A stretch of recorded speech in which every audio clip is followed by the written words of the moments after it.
Hello and welcome to the Chapter 2 Season 4 Grand Finals of the Fortnite Champion Series. It's your boy Zeke, and joining us here on the analyst desk, we've got none other than Shy Wager and Reese.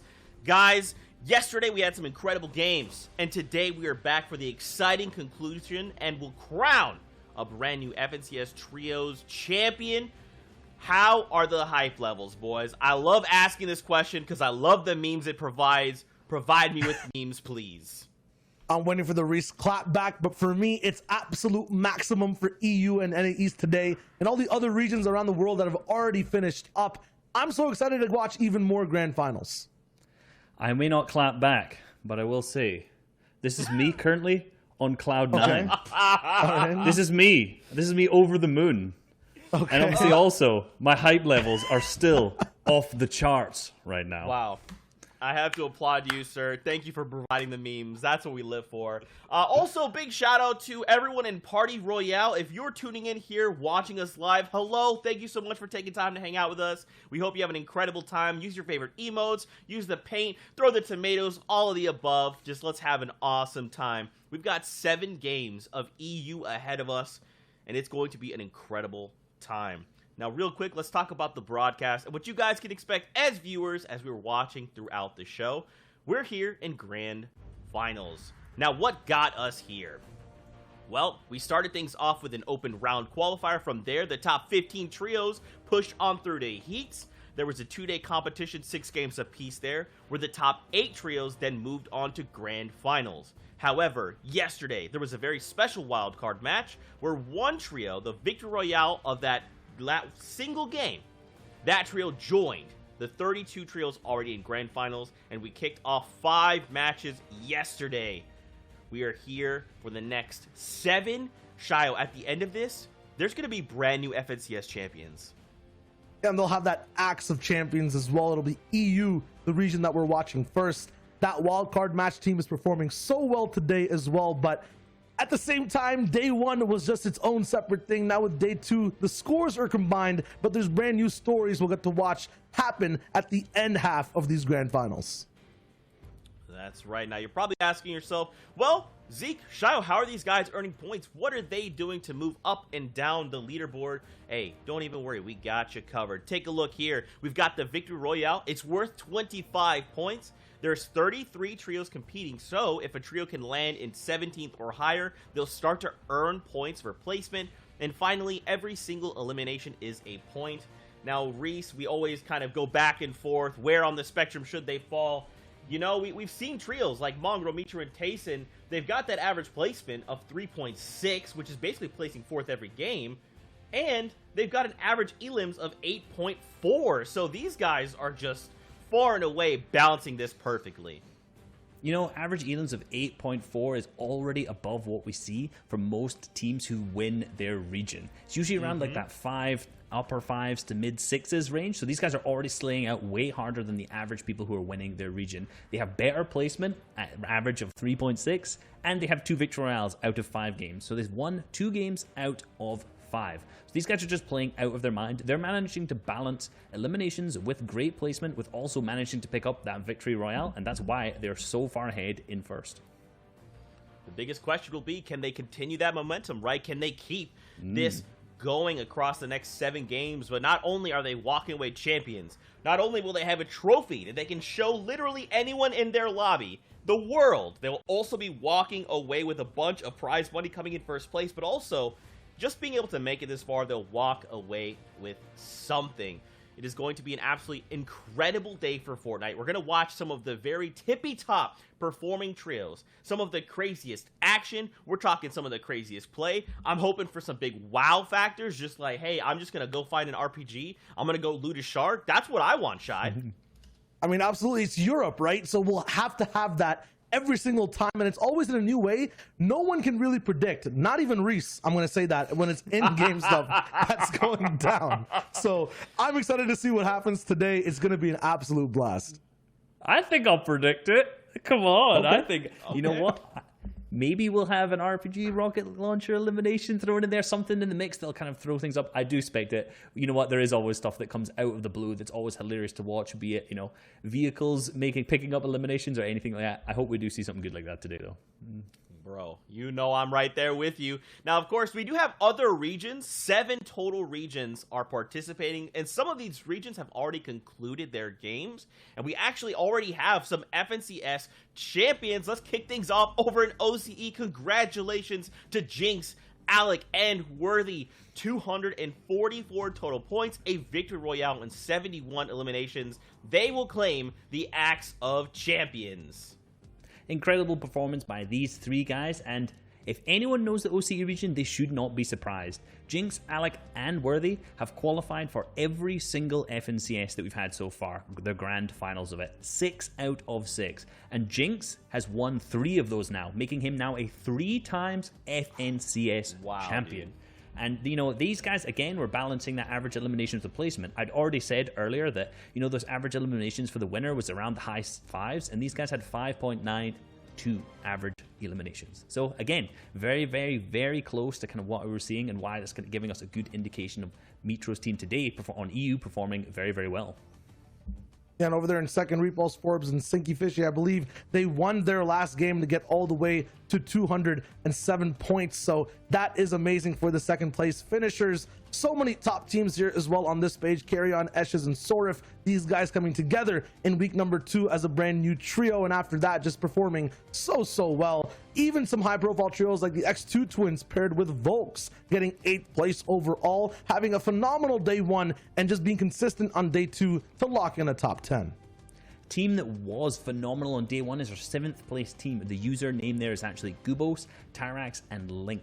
These guys had 115 points on the first day, and they were first by quite a large margin, but unfortunately did not perform that well on the second day and kind of pulled all the way down to 7th. So that's what we're talking about. We need to have some of these consistent teams that are performing on day 1 on the regions we're going to watch need to do the exact same thing here today as well.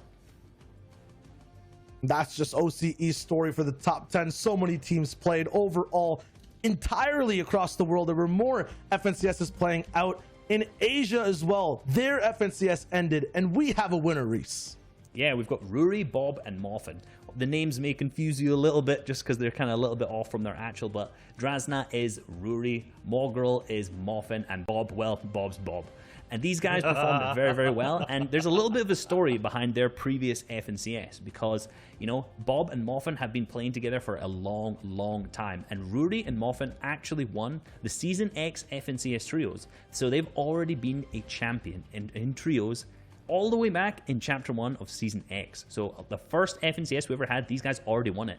Coming into their next FNCS, which was Squads, these guys ended up placing 2nd. So they nearly got 2 in a row. They nearly managed to get those 2 championships. And then ever since then, in the duos, the invitational, and in the solo FNCS, they didn't manage to clutch it up. Now they've come back full circle into trios again and managed to pick up that 2-time FNCS championship.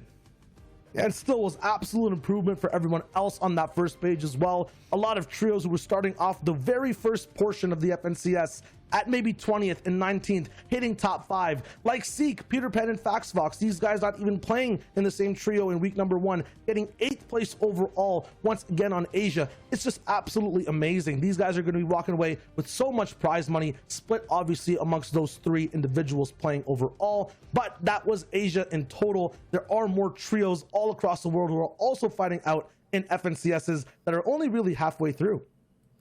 That's right, and EU is one of those regions. So what we need to do is kind of take a step back, revisit EU standings, and kind of see and paint that picture as what happened yesterday, right? We got to reset this stage because Mongrel, Metro, and Tayson, they just pulled so far out ahead of everyone else. However, there's still a trio right behind him, and that is a previous FNCS champion, Andalex, your previous FNCS Invitational champion, Janice, paired up with Exqueeze. They're just neck and neck. But you know, guys, I think the biggest, scariest thing is what Reese mentioned earlier, and that is teams that perform on day 1 sometimes can't do the same thing on day 2. So we may see this top 5 be completely different by the end of the day. And you led into exactly what I wanted to talk about, the fact that these teams up at the top here are going to need to perform the same today. You know, Mongrel, Metro, and Tayson's team performed extremely well. We've kind of already covered how well that they have played in day one. It's been phenomenal to watch their dominance, but they need to continue that into today, 7 games, and really ensure that they stay at that top 1 spot. And Andalex, Janus, and X-Squeeze, although they're 30 points behind, these guys have the capabilities to catch up, no doubt. One bad game from their first place team will make them just catch up so fast, and then there's 6 more games left that they can easily overtake. You know, it's all about consistency across both days. And Zeke was talking about the competition in Europe being neck and neck. Just look at all the necks on this page, I guess then, right? Like, the competition is so much closer, 63 points to 61 between Kinzel, who started the game in the day off so well with a win, and Flois, Andretta, and Louis. Over there, though, 53 points tied for 8th and 9th place. Our wildcard team in 10th with Nate, Smash Dave, who's Rojo, and Bobo at 51. Any of these guys having a good day can absolutely push forward and get towards that top 5, maybe even contest Metro, Mongrel, and Tayson themselves.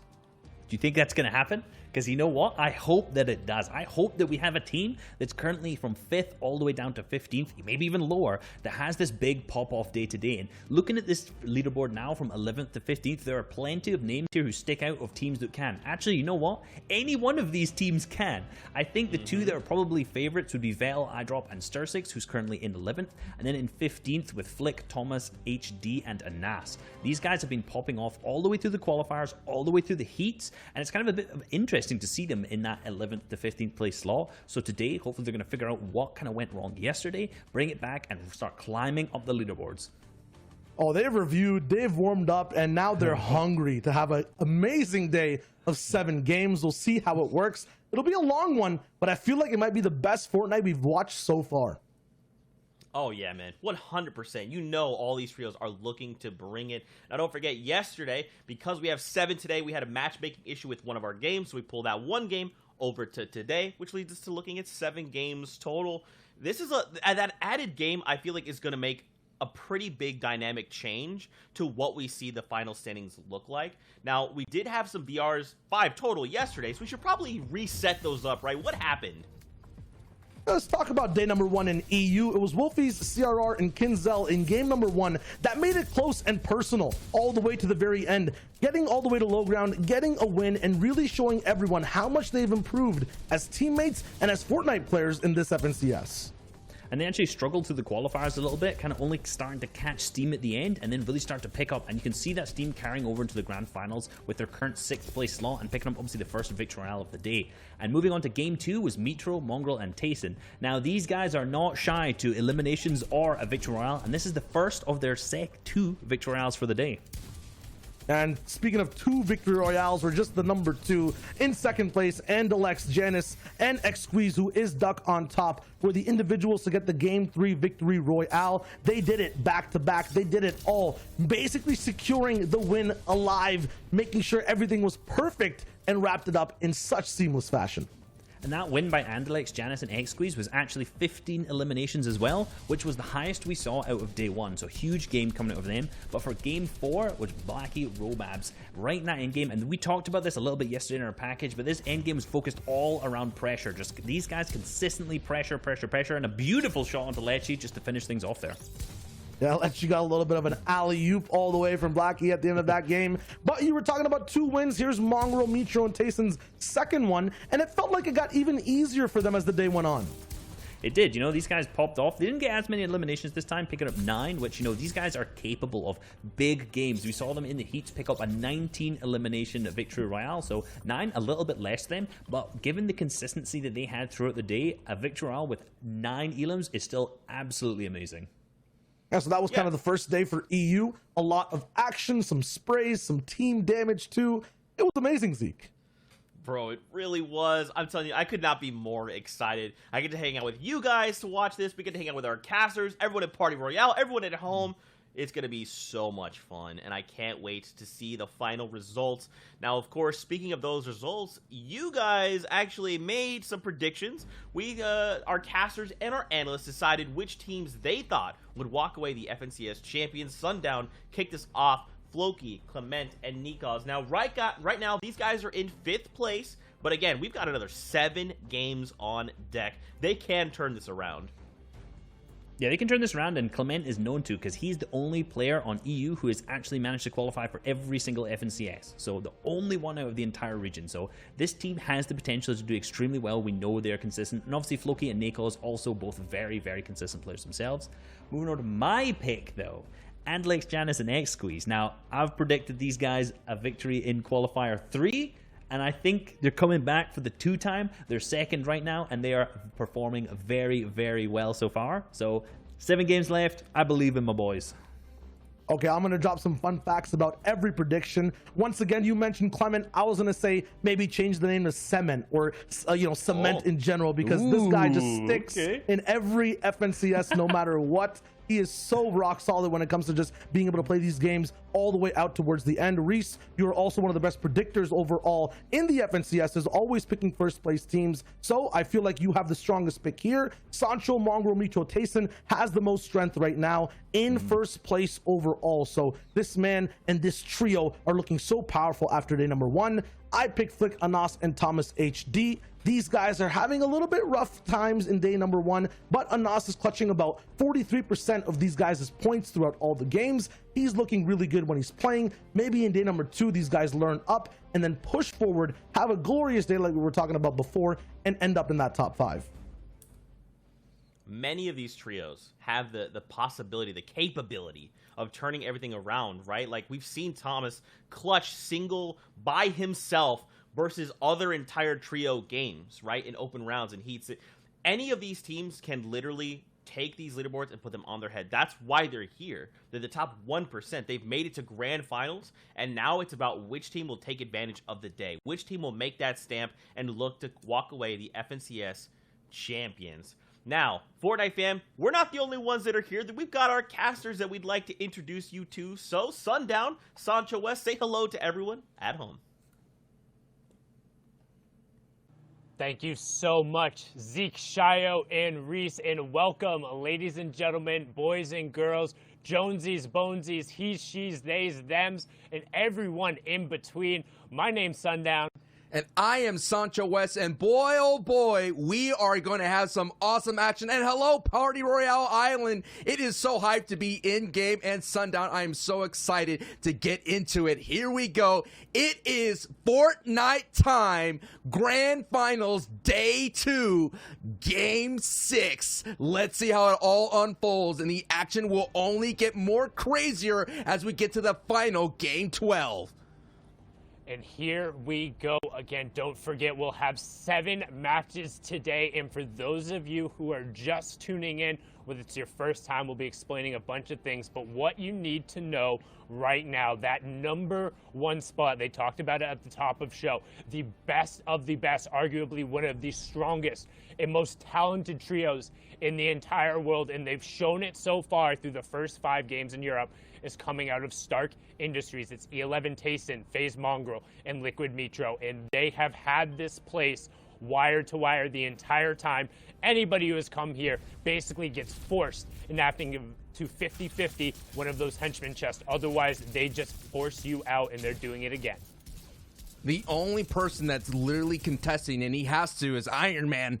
And Iron Man is getting destroyed by the Thanos of the Fortnite world, and that is the Big Grawl and Mongrel. And what's the most interesting thing is when I tuned into Mongrel's Twitch stream after this incredible day 1, he wasn't creative. Free building to stay sharp. That's the champion's mentality. There's no celebrating. They still know they have a job to do. Mission is not complete. And what was a really sweet moment, so to speak, and I know that may be a strange thing to say when you mention Mongrel, but a really sweet moment was that he was asking for a prayer from his community. He said, look, I'm performing at my best. My mates are performing at their best. I 100% believe that he will be the Fortnite champion at the end of the day and that he will come out on top. That was a very touching moment to tune in to Mongrel stream. So this trio right here, everybody has their eyes on. Everybody in the Twitterverse, the Fortnite fam, was wondering how they would perform. And so far, Sundown, nobody's contesting them. So nobody's going to step up to the challenge to slow down this train.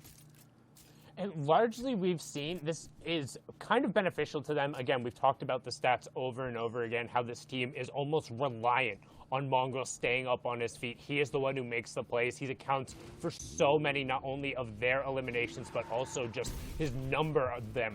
He outweighs so many other trios. I think he out-eliminated 85% of the other trios, or I think 82 going on there. An insane but amount. If he goes down early, it's so incredibly difficult for them. Tayson and Mitro being strong players in their own right, but aren't necessarily able to convert when he ends up missing. And one thing we talk about, just how good Mongo and Mitro are, but if you go back and actually look at their tournament results, outside of Cash Cups, their last quote-unquote signature wins, Mongo shared the love, March 2019.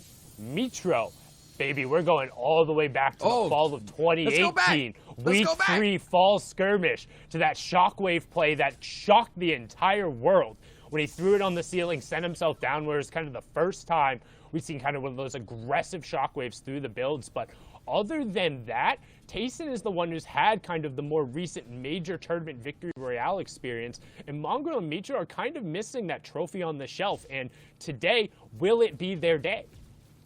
It can be, or can a new trio on the scene, Wolfies, Kinzel, CRR, who were able to get a victory royale on day 1, and in the opening frame, game 1, they had a strong performance. It was a very chaotic ending in Retail Row. You saw them box fight their way through at the very end, fighting on the low ground, being so aggressive, and they were able to take away that first opening victory royale. But we did see in game 2, they were driving around here on top of the Hydro Dam. One sniper shot their way, kind of sent them going down a very downward spiral. Inconsistency so far and for the day 1. Let's see if they learned their lessons going into game 2. But here we are. There's still a lot of top talent here competing. There's still a lot of money up for grabs here. So even though we're going to keep an eye on course on the top of the board, we're always going to see the other big names in the region trying to compete and kind of accrue literally every elim, every placement point. We're talking about thousands and thousands of dollars on the line.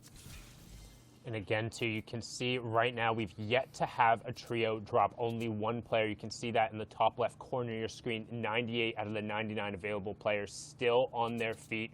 33 trios remaining, so probably going to get a little bit of aggression here on the north side of upstate New York.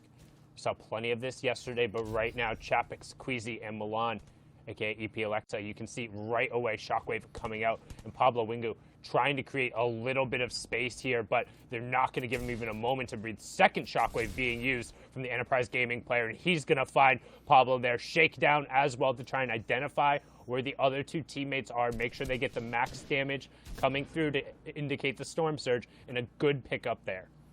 That's not the first time that Pablo tried to kind of poke the bear there in a very strong trio. He did that as well in day 1 with Mongo's trio, and they paid the price. So it's so interesting as well to keep you up to date in the feed. Mr. Savage's trio is getting a knock against that dual media trio as well. So that fight, that engagement, that in Doom's Domain is still popping off here. So we've been seeing, though, in different regions, Sundown, is that sometimes this Craigie Cliffs trio, as you see in Milan's trio, sometimes could push that fight and be wondering. I think what we're seeing here is this Milan trio is picking on the scavenger routes versus going against a power POI like Doom's Domain, like the NA East Zexros of the world. Which I think is the right decision, and we talk about these scavenger routes. That's when you're not landing at one of the named places on the map, and you're just trying to get an aggregate number of chests and whatever loot. Generally, you're also utilizing the fishing pools because there is a solid amount of weaponry that you can pull from there. We've seen the clips of people pulling those epic and legendary pump shotguns, as well as just key fish at the right moments. But being able to pick up 3 points there, each elimination being worth 1, and that will be our first trio going down on the day here in match number 6. Milan's trio was coming into 24th place, so on the bottom half of the board, they had about 23 points, got about 10 elims. Their average placement, though, is about 18 plus, so they're looking to turn that around. And this is the only trio that right now, at the moment, is in striking distance. It is Analexianis and X-Weeze. This is also a very decorated trio. Zeke kind of mentioned it at the top of the show. duos champion, a solo champion in Yanis as well. Andelix is that duos champion. Xweez is the only one looking for that trophy to add to the mantle. And already, Stir 6 getting fully confirmed in the Elim feed. That was another up-and-coming team. But I gotta say, that lead, yes, it's only 30 points, but that's a Victory Royale plus 5 elims. It's gonna be very tough for Andelix, Yanis, and Xweez to kind of bridge that gap. Because all Mongrel, Mitro has to do, and Tayson, is just keep the pace. Get to in-game. You know, don't kind of take any aggressive fights. Make sure they're standing on their feet to accrue those placement points. And that is why that lead difference is going to be very difficult. I know we've been talking about it, Sundown, is that, you know, they've been inconsistent and they take some crazy fights. But I think they learned their lesson. And that's, you know, I believe that Tayson is, like, finally, they're believing in what Tayson's leadership is. And Tayson's being a very, like, super gorilla glue there and holding that trio together. Well, and it feels like all Mongrel really needs to do is to be able to just rein himself in a little bit. You can tell when he gets that red in his eyes, wants to go forward just like the charging bull that he is. But right now, CRR finding a huge headshot there with the Stark Industry rifle. We talked about the first shot accuracy reset on that being very, very, very quick, and they're going to be able to get a little piece of kind of this third-party action.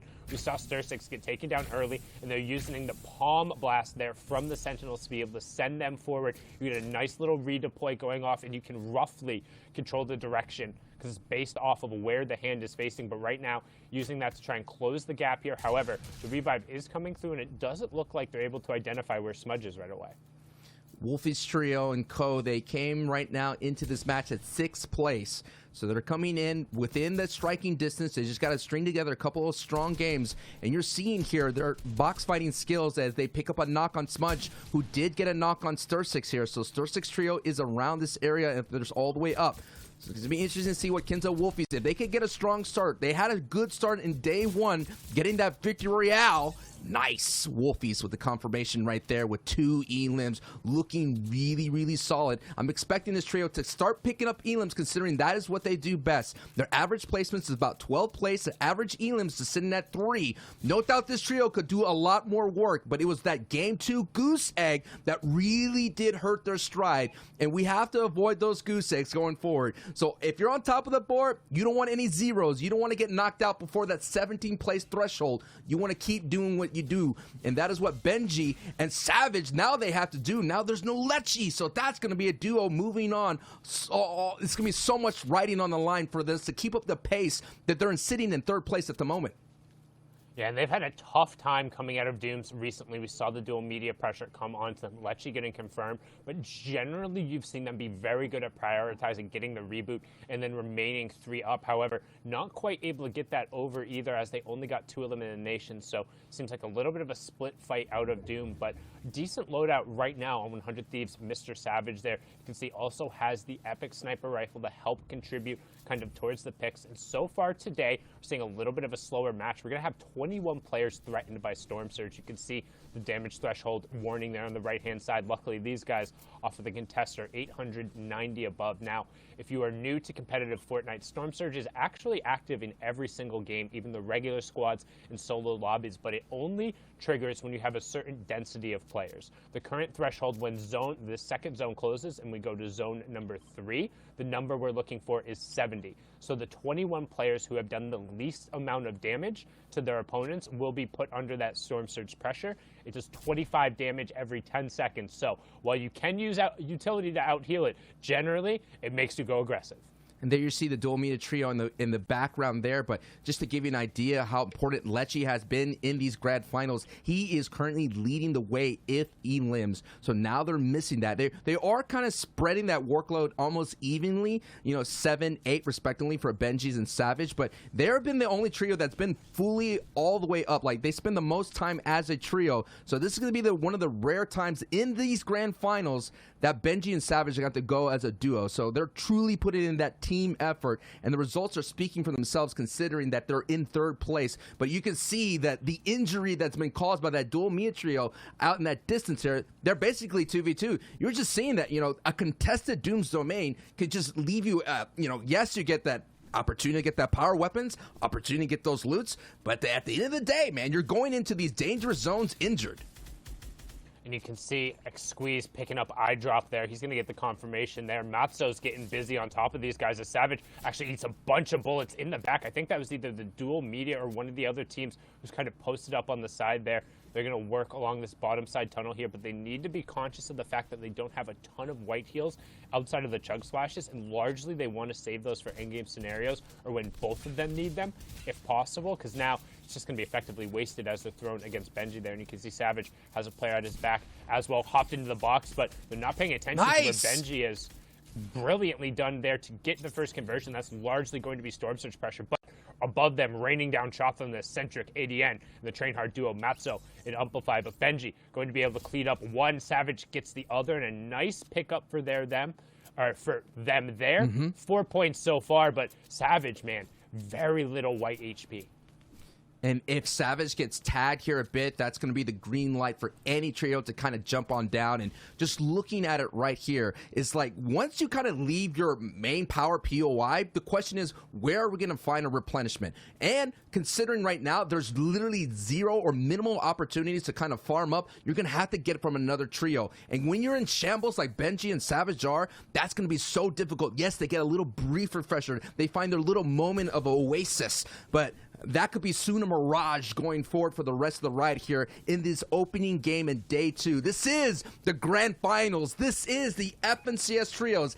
At the end of the day, we will crown an FNCS Trios champion, and that's going to be awesome. And they're going to collect $111,000, wield the Axe of Champions, and gain the ultimate respect of being a champion. And are currently on board here. They were 5th coming into the day. Solari, Floki, and then Rams Clement and Nakos, the French trio, being absurdly consistent during their heats and having a good start to the day yesterday, but 2 really waffling games there. Games 3 and 4 made it tough and kind of allowed for the top of the leaderboard to separate themselves out a bit. Now, one thing about this trio in particular is they're a little bit more aggressive on average than any other trio in EU. They generally will pick up their first eliminations around 8.5 minutes in, which is more so than a lot of the other teams. So despite being uncontested, they're more than comfortable to go out and not only get tags, but look for confirmations. And one thing I want to note, we went from 91 players to 66 players in that nice little spurt there. So the Storm Surge driving plenty of action and plenty of points being doled out, but it's all in the form of those eliminations because the placement points won't come through until we have our top 17 trios. It's the same thing that we saw in NA East in their day 1, which is a fantastic cast covered by OCEANIA and Monster D-Face. All those players in the NA East region were playing so tight to the chest. They were making sure that every build mattered and every peak mattered, every edit mattered, and we were seeing those crazy Storm Surge, or I remember like 5 minutes will pass and everybody will still be alive and up and running. As we've seen in the feed, Analyx gets a confirmation on Vettel, so Vettel, iDrop, and Stir6 are out. Benji is still cooking up right there, going against Carrot, a new star that kind of prop up on the scene in the FNCS Invitational as the coolest Carrot. But hey, I don't know how long you could be cool, man. It's time to heat up, man. I don't know what you got to do if you're the coolest Carrot, but now it's time to heat it up because right now the action is heated up. As we can get a nice overview of Thomas HD and that trio who had a decent start. They pulled zone, and I really believe, and I'll get into it if we have an opportunity, I really believe that shifting that landing from Dirty Docks to Retail Rope is really affecting that Thomas HD trio. Yeah, it makes it a little tough to be able to get out when you're used to a certain circumstance, but you can see utility being used as players will jockey position here on the 4th zone, and positioning in this zone is so important because the change for the next zone, the 5th zone, will then be our half in, half out. What that means is the new safe area will kind of cut around the outside, so players, rather than heading central like you want to for the first 3 zones, will now crowd around the outside for the hopes of pulling that half in, half out 5th zone, so then they'll get priority on the moving zones that happen afterwards. So zones 6 through 9 will completely leave the safe area for the new zone, and that causes everyone to be forced to rotate, and that's where high ground ends up being so important. Here is our wild card trio who were able to get into with a very intense, super hype, all the metaphors in the world will not explain how intense that situation is. It is Rojo's trio, and they're doing really well here in the grand final stage, sitting at 10th place, and they pick up a big knock on Hen. And Hen, Puchik, and Deceptos were one of those trios that were a lot of people were picking as a dark horse. So this is going to be a big impact elimination, not only for Dave just on the leaderboard, but for Rojo's trio for just to have that confidence of knowing that they can compete. And that just what's really wild here about that the 33rd team can still walk away with the grand championship at the end of the day. Deceptos, Puchik, and Hen. And we all know, just like Mongrel's importance to that trio, Hen is super important to Deceptos and Puchik. And Puchik goes down. Puchik goes down again. Smash Dave, again, you talked about it. Rojo, the World Cup duos runner up there with Wolfies, now representing Smash Esports. You can see SB Nate and then Bobo of Exalti as well. They came up clutch in the final moments yesterday, but now putting good pressure. And we talked about it. Hey, what's the difference between the first and the 33rd team in the finals? Well, they all get to play all 12 games, and it's a fresh slate once you get there. So all that matters is you got invited to the dance, and right now these guys have been very much so capitalizing on the opportunities and finding some great rifle shots. The angles here from these guys almost completely covered, and notice how they have the metal full belt cones above them, cutting down the angle on anybody else who might be or might even thinking about throwing shots towards them. So good effort there to convert into 4 points.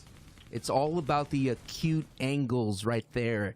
Everything matters. Every moment matters. Every knock matters. Every confirmation and elim matters. This is what the intensity is of Fortnite competitive play, especially on the grand final stage. And some people will be able to step up to that pressure, and they're going to be able to play outside of their minds, and we're all going to get hyped and say, what are you doing? What did you eat for breakfast? How are you doing this?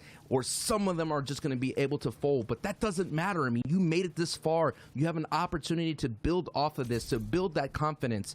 And that is what's so amazing about this, is that if you think about the EU region entirety, it's probably one of the most dense regions in the Fortnite competitive scene. Oh, it's absolutely the most tense. The most players competing, especially at the highest level when you're going through the most tournament participation. And you've seen time and time again that some of the plays that come out of this region and the gun skill and the level of mechanics are utterly ridiculous at times. Might not have the most discipline, but what does discipline matter when you can beat the person who's across from you 9 times out of 10? And right now you can see Clement and Floki Nakos were able to pick up an elimination onto Vidil and Fastroki's trio. So going to be able to snake away a point there and also avoid Storm Surge for that 5th zone threshold. It is 50 players, so we're right at that line. We are also at the line where placement points are about to begin to be doled out. So once we get into the top 17, every single trio that falls will then be 1 more point. Then once you're into the top 3, there's an additional 11 points on the line. 3rd gets +2, 2nd gets +4, and then the Victor Royale walks away with a big old +5 and whatever eliminations they can rack up at the end. And right now, we're seeing, again, good discipline here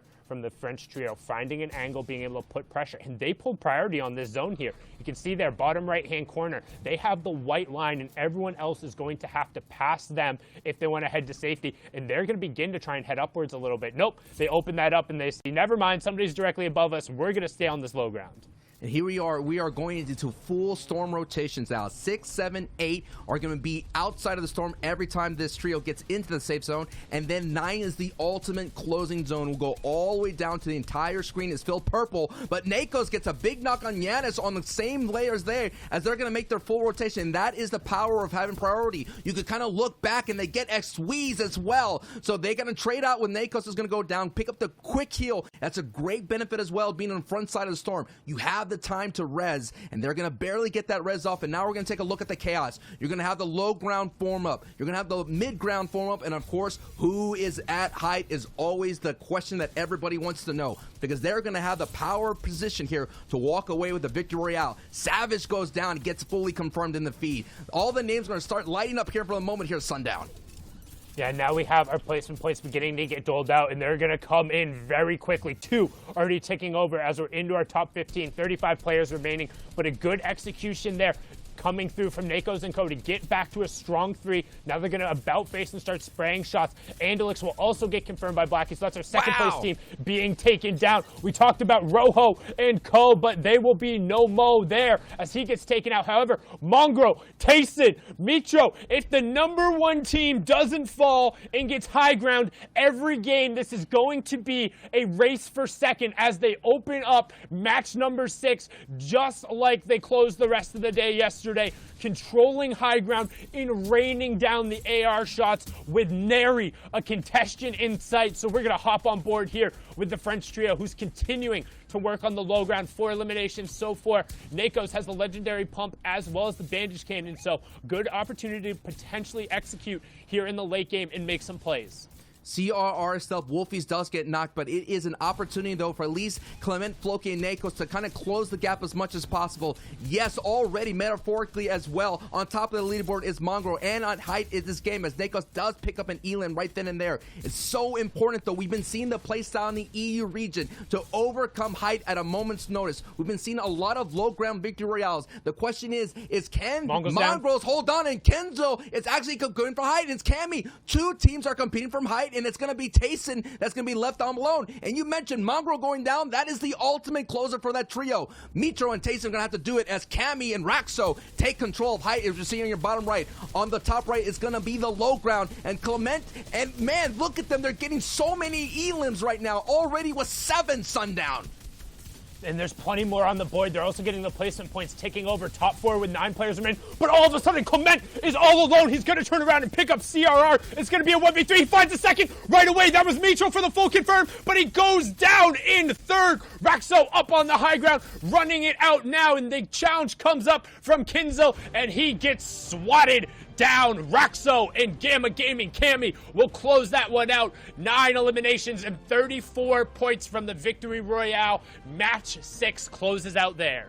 In a blink of an eye, before you know it, a Victory Royale is accrued by Raxo and Co. We're going to need the breakdown from Zeke, Sayo, and Reese. What you got for us, fellas?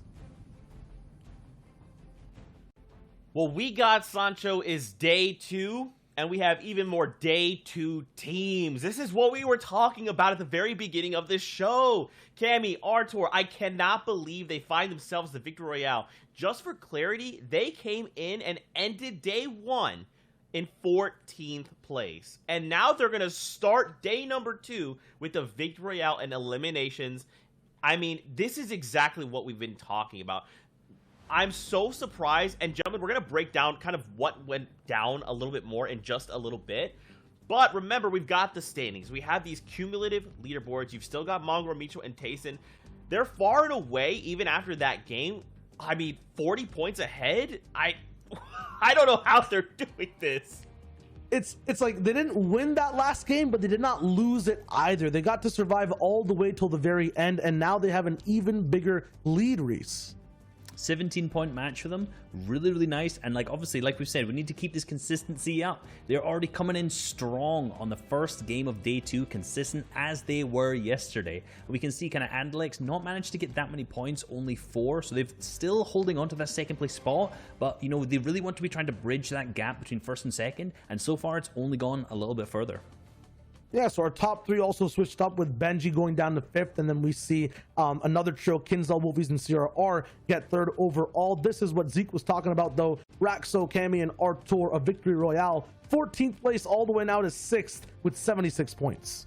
Wow, that's impressive. And, you know, to answer a little bit of Sancho's questions, how did they do it? They did it because they were popping off on low ground, being really, really consistent. They managed to keep that mobility for the end game, take height, and win the game that way. So really nice play from them, pushing them up from 14th all the way up to 6th. Yeah, and all the way from 6th down to 15th. There's been a few switch ups here and there. Nate, Rojo, and Bobo move all the way up to 11th from 15th from what we saw before. Cooler, Robabs, and Blackie are getting that Victory Royale, but are slightly teetering off now, dropping out of the top 10 place. And Paige, we'll see if they can bring it all the way back. Vettel, iDrop, and Stair6 also a trio to look out for that plays very consistently. And Falconly, Yaxo, and Skype, I love actually seeing their names now. It looks so clean in 15th place. 47 points, not too far behind the competition. Still very close for the top 15. You gotta love it. You gotta love it when you can read the names, it's clear, and you can find the players. I'd love it. And all the teams that you're seeing here between 16th and 20, you know, most of these guys are really struggling with that early and mid game, in particular with Storm Surge. You know, these guys in this grand finals kind of lobbies, going for Storm Surge tags is extremely difficult, and your strategy really needs to be down. Queasy Milan Chapix in 19th, coming out of Craggy, is really struggling with that right now.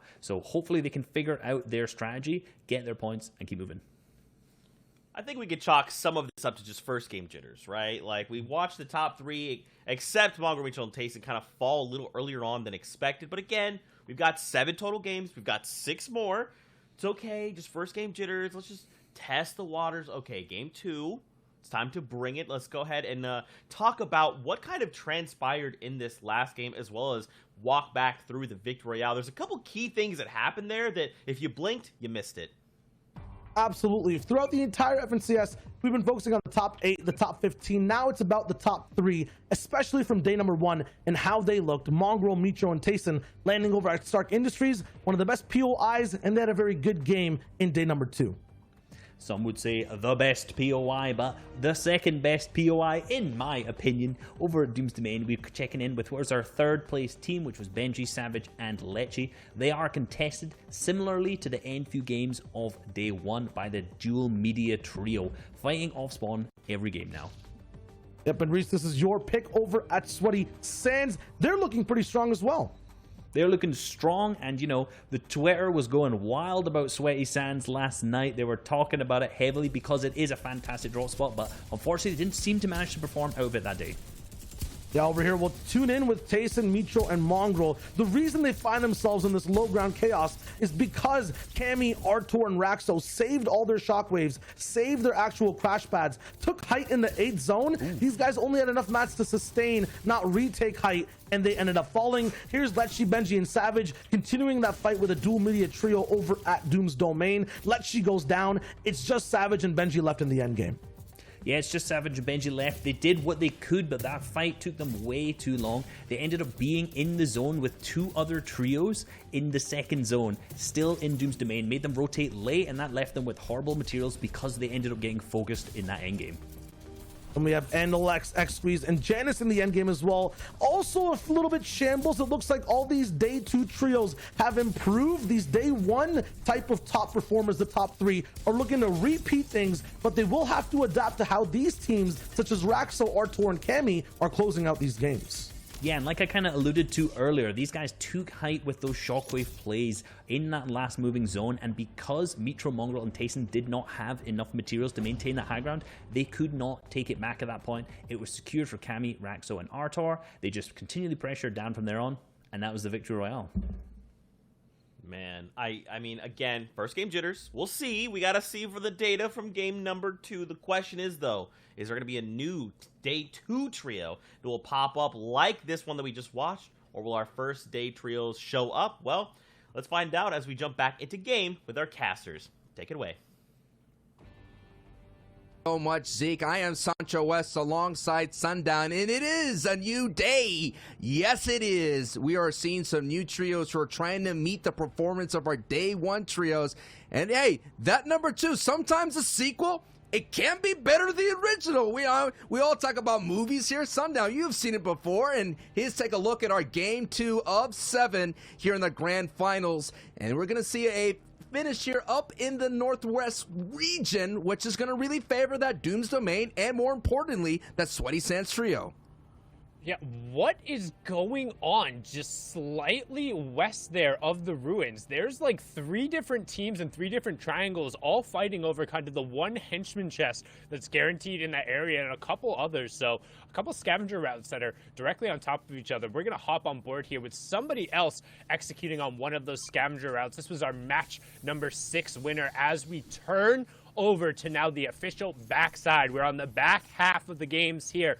Matches 7 through 12, and right now, again, we talked about it at the start of the morning, it's who can catch Mongrel, Mitro, and Tayson. And despite the fact that this trio was able to take away the victory, they were able to sneak up there into a 4th place with 3 eliminations. So still a 17-point game coming out of them there. as you can see a little bit on how the scavenger execution kind of goes about. The key is maximizing your materials, getting enough distance covered to kind of scout where you're available to go to next, and see if there's anybody you can potentially ambush who's also running one of these routes. But so far, not going to happen, as we're going to swing back on board here to Clement, Nakos, and Floki. And we talked about this already, Sundown. This is one of those trios that were very deadly in heats. They kind of get up really quickly to get those elims. You mentioned 8 minutes or less, and they get an elim. They average about 5 elims in their qualifiers and heats. They looked really good. You picked them as well to walk away as the grand finals champion. And they had some day one jitters, a little bit of stumbling blocks. And now they're just seeing this new opportunity. They took a break that is so important. Now we're at that official halftime point. Just to be able to change your playbook, just to change your trajectory. And like we mentioned, it's just a shift in just a little bit. You don't have to do anything too crazy. Just a simple shift could get you back up into the leaderboard standings. And one thing to note, too, is they had just 2 really, really, really poor games where they weren't able to get into those placement thresholds. You can see on the right-hand side, each elimination being a point, but the placement starting to tick in once you're in the top 17. And for a trio like this in particular, they thrive on consistently getting placement points. They're not necessarily known for those absolutely massive over-the-top victory royales. They're more than capable of winning a game, but it's not typical for them to be getting those 15, 16, 17 eliminations VRs back-to-back. They did it in heats, though. However, now we're going to swing over to a little bit of contention going on. It's the battle here at Doom's Domain, and yet again, as we saw during the qualifier 3 rounds, Benji and Co. controlling the vault and then utilizing the secret passageways back and forth to try and get positioning over here on the north side of the house. And you can see the dual media group now trying to rotate back over here. However, all of the onus here is really going to be on Benji and Co. to take this one out. And we're seeing this engagement could be so detrimental to run. Dual Media's trio is sitting in 30th place at the moment. And day one, Benji, Mr. Savage, and Lechi I think they ran them out of Doom's Domain at the very beginning, very early on. It looks like Dual Media has stepped it up just a little bit, maybe trying to take advantage of Mr. Savage, Lechi's, and Benji's slow starts. If they could shake off that slow start, maybe Benji could kind of put a run together to contest with Mongo's trio, to contest with Andalix. But right now, so far, we're just seeing another slow start here, Sundown. Just a little bit. We maybe see the early signs of it. You know what I mean? I'm tasting the air, and I could taste that slow start. And the one thing to note is about the slow starts today, you think, yeah, well, we got 7 games today. That's one more than we normally get. Like, it's okay. There's time as Mirza there gets picked up by Benji in a nice little 50-50, able to swap over there to the Epic AR. Lechi is also going to be able to get a pickup there on the side. Benji's going to find the other one, and Lechi doesn't get converted, so saving some key resources there as well, not having to go over and utilize the reboot. We'll have to find some additional white heals if they have the bandage cannon, so not going to lose too much, but, I mean, we've talked about it. Everyone is playing catch-up to Tayson, Mitro, and Mongrel, and one slow game, they got 17 points last game. So all of a sudden, that difference at the top, specifically if you're Benji, Savage, and Lechi, you lost 12 points last game. You have to make that up some way, shape, or form. And if these guys don't go down, if we don't see kind of that classic patented Mongrel over-aggression where he kind of overreaches a little bit in the early and the mid-game, and they keep getting their Storm Surge tags, I think, again, it's going to turn into a race for second. I mean, the biggest fear as well is if somebody or some trio just decided to do 50-50s and try to drop into Starks. It happened before. They did lose their spot early in qualifiers when Jazzbase Trio, who is in the grand finals, mind you, kind of contested. They kind of started to lose it, but I think that woke up MMT. That woke up this trio to let them know, look, we're going to have to understand that someone will contest us at some point. And they just obliterated Jazzbase Trio in that next day in that tournament. So that is what we're kind of watching here. It's like, will it happen? Could it happen? We already seen OCE. The Lynx Trio slip from that first place, going all the way down to 7th place or so. It could happen, but so far, I don't taste it in the air. I only smell grand final champion here. And that would be such a key kind of feather in these guys' caps. We talked about them being some of the strongest and best players in the world, and right now trying to put that on display, utilizing, again, we've talked about this as well, the first shot accuracy from the Stark Industry Rifle and the high base damage of it, the fact that it still hits for 35 even at maximum range, and being able to convert on those 50 plus damage headshots, make it one of the strongest weapons. And particularly, I mean, everybody has seen the clip of Mongrel on the high ground with an infantry rifle. This is about the same, and you'll also notice too, they'll generally run in terms of the rifle choice. They'll have a burst rifle on Mitro, and then Tayson and Mongrel will pick up those Stark Industry Rifles. That way, when you're spraying a wall, you have the fast first shot accuracy from the Stark rifles, and then the 2-shot burst coming through on the burst AR. It gives them a bunch of pressure to hit trios behind their builds.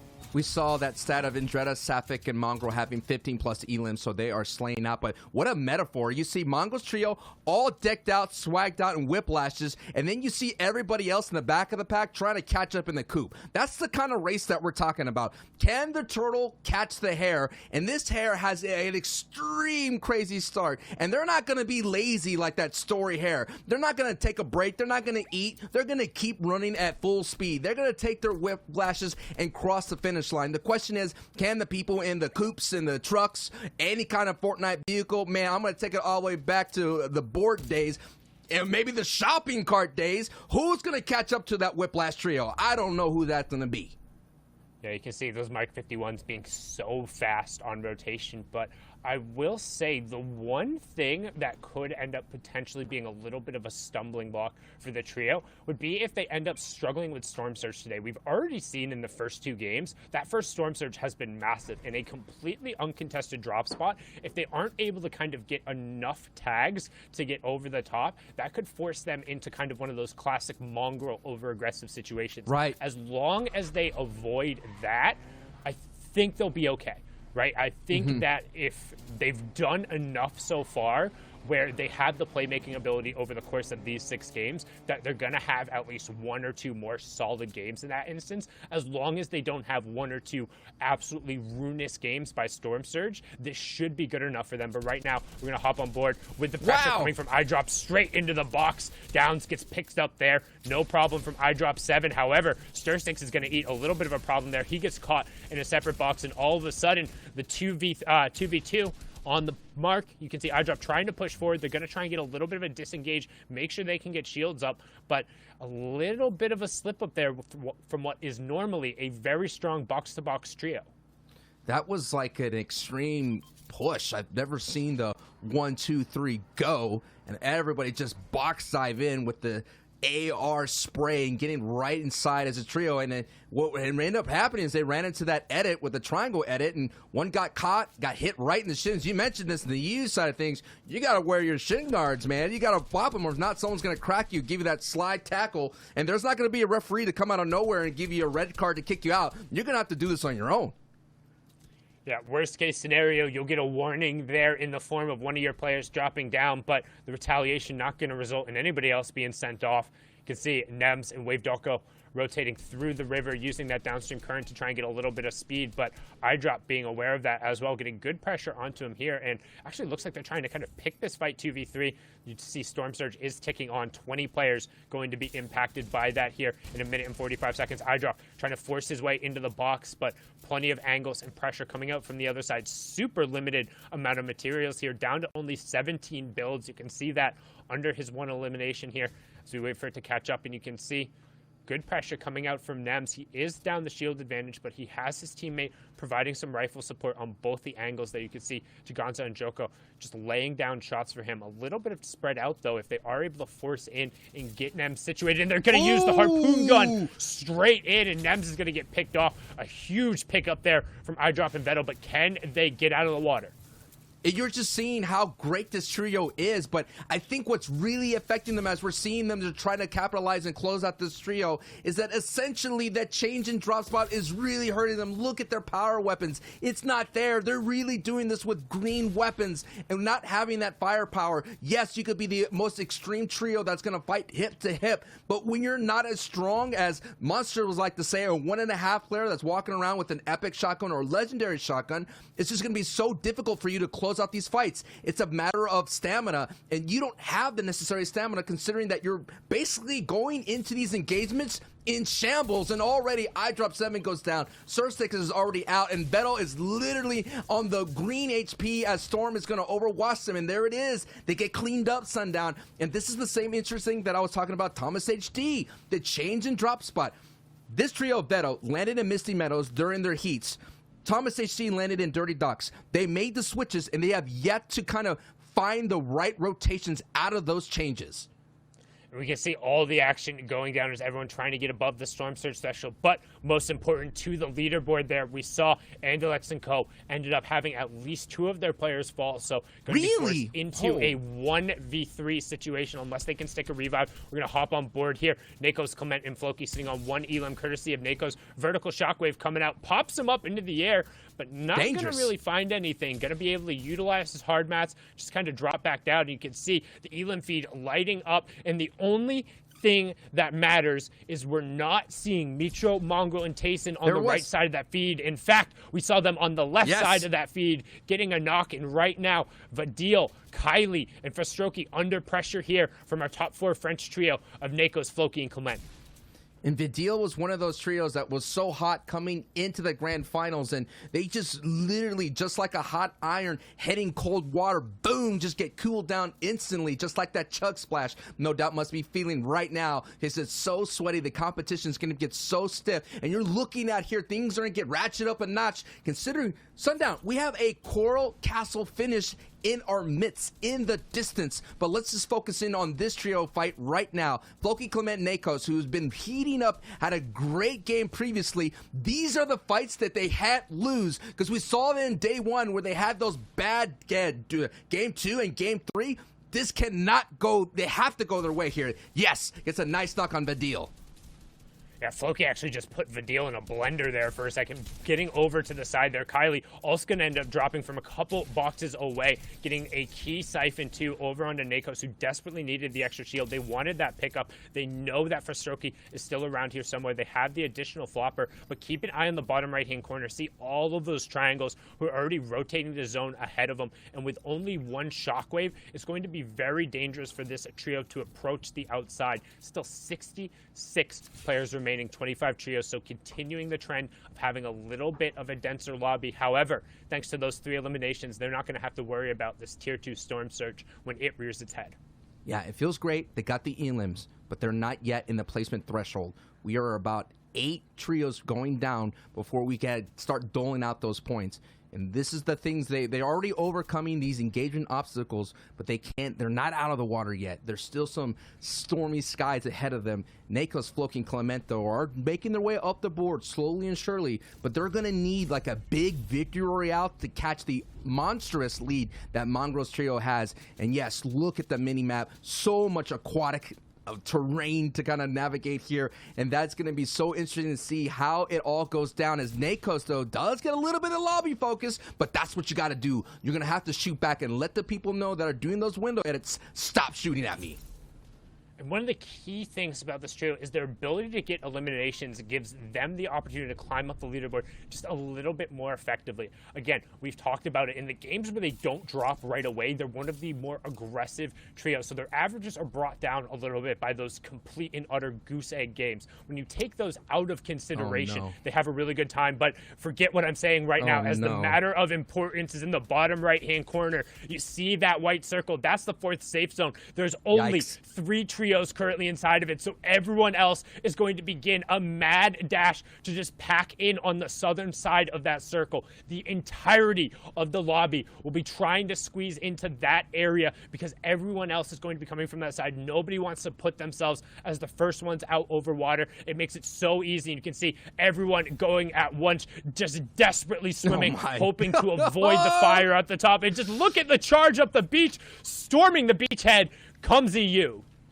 Oh my goodness, and we're seeing trios already going for height. Mongo or Mitro at height, and just behind them, looming in a distance, as Benzi trio. And they're kind of gambling in. If the circle goes their way and half in and half out, they're going to have a strong hold here. So Mongo, Mitro, and Tayson here are just now beaming any kind of salmon trying to swim upstream. And they're going to be that bear that's going to feed on this entire rotation here, and look at the congestion that you're seeing here. Everybody, like you mentioned, Sundown, all trying to get on the beach as much as possible and hold on tight. And already there's only one trio that's kind of sitting up there, that pink one, and Floki. Oh no! Floki goes down. That engagement that took up the time is influencing them, it's hurting them on this rotation, Sundown.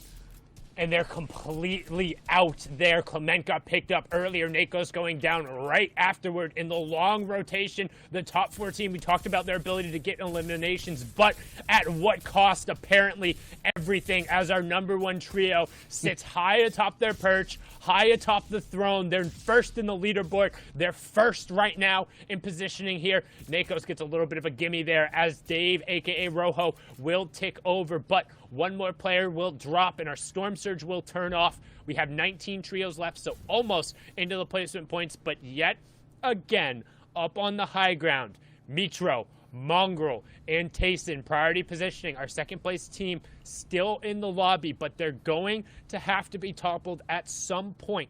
The clock is against everyone else as Janice and Andalex are also without a squeeze. They're in a duo. However, luckily for everyone, the lobby is pulling completely away from that with the little side note that we are going all the way over the water. So expect a ton of utility to be burnt here with only 3 trios having priority. Split Splash, we are taking a bath here in this in-game. It's all going to be aquatic. It's all going to be chaotic. It's all going to be dangerous. But at the end, there's going to be someone that's going to have a victory royale. They're going to be soaked. They're going to be tired from all the sweat and all the water. But it's going to be a big game. Somebody could easily kind of bolt their way up their leaderboard. But if Mongo, Mitro, and Tayson, yes, they didn't get the victory royale, but Shayo said it best. They kind of got a mini victory just by staying up. And look at it. They're at height. This is going to be big considering everything's going to be over water. The low ground warriors are not going to have the ability to save their resources because they're going to have to build floors as well. Yeah, and we've talked about it too, the opportunities for when these trios could potentially be taken out, and that was it. However, the well-executed Shockwave, they didn't even need height. They just all needed to stay together. They said, Sundown, don't you know who we are? We've been on height nearly every single game, and it's going to have to be pried out of our eliminated bodies right now. As you can see, 3 eliminations, everyone still trying to pack on in, and again, placement points starting to get doled out, and as we keep an eye on the top of the leaderboard, every single placement point that Tayson, Mongrel, and Mitro get effectively nullifies the placement points everyone else is getting, because it doesn't matter if you get that point, they're getting it too. They'll continue to open up that lead, and unless somebody can knock them down off of this throne, it looks like it's going to continue to be a battle for second. As the 5th zone will close, we'll have our transition into the end game, and we're gonna head over to the Shark, baby. Yes, and now Cammy, that was a trio that was able to knock off Mongrel, Mitro, and Tayson with a Shockwave play. That is the EU thing to do. No doubt, Mongrel, Mitro, and Tayson know how to kind of combat that. They know the defense, and they get a good spread, and there it is. They're going to beam all these people trying to go for it. They're already going to the tip of the nose of the shark. They're becoming the sharks of the region. We already have a rogue shark in NA East, the X-Set boys, and all that. But Mongrel, Mitro, and Tayson are being the alpha predators, the apex of right now in this EU region, and that is proof in the pudding considering they're sitting on top of the leaderboard and they're looking pretty and they're looking swaggish because right now Tayson picked up a knock on the feet, and we already seen this. Double E limbs comes from height. The E limb natality is strong with this trio. And you can see, have you ever just wanted a shark with a laser beam on top of its head? Well, this is the best you'll ever get. It's Mongrel up there with a legendary Stark infantry rifle, raining shots from above. We saw Savage go down in the feed. Lechy's going to pick up another Elim. Despite the fact that 17 players have dropped, not a single trio has gone down, so only 1 placement point doled out. And as I say that, they begin to tick over. Mongrel gets another elimination. 15 trios remaining, going to be forced over to the side. He's going to build back up. He needs to get over to the high ground and connect with this team, but they are doing a great job of executing this textbook high ground control, and it's going to be their match to close out. However, low on mats is Mongo, but he says, don't matter, don't care. I got the AR I need in the Stark Industry Rifle, and he finds another elimination. We have our top 20 players, top 11 trios. and it's going to go back over water again. And it all is up to Tayson, the in-game leader, to kind of lead Mongo and Mitro to the prime positioning with getting a knock on ZQ, getting them those angles that they need to send those beams down. We've already labeled these as one of the strongest players in the region with beams, and look at this, it's going to go off a waterfall, so the more elevation is going to go down and down. This is going to be crazy, this is intense. Coral Castle, and now we're going to take a peek just for a brief moment at what is going down in the chaos down below. We have the ultimate box fighter teams, Wolfie, CRR, and Kinzel sitting in third place, trying to say, wait a minute, not so fast, Mongo. We are going to contest you, and we are going to have a chance to win, but it's going to require a huge effort to dethrone the Kings on top, Sundown.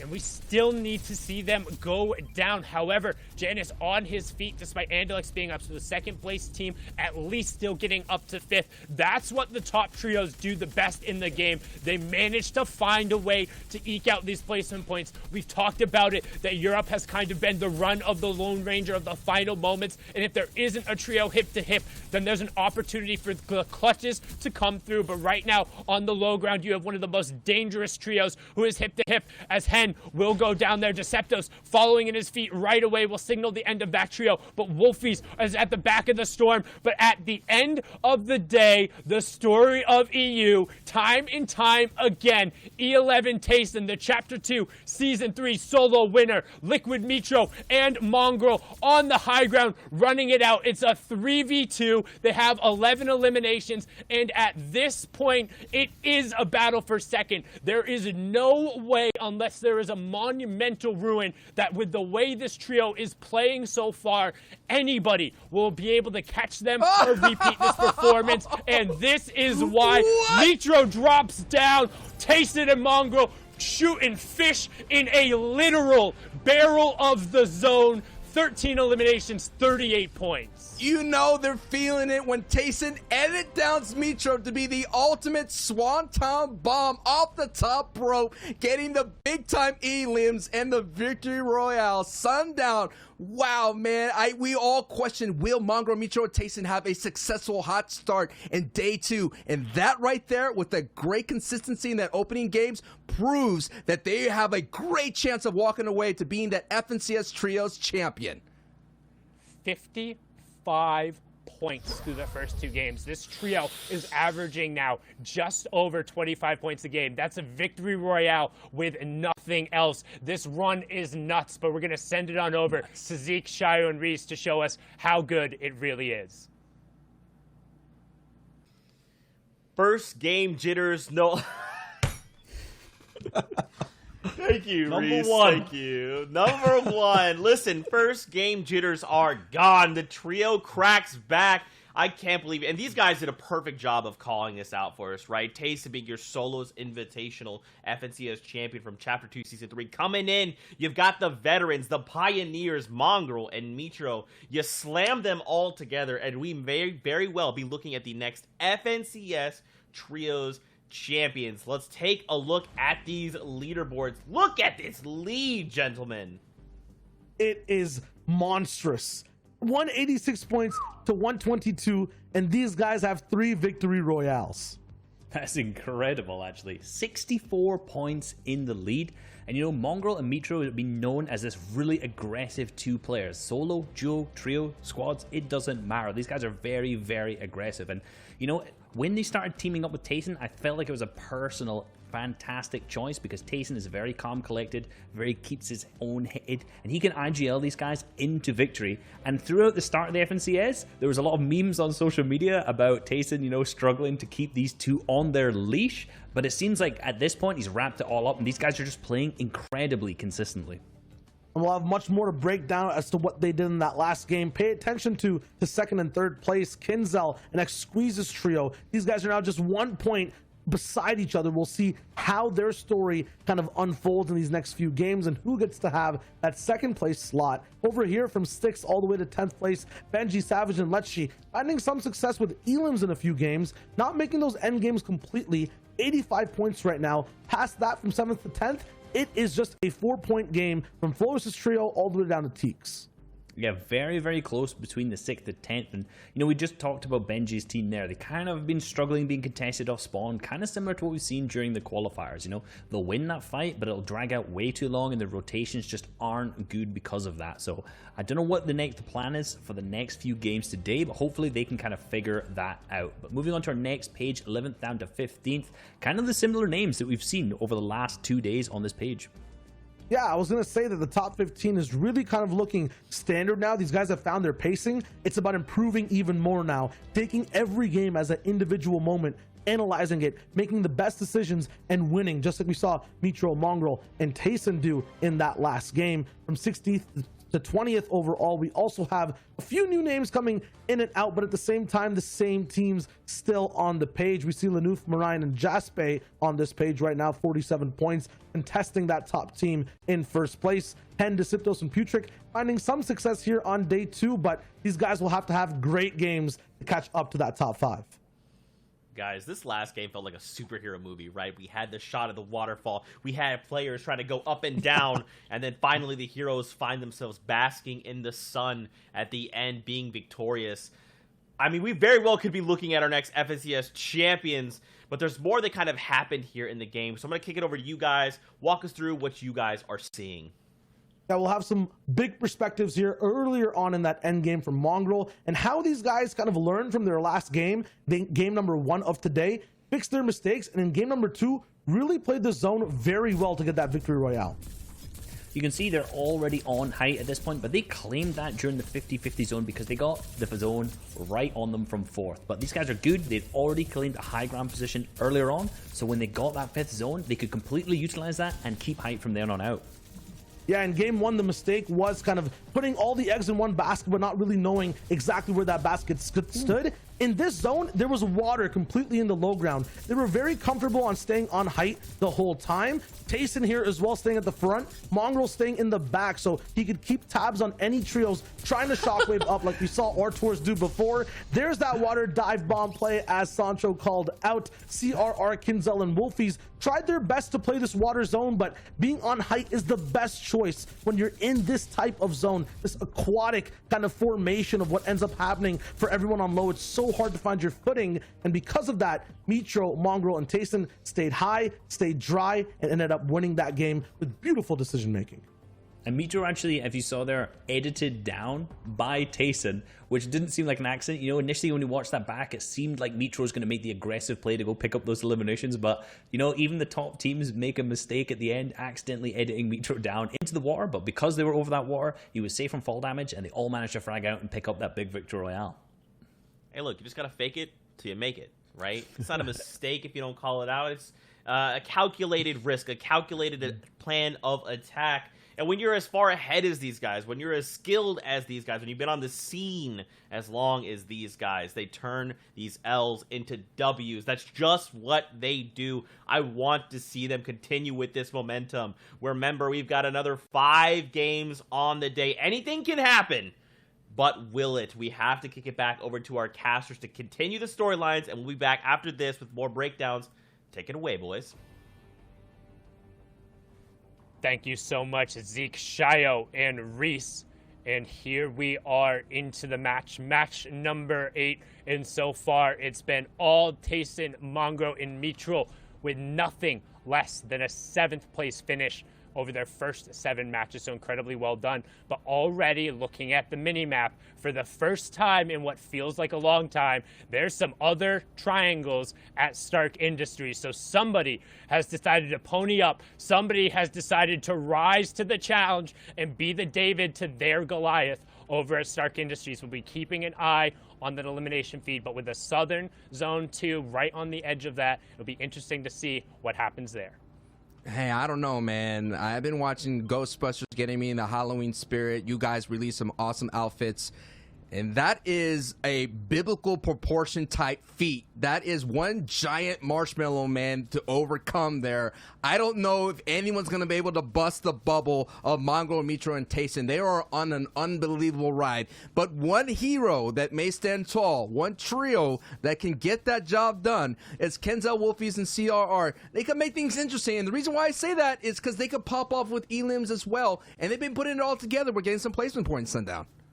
And one thing to note in particular about the last game, you saw how he had the bandage cannon on the low ground, but being out of mats, and when you're in the water, you can't actually fire the bandage against anything. It will go all the way down to the bottom of the water. So despite being on 20 HP, he didn't have anything to kind of mark himself against. As we actually see up in the elimination feed, Andretta picking up another early elimination there, but also we saw Lecce end up going down as well. So another one of our power trios over at Doom's Domain struggling a little bit here off of the start. The Dual Media boys giving them everything they can handle so far here on day 2. And I gotta know, as we seen that Snipe does pick up an Elim on Benji, what happened? What went down there in Stark Industry? We gotta see in a moment notice. We'll get that replay up going. Yeah, and that was Benji's full Elim as well. Their trio is down. You keep an eye on that top left corner now, as we're going to see. It's an Thomas HD and Flick.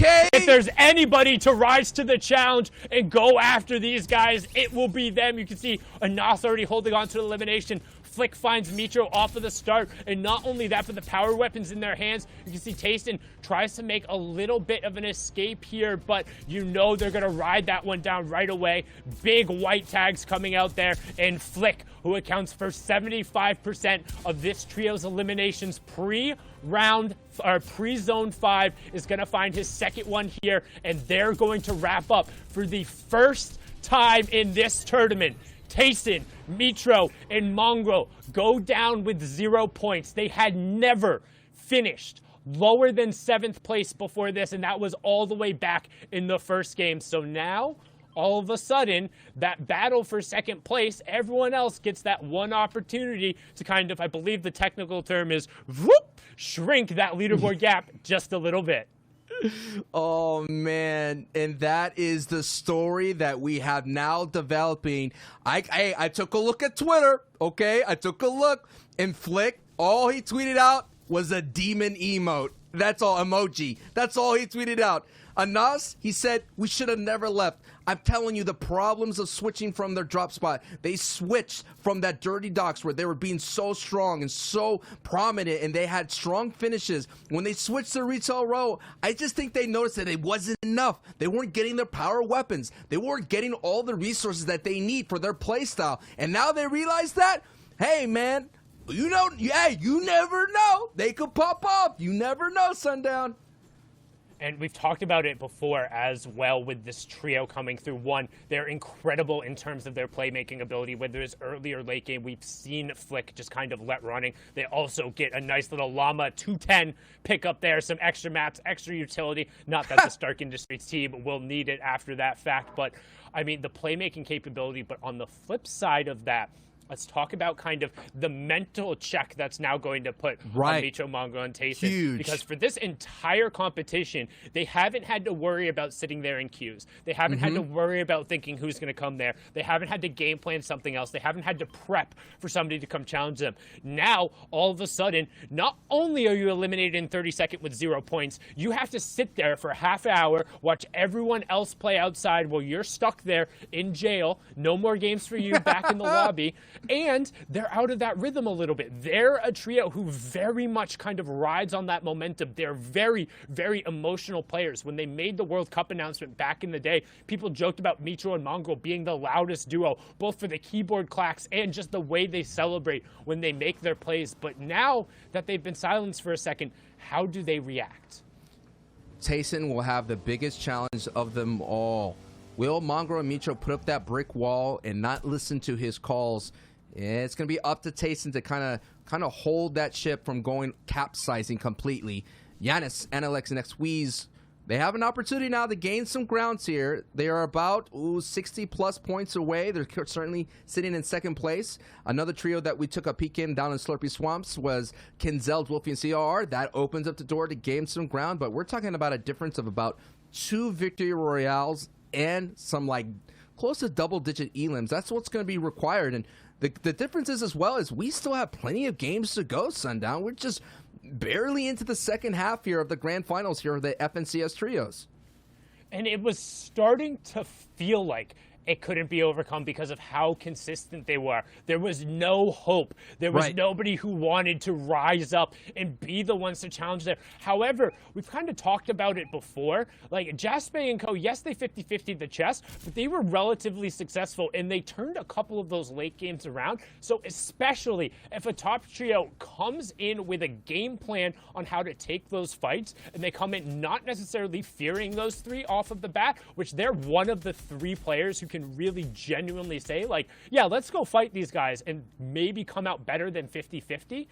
Now, all of a sudden, you're going to think, okay, Mongo really wants to get revenge there. But if they're not, they haven't had to practice this drop being contested through the first 6 or 7 games. Now, all of a sudden, 8th game, they lose it. 9th game, if they lose it again, there's going to be that seed of doubt in there. But right now, Razumi trying to get a little bit of doubt on this team, rotating away here, and a little bit of storm tags as they just remain utilizing their soft mats to get some positioning. And Safik's trio here is looking for a good start here in day 2. Haven't gotten any points at the moment in 11th place. Safik has been one of our slayers here in the region, picking up 15-plus elims by himself. But speaking of opportunities, opening the door here, it feels like, you know, at Anas, Thomas Stacey, and Flick have slayed the beast, right? Now all the villagers are going to have a good time to try to claim that castle up there. And Nakos, Clement, and Flokis have an opportunity to storm that castle. They're sitting in 4th place at the moment. They're still about 30 points away, so that is a victory royale. They could definitely do it in one punch, but they could slowly jab their way up their leaderboard, Sundown. I would say it's probably more equivalent to either scratching the dragon's nose and making him think for a second. Oh, okay. Like, that's where he breathes the fire out of, so he's got like a little, it's like, hey, that's a minor discomfort. I wasn't ready for that. I'm going to come back in a moment, but like, the villagers are celebrating. They're like, yay, we drove off the beast. Or it's like punching a great white shark in the face. It's like, yeah, you know what? You punched the great white shark in the face, but that shark is still in the water with you. Yeah, you showed that maybe you might be a little bit of a threat, and maybe you can punch back.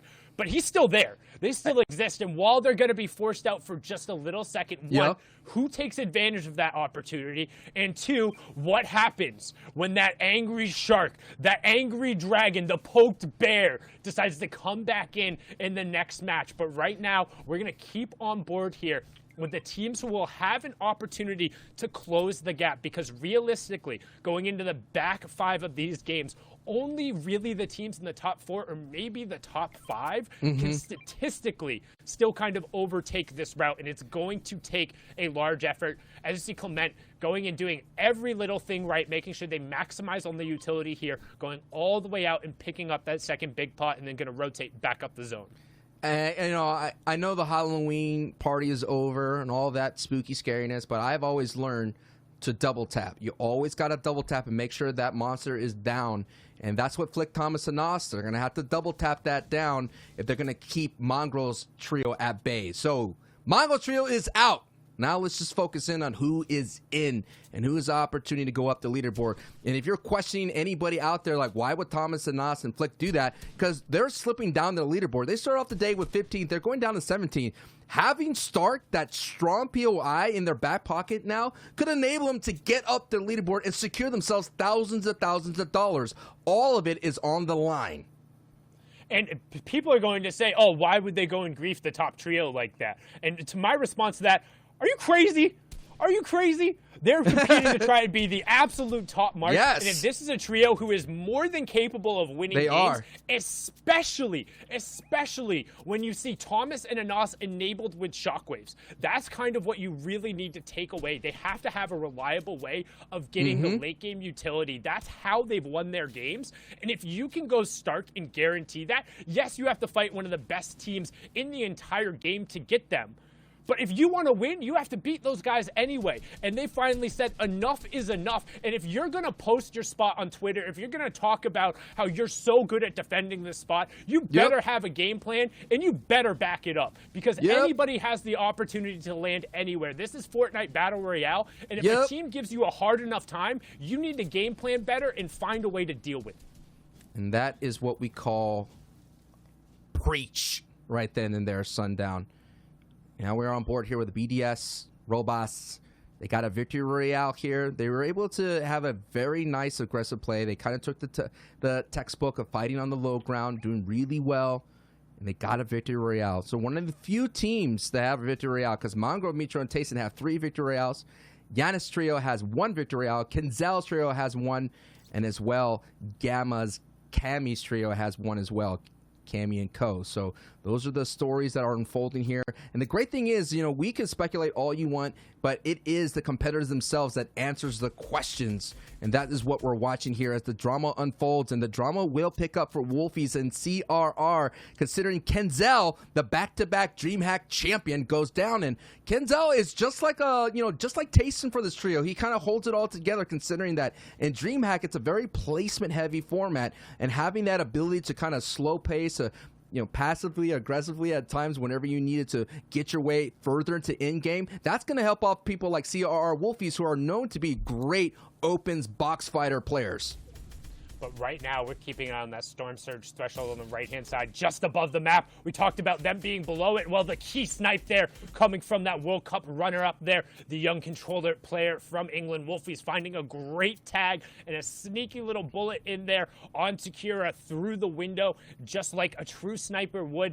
Well done to put himself above. And we talk about the little moments. That moment is so much bigger than just the 1 point on the elimination. Shedding themselves of that Storm Surge threat is going to be massive in terms of just getting positioning. As we've seen, atypical compared to what we've seen in Europe so far. There's been more and more Storm Surge pressure, and coming into Grand Finals, no team had more Elans versus Mongrels trio than Flicks, and a part of that has to do with the rotation path. They're always coming out of the East and passing that Stark Industries, and also, man, just pound for pound, they're one of the few trios who actual wall-to-wall matches up with those guys. And when we talk about kind of wall-to-wall, that's when you're in a box against somebody and not necessarily in the same space, but owning 1 or 2 walls in between you guys. These guys execute on those fights almost better than anyone in Europe. And Thomas is a superstar, had a great run in heats. Nas and Flick are right behind him as well. They're forming a very strong trio. Thomas HG had some Twitter barbs with Zexero from NA East. Thomas HG was talking about, hey, who could come over here from NA East and compete? Should I go over there? It's so interesting. We all wish we had a World Cup Part 2. Like I said, sometimes the sequels are better than the originals. We all wish that. We all wish we'd be able to settle the great debate of EU versus NA. And don't forget about the Latin American. Don't forget about the Asia. Don't forget about OCE. We're talking about Fortnite, baby, worldwide. Some of the best competitors all throwing down, and it's all happening here in this amazing month here. I cannot wait to see who's going to walk away champion here for EU, and I cannot wait to see who's going to walk away for champion in NA East, so the debate's going to kick up back up again.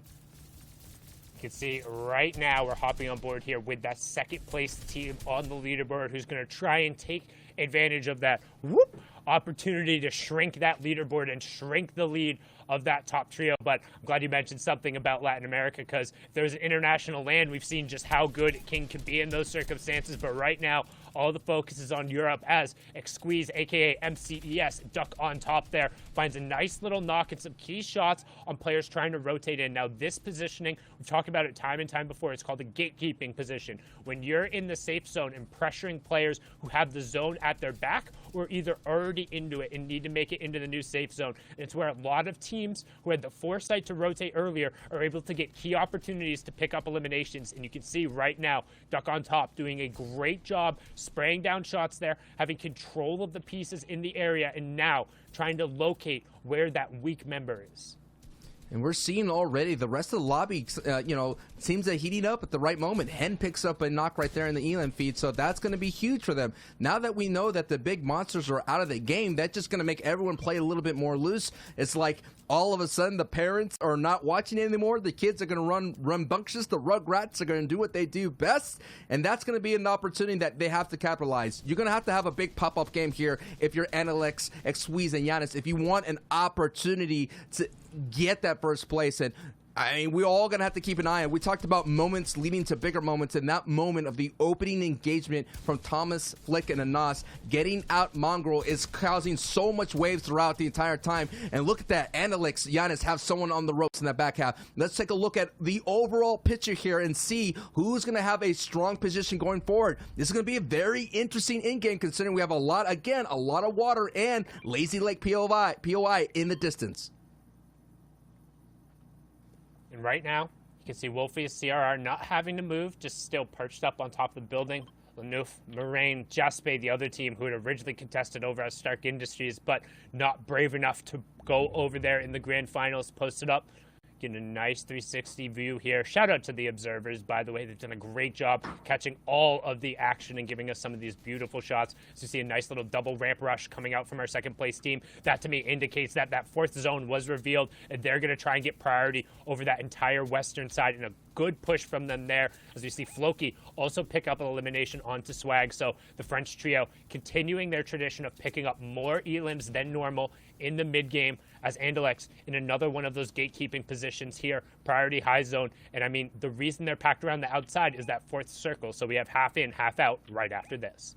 And this is a strong gatekeeping opportunity. The only danger they risk is getting sniped, returned. And that kind of return to sender type lethality is going to be so dangerous to deal with. But they're sitting good. They're covering angles. And someone kind of almost out of nowhere, kind of peekaboo, jack in the box, took a shotgun blast for Analyx and kind of woke him up for a brief moment.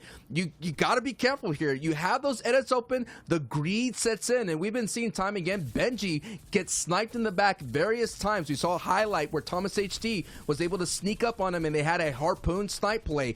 Hey, that greed could catch up to you. You have to be sure that you have all your angles covered before you move on. But look at this, Sundown. A max rotation pull. And this is going to be tough for Analyx, Giannis, and Squeeze, considering that there's a lot of people in their way for making this rotation.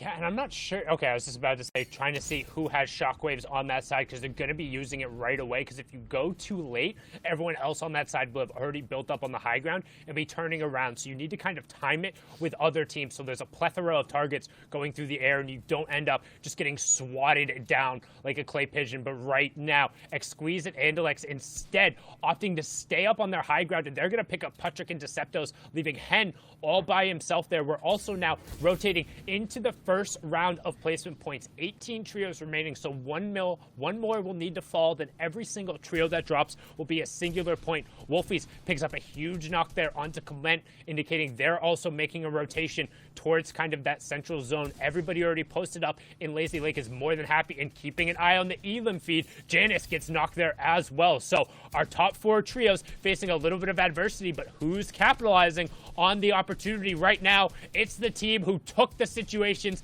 by the horns. Thomas HD and Co. grabbing some elims, but we're going to hop back on board here with Nate, Smash Dave, and Bobo, Exalti, our wild card team, trying to find some more rifle elims on the side. Rojo's team going into the day were top 10. They kind of slipped a little bit there, and they're trying to find their footing in 12th place. This is a strong opportunity. You had basically the lowest of chances to get into the grand finals, and you were one of the ones that came out on top in a wild card finish. And they're just proving the point how strong the EU region is. The 33rd team is now sitting in a top 15 situation. Now we're going to kind of pull back. Let's take a look. We already know that actually Wolfie's spot get taken out by Flick's trio. So now we're going to take a look here as now the first 6 full rotating circle is revealed, and Exalti, Nate, and Rojo get that prime priority position.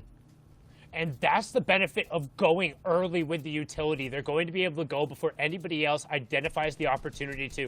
Keeping an eye on the top left, Thomas HD and Co. still rattling off the eliminations and making their push further up into the money, taking advantage of the opportunity they made for themselves. It's a breaching charge up the leaderboard, but right there, Bobo finding a great shot and good conversion onto Matzo that Rojo's going to be able to pick up. Hen still on his feet, trying to do it 1v3 style like he's used to. Steelix finding CRR in the feed as well, but Bobo just trying to find a little bit of room here on the low ground. Sees his teammates are a couple levels above him, should be looking to rejoin them, as now we're going to flip on over to the side of the zone, get a wide shot there to see everyone trying to rotate and get in front so they can then about face on the rest of the lobby. And our second place trio is still up on their feet, but it's just in a duo form, as Floki is also going to get knocked. It's all going to be on Nakos now for our 4th place trio, as the first placement points will take over. Every trio up, beginning 1 point, but still 40 players remaining, 9 of which are under Storm Surge. Our 4th place trio going down. 2nd place trio also getting knocked here, as Nate, Dave, and Boba are continuing to just be on the front priority of the zone. Hen doing his best solo Ranger impression, picking up another knock, but right now, all about priority, as these guys are going to begin to find picks. We're going to see a new name at Hype very shortly, considering Mongo Trios is out. They went out at the very beginning. This is the wild card on the low ground, working as a unit, doing really well. They're trying to find space control. They don't have much of it, considering there's a lot of enemy builds, but they're going on the Storm side of things, so they're going to be able to save as much as possible. A nice pickup by Nate right there is going to go back into the Storm to pick up those viable loot. Now we're going to get a point and see and look at who's at the mid ground, who's at second height, who is at the low ground. It looks like Nate Exalti, actually Bobo going down. So it's going to be Nate to Rojo right now. And Rojo is really low. So all of it's going to be back time for Nate, considering that he has a strong power weapon. He has some crash pads, so he can cause some destruction. And now Nate is going solo dolo. Steely picks up an Elam. Heatsy picks up an Elam. And Steely, and Hen picks up a knock. And Hen is still up. And Nate picks up an Elam. Everybody's trying to capitalize that, knowing that the big dogs are out of this match here, Sundown. And Hen finally going down the solo run into the top 10, but Nate says, I'm Mr. Solo Dolo himself. Crash pad up on the high ground, gets Antarak, and we saw SLQ had a brilliant kind of tactical performance yesterday, hiding in the tree there for their 2nd place, so some high ground control, but again, textbook from the top down. When they're given the power position, they're taking advantage and trying to storm up the leaderboard. Thomas HD flicking it off on the high ground, and nothing to do now. And Sweeze is out, so that is the 2nd place team going down, getting eliminated. This is Thomas and Anas and Flick's world to be able to bolt themselves up their leaderboard. This is the strong opportunity to do so. They already have, look at that, double-digit elims, 11 elims. This is going to be such a strong game from this trio, and now we're in a top 4 situation. And Flick Anas and Thomas HT has initiated the spread, the split, the deadly split that a trio could initiate and rack up a lot of elims and cause disruption. And Flick has those crash pads as well. He's going to be able to throw them down and cause more disruption on the low ground. But I want to see them execute and close out this game. Too many times during the qualifiers, they'll be in this position and it'll slip away in the final moment. And if they want to put themselves in the money, if they want to unseat Mitro, Mongol, and Tasten all the way, not just from the landing spot, but from a miraculous run and unseat them at the top, they have to get all the elims in the victory right now.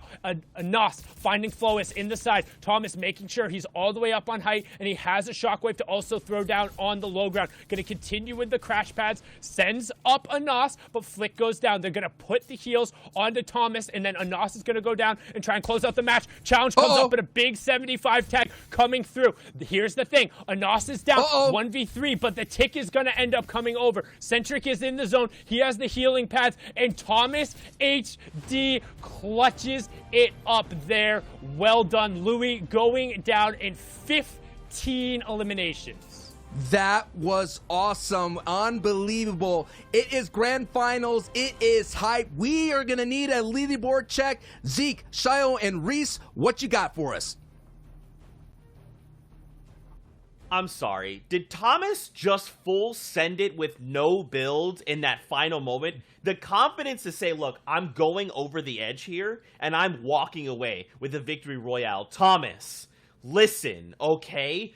These are the plays. I cannot believe it. Also, the casters talked about it. This trio swapping it up, saying Mongrel, Mitro, Tayson, no longer. We are the new Kingslayers on the turf. We will find you on your POI. We will claim it as our own, and we will walk that through to the victory royale. A massive 40-point game swing, and now they are looking to contest in that top spot. Can they keep doing this, though? Shy, if they could keep this going, if they could keep shutting them down, we could see them walk away the victors. It'll have to be a repeated time loop every single game, though. They'll have to come to bargain over and over again, because right now the top 5 is looking exactly the same. Yep, no changes here at all. What I'm very interested to see, though, is where that put Flick, Anas, and Thomas HD. These guys really were not performing. They were down at 17th, and up to their own standards, these guys are definitely a top 5 team. However, where's this put them? And here's our answer. 6th place after that. So that's moved them up 11 spots on the leaderboard just from one Victory Royale with 15 eliminations. Another team that we've seen moving up here there was Nate, Bobo, and Exalty there as well, down in 10th.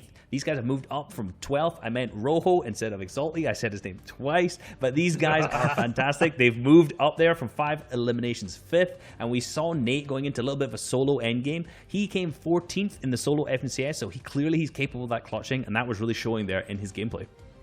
Yeah, but Sundown said it best. It doesn't matter how many elims these guys get or if they just get the Victory Royale. It has to be everything. It has to be a combination of both in one game, done multiple times if you want to hit that top 5. Even with such an impressive game there from Flick, Anas, and Thomas HD, it only puts them in 6th, and they were all the way down here from 16th, 15th to 20th. So any of these teams, if they want a shot to push forward, get there in the top spots at the end of day 2, have to play perfectly repeatedly, and that is a tall ask. Yeah, you know, some of the teams that we've seen here, 16 to 20, I kind of mentioned it last time. They're just struggling that early and mid game. If you look through their game history, a lot of them are going around that 25th, 24th slots. And this is, if you see this in the leaderboards, usually means that they're going down to Storm Surge. You know, they didn't have enough tags, and then they have to try and take a dumb fight that they didn't really need to. Yeah, but now we have a little bit of a tournament on our hands because it's not guaranteed that the first place team of Mitro, Mongrel, and Tayson has a game to play every single time off drop for free. Stark Industries is one of the most polarizing drops that can fights where they just end in a matter of 5 seconds.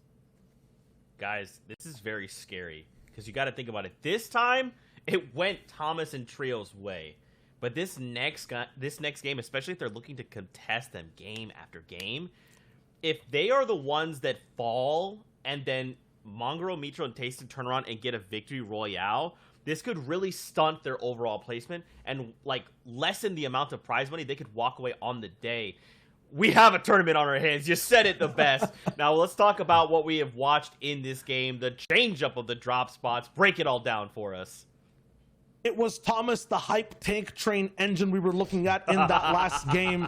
From the beginning, we saw it happen on stream. Well, let's look at it again. Making the last-ditch effort decision to contest one of the strongest spots on the map, to contest the first-place team, and win it without anyone going down. My goodness. And you know, Anas tweeted that they were going to be landing here for every single event once the place was actually initially put into the game. And they didn't really hold up to that. However, we've just seen Anas on Twitter retweet it saying we're landing here, and this was clearly the forthcoming of that because they landed and they popped off big time.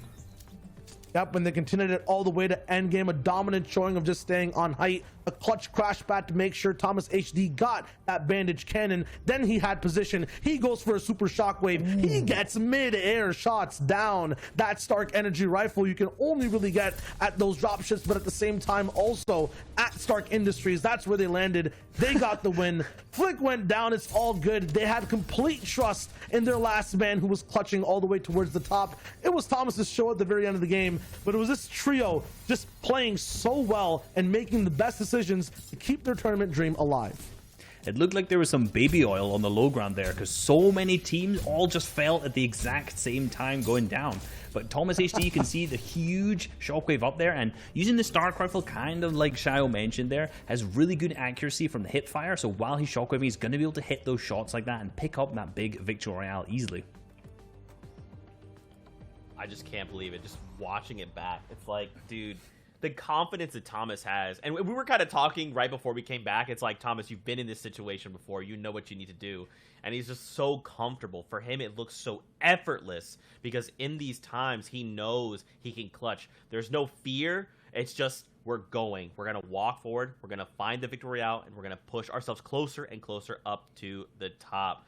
I'm so excited that this could be happening. I'm very scared to watch these trios fight it out again because, again, it may not go the same way. It may be very different, but we'll have to see. Fortnite fan, we're going to go to a break. When we return, the final 4 games and inevitably our new FNCS Trios champions.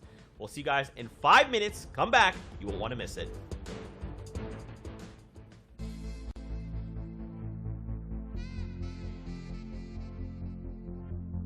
What's going on, Fortnite fam? Reset back with another video, and in today's video I want to cover height. We're going to be using Zate, Saf and Stretch as an example, and one of their games where they picked up a victory royale from Qualifier 3 Round 3 of the FNCS.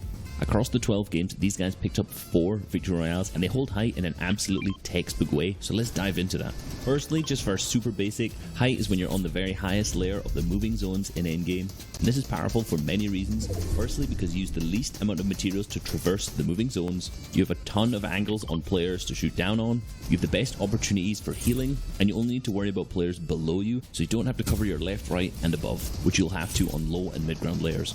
I like to categorize the art of playing high ground into 2 separate categories: claiming and maintaining. Claiming high ground does not start in the end game, it starts much earlier in the mid game, and in this game in particular, Zate, Saf and Stretch try to claim the high ground as early as the 3rd zone.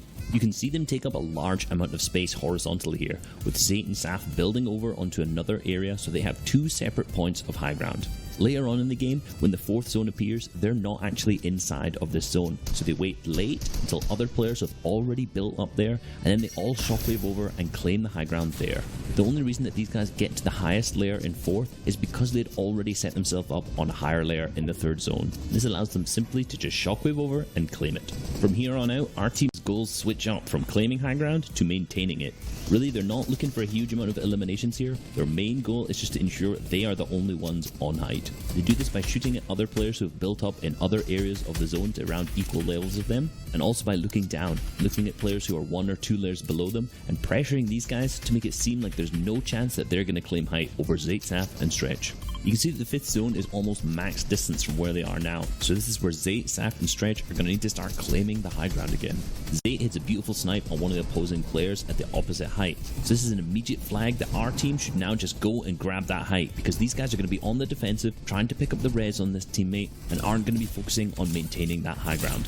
What Zate does is he actually shockwaves over to another layer of builds and then builds out into the zone to create a different area of high ground.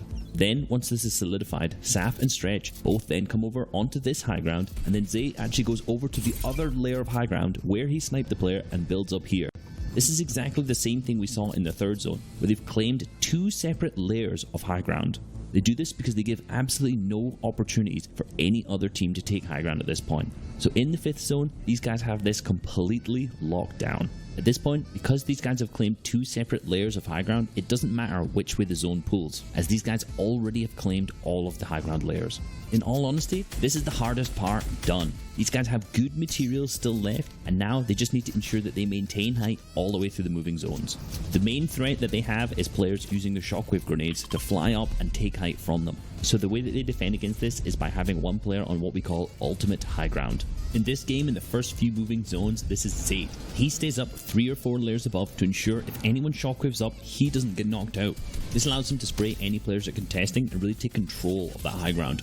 And at the same time, you can see Saf move further ahead of the zone and spray backwards at players down below, while Stretch stays on the same layer as Saf and just consistently applies pressure to all the players below.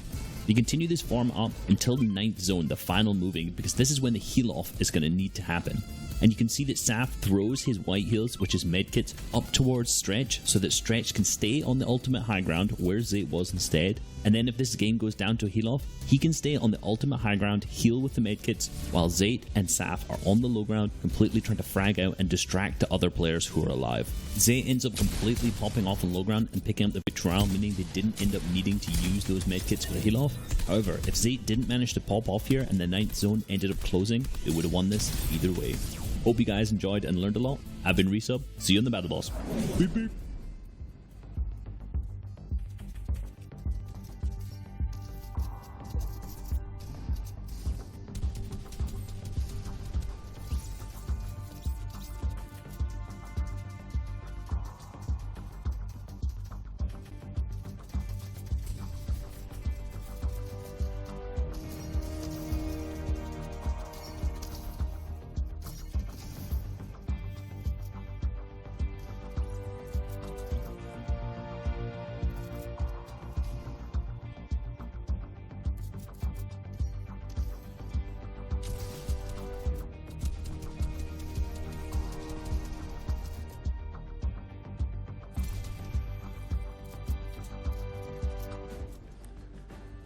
Welcome back, Fortnite fam, to the FNCS.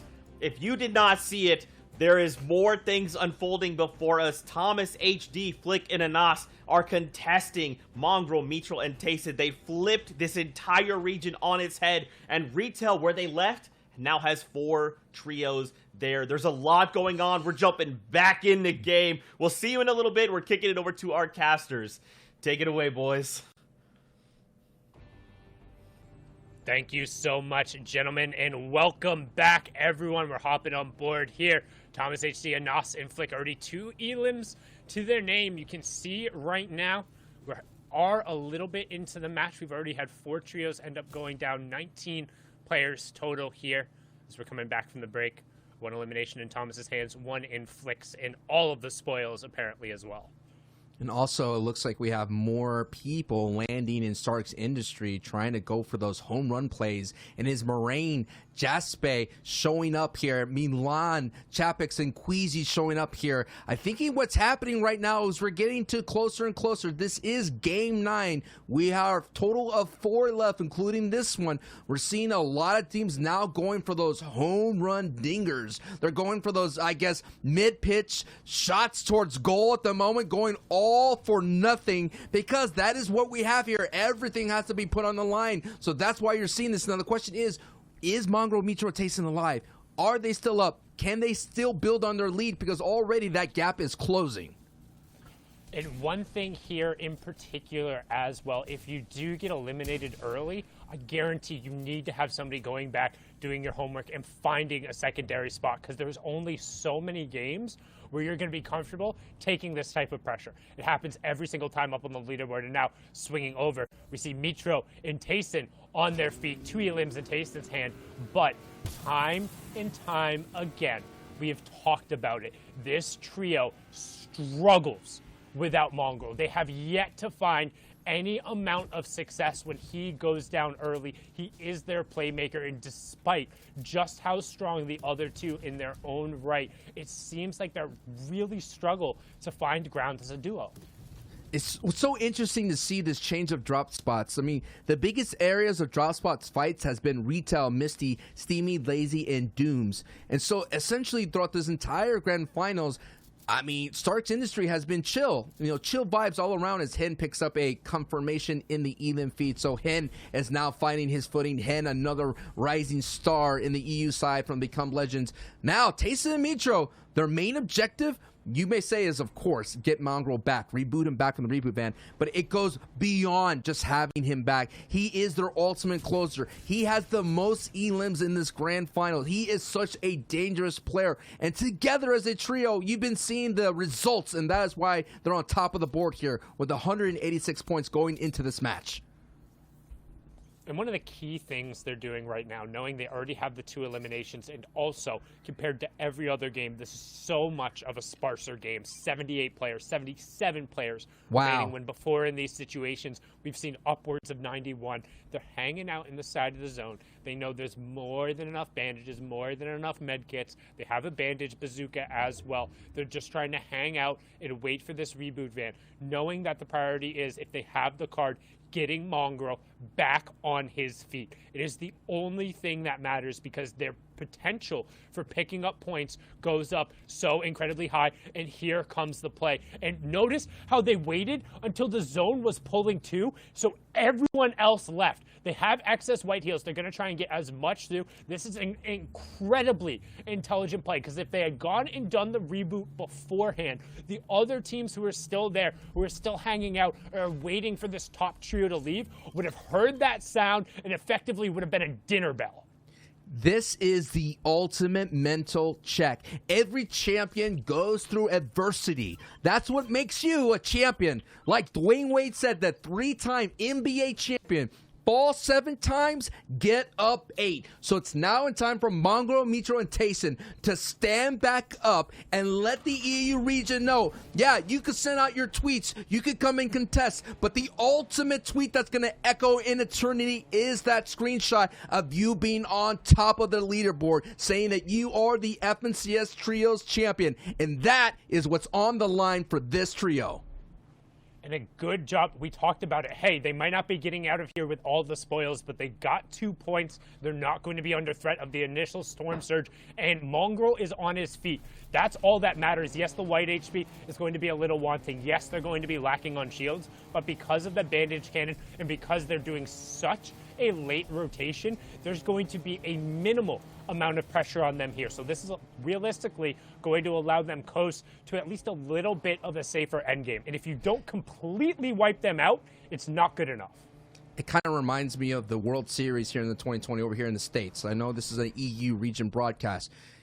In that World Series, the Dodgers, the Los Angeles Dodgers, went on to win the whole thing. They were mostly known as a home run hitting team, but then they started playing small ball, going for singles, doubles, triples to accrue their runs. So now it's going to be a small ball game for Mongrel, Mitro, and Tayson. They cannot go for that big home run with that big old, according to Twitter now, Starks equals victory royale. It's not going to be that simple for them, but like I said, a champion's ride is going to go through some troubles. Now a champion going through troubles is Benji, Lecce, and Savage, who have not yet to kind of hold on to their day in day two, but it could happen right here. Benji with a big time 200 back to back, and now they know Benji's here to fight, and Benji's able to clutch it up solo style, but man, clutching up this early in the game all the way to end game, that's going to be a huge story to tell for Benji.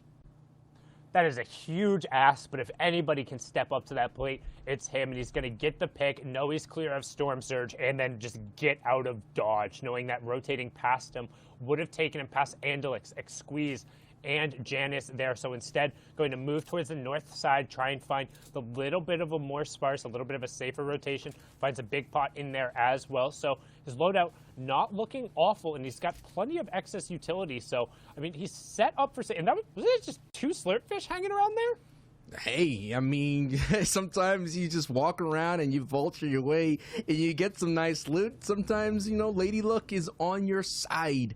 And now that's what's going to be required for Benji. As you can see, there's a dangerous trio looming in the distance. This is their second place team in the grand finals. Is Analexianus and Xweez still really super behind here. We're talking about 40 plus points behind our first place of Mongrel, Mitro, and Tayson. And you know, their work that they did, they conditioned this leaderboard sundown, and all they have to do, you mentioned it time and time again, is just be on your feet, rack up those placement points. You already are going to be safe because you don't have to deal with Storm Surge, because you did have a very contested drop, as we saw there for that brief moment. And now, you know what? When you're on top of the board this way, the rest of the E region don't want to be embarrassed. They don't want to walk around that someone was able just to put triple digits on them easily. They don't want that. You have a target on your back now, and the question is, how are you going to respond to that? And the one thing to note in particular, too, is their inability to capitalize on the one opportunity they got while getting the placement points and while getting some eliminations. It's not quite enough because Mongrel and Co. have 17 more eliminations than the next closest trio. These guys are still fragging out. They have 41 elims. They're the second highest, and they have a 7.2 placement. But the fact that Mongrel, Mitro, and Tayson are beating them in both of those categories, with the most important aspect being those 3 victory royales. Every single one of those victory royales is just a base plus 5 points. So from the victory royales alone, that's plus 15. The difference in elimination gives them plus 17. And then they also have a better average placement score coming through there. So you have to find a huge performance on top of them going down. And again, with 4 matches left, it's still possible, but every single match that passes makes it more and more unlikely and more likely that everyone else is fighting for second. And at the same time, you have Kinzel, Wolfies, and CRR who are right behind you. They're very close to upend your ride here and get into second place. Every placement here matters. We're talking about thousands and thousands of dollars of prize pool money on the line, and that is what's at stake for all the other trios. We kind of joked, we kind of say, hey, Mongrel and Mitro and Tayson statistically are so far ahead. It's just a battle for second and third. But now that we're seeing that the EU region is stepping up, they're now landing at Stark, multiple trios. The question is, can Tayson lead Mongrel and Mitro to a better pasture when it comes to these kind of contestations, as now we see Tayson now trying to get a snipe in, and look at them. They're still being aggressive. Granted, they just left Shambles Town. They're still trying to do their best to enter that champion's row. I'm very questionable about drawing any attention to yourself right now. I know, We've seen they dangerous. don't have excess shields. You're making a rotation through the open, but they say, Sundown, don't you know who we are? We feel comfortable with the lead. We feel like we need a refresher here. Let's go box to box. We're some of the best in the world here. Mongo providing the support there with the burst rifle as Tayson leading the charge there, the E11 player, straight into the box. Forget box to box. He's inside the box. Mitro knocks Smudge. Pricolino goes down, and in the blink of an eye, 23 teams to 22 teams, well above Storm Surge, but we talked about calling attention to yourself, and what happens? They were able to get the mats, but now it's going to be on Mongrel to hold off the lobby focus, and everyone should know that's them. There was no other action. They should be pouring the shots in. Tayson is down. Mongrel is down. Mitro, no shields and just the white HP to his name. You would assume that everyone would just be pouring in the bullets right now and not giving him opportunity. They need to capitalize on this, and there it is. Down they go. 21st for Mongo, Mitro, and Tayson. They get 6 points, but again, that door that looked pretty firmly shut, deadbolted and had a lock on it. Well, maybe there's a little bit of light. Maybe there's a gap, but the question is, who will step up? That totally reminded me of that scene with Mean Girls with Regina George, where all of a sudden everyone realized Regina George was on the ropes, and everyone uprises against Regina George, and that's right there. All of a sudden, the lobby folks just decided, enough, Mongrel, Mitro, Tayson, enough. We're going to put you in your place for the time being. But, hey, that place is on top, man. They're still feeling good. There's still another ultimate mental check for them to deal with, and Kenzel has a lot to deal with. Kenzel now has to be solo, the back-to-back DreamHack champion, which was a solo tournament. That was an amazing ride, and Kenzel getting that signature victory on his resume showed the world, showed the EU region that he is a strong player. He's going to have a strong performance right here already. Benji with the biggest ask. Now we have Kenzel with the biggest ask. Now you can see he's currently sitting in third place, but if anybody's able to make a play like this into a 50-50 by himself. Oh, too big to ask. And now we're on to the next trio as he gets beamed out of the sky. The bouncer shockwave not executed well enough. He says, how tall do you have to be to ride the ride? Well, regardless, the two-time DreamHack champion swatted it down there. So we're going to hop on over to another trio who's looking to capitalize on the opportunity. We have Gamer Origin, Deceptos, Become Legends, Hens, and Navi Patrick. Again, we've kind of talked about it a little bit. Hen has really been the fulcrum for this team. He's been the playmaker, and if they're able to keep him on his feet, they have plenty of opportunities to make a splash. The issue is they struggle in concluding their mid-game fights quickly, and they only seem to really win in the games when they're winning really hard and don't have the ability to kind of tilt that in their favor that often. And if you're not able to kind of minimize the RNG and manipulate circumstances into your favor, it becomes difficult. However, every once in a while, things are going to pull your way, just like they now have priority positioning on their zone and not a team in the way. As I say that, the rotation begins coming out, and you know what? They said, everyone hop in the sedan, we're going for a ride. And just to show you what kind of ride that you could have with a pop-off game right here, right now, Thomas Teixeira and Nas and Flick were able to go from 15th place all the way to 6th place with that strong finish in the Victory Royale. Hen, Deceptos, Patrick are now sitting in that 15th place. Can this be that pop-off game that they're looking for? Making that vehicle rotation is so dangerous, but Hen, Patrick, and Deceptos, their game plan is to go for height with a really aggressive retake. So, yes, they're currently sitting really close to low ground, but watch them as you're seeing on the top. Deceptos leading the charge, tunneling, tarping his way, and now you're going to have Hen and Patrick that kind of be looking in the backside of things. Patrick most likely is going to be the support player, but Hen is the one that's going to be the most damage as a fragger. And the one thing to note right now is they actually don't have any utility to go up. No crash pads, no bouncers, no shockwaves. What they do have is floppers. Oh, so they're going to try and find some picks or find a play there. They find Analex and grab the body, huck him back, see if there's anything there. Shields sorting through. What they're looking for is a way to go up, because as you talked about, that's when they do best, and what they get from that is a crash pad, and that's going to signal the alarm. You hear it in the background. It's going off right now, and another down coming through. Navi Patrick finding the elim on the box-to-box. Deceptros is going to be the one who's able to confirm it there. And all of a sudden, with only one elimination on the low ground, they're going to turn it into 3 and some utility to potentially make a play. Crash pads and floppers in the inventory. And man, and what some great space control on this layer, and the EU region wanted the smoke, and now the fire is ablaze, considering that Mongrel, Mitro, and Tayson are out. Who is going to stand tall after all the ashes are done? That is the question to ask. And Hen, Patrick, and Deceptos, we've all been waiting. We've all been wondering, where are they? They had such a strong performance in Heats, and Hen on your bottom left picks up a knock right there with some double beam, triple beam support from the rest of his trio mates. And now Hen, he's not done yet. Just like a machine, he's going to turn his attention to the backside of the storm. Very strong trio performance as we are now in the top 11. So placement points will be doled out. And here we go. They're going to try to make a move. And be careful, though, because height could kind of beam down on them, because considering that they're very close to second from height.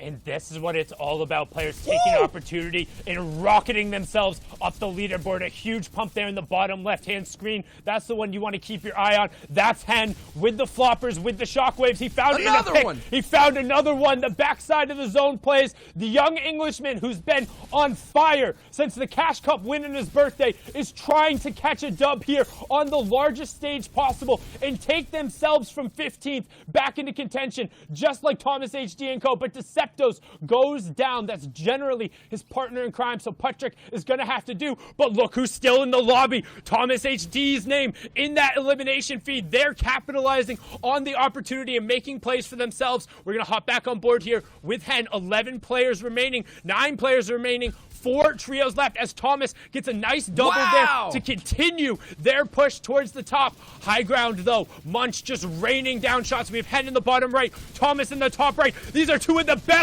playmakers in the game as Hen finds another one. Shockwave's about to come out. It's all up to Hen as he goes for height. Doesn't find it there, but still has the floppers. Thomas also looking for his own room. Can either of them solo clutch up against the trio on high ground? That's been the theme of Europe, and here we go.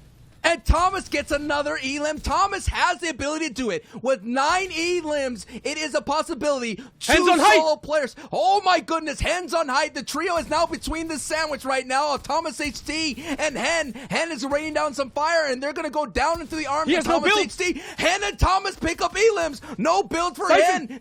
This is an opportunity. An opportunity. Yes. What a play. Up and gets Thomas HD and Munch. Oh my goodness. Hen, what a way to close this out, and Sundown is speechless.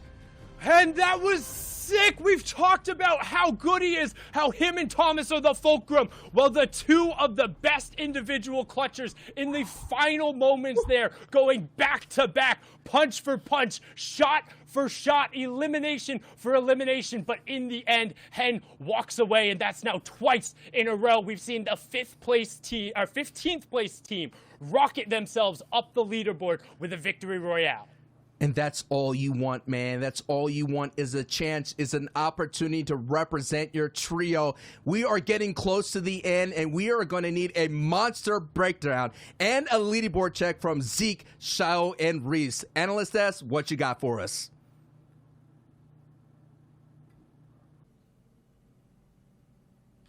Bro. Day 2 of EU. Y'all bringing the heat right now. Oh my gosh. I'm just shocked. Like, bringing the hype. Bringing the hype. Hen, first of all, I love that Sundown specifically yelled out the moment that Hen took this game into his hands. He literally goes for height. He drops a person that's chilling in the circle safe, and he just holds there for a moment. The minute he picks up the siphon, he's like, okay, no one else. I've got the lay of the land. I'm just going for it. You'll love to see it. Now, we have to take a look at the overall standings because the story is still Mongrel, Mitro, and Tayson. I don't know how they're doing this, how they're pulling this off, but look at this lead. It's a lead that's shortening every single game based on what we're seeing over and over. This game, 21st place, they had 6 elims, so they made it work, and we'll break down how and why in just a moment. But look at some of the new names on this page. Flick, Anas, Thomas HD, Fourth place, 45 elims, a victory royale, and 121 points. And how does this sound for Flick, Anas, and Thomas HD? Last game, 15 elims, victory royale. Now, third with 13 eliminations. So they've I think they've tripled their points in 2 games coming up, and they've jumped up the leaderboard to 4th. And now look, only 3 points away from Kinzel, Wolfie, CRR in 3rd. So they're almost jumping up again into 3rd place from this play. And on your kind of whiteboard, it says hype. It's for me just shock. And for these guys, the word is hunger. They want to get that top spot. They're climbing from the depths, the pits of these leaderboards. Right behind them, too. Look now. And Deceptos Putric in 7th place. They were in the top 15 before. Benji Savage lets you have to fall because some trios need to be moved down as others move up. Floki, Clement, and Nakos are still here, though, in 8th, trying to survive with all this chaos and pandemonium going on around them in EU. Usually we talk about this 6th to 10th page, and we're like, hey, you know what? Some of these names are the same. We're just seeing kind of consistent gameplay, and it's changing around every now and then. But this is just, it's all over the place. Teams are having huge pop-off games. They're moving left, right, and center, and this is the kind of excitement we really want from a grand finals. I mean, it's just ridiculous to think that Mongrel, Mutual, and Tayson are like slowly like climbing this mountain. And every single game, there's a new trio that is grabbing onto their packs and saying, no, not yet. Can they close this gap? We only have 3 games left. With performances like this, it can literally happen in the last game. Like, it's crazy to think as well, they swapped up their drop spots 2 games ago. And this is the result. These are the results we're seeing. Yeah, and we were shocked about... Oh, yeah, go for it, because this is Retail Row. I know, Retail Row. We've looked at this. This has been absolute pandemonium over in Retail Row. There's 4 teams landing here now. Just for a memory check, there was no one landing there since Flick, Anas, and Thomas HD left. People saw it, and they decided, hey, let's all go there at once. And there's 4 teams at Starks too. You just saw Mitro and Mongrel trying to land, look up, and dip off. They go towards the garage, took a car to Retail Row after the fact, and there were more fights here for Strokey, Vidil, and Kylie in Retail Row.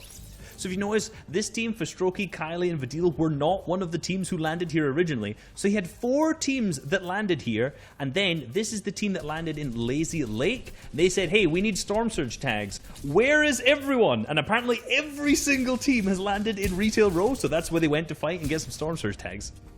After all the chaos in the early game and end game, it was pandemonium with Hen, a force of darkness on height, with a sick clutch, a trio in the midst with Thomas HD down below getting elims too. We have literally just the most 2 insane clutch players playing the end game, a trio that just got dismembered over there at the end portion of the game too. Hen with the beautiful timing and play to get up top, get the win. We would need like 6 different packages to break that game down on how many things changed and what ended up happening in this game of EU. With so many games left, this is just going to keep happening, right? Starks, it's no longer free. Mongrel, Mitro, Tayson, what are you guys going to do? How are you going to respond?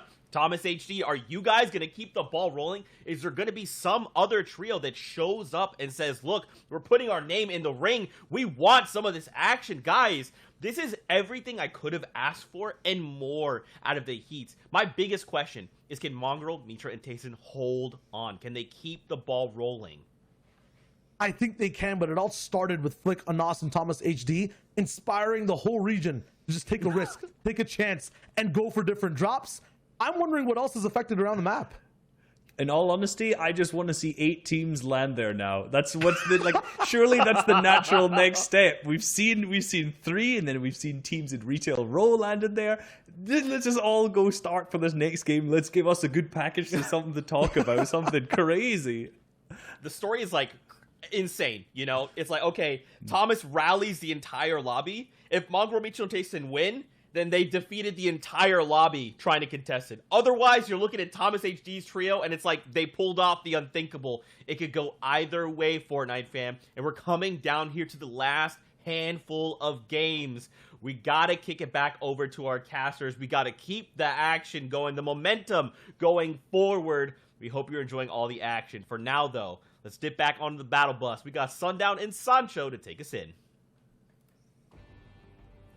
Thank you so much, gentlemen, as we've loaded on in, and this is match number 10 in total. We have 3 more to go today, and then we'll crown our FNCS Chapter 2, Season 4, European champions. They'll be walking away with the axe. You can already see decent amount of spread going on here. Some triangles over at Stark, so there's definitely going to be a contention going on, but otherwise there's a decent spread of teams. However, it feels like there's a couple more people also lurking on those out route kind of paths just outside of Stark, as we're going to swing on over with our match 9 winners, Hen, Deceptos, and Patrick.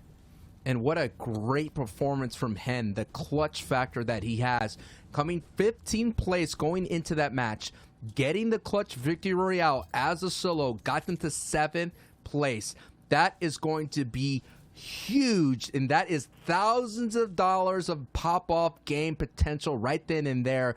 And we've been talking about it the entire time. We've been asking, when is Hen and Deceptos Patrick going to pop off? They had so many great pop-offs in heats. They kind of surprised everyone by strong performance. I believe in one of their heats or qualifiers, they had like 3 victory royales. They look super strong going into the grand finals.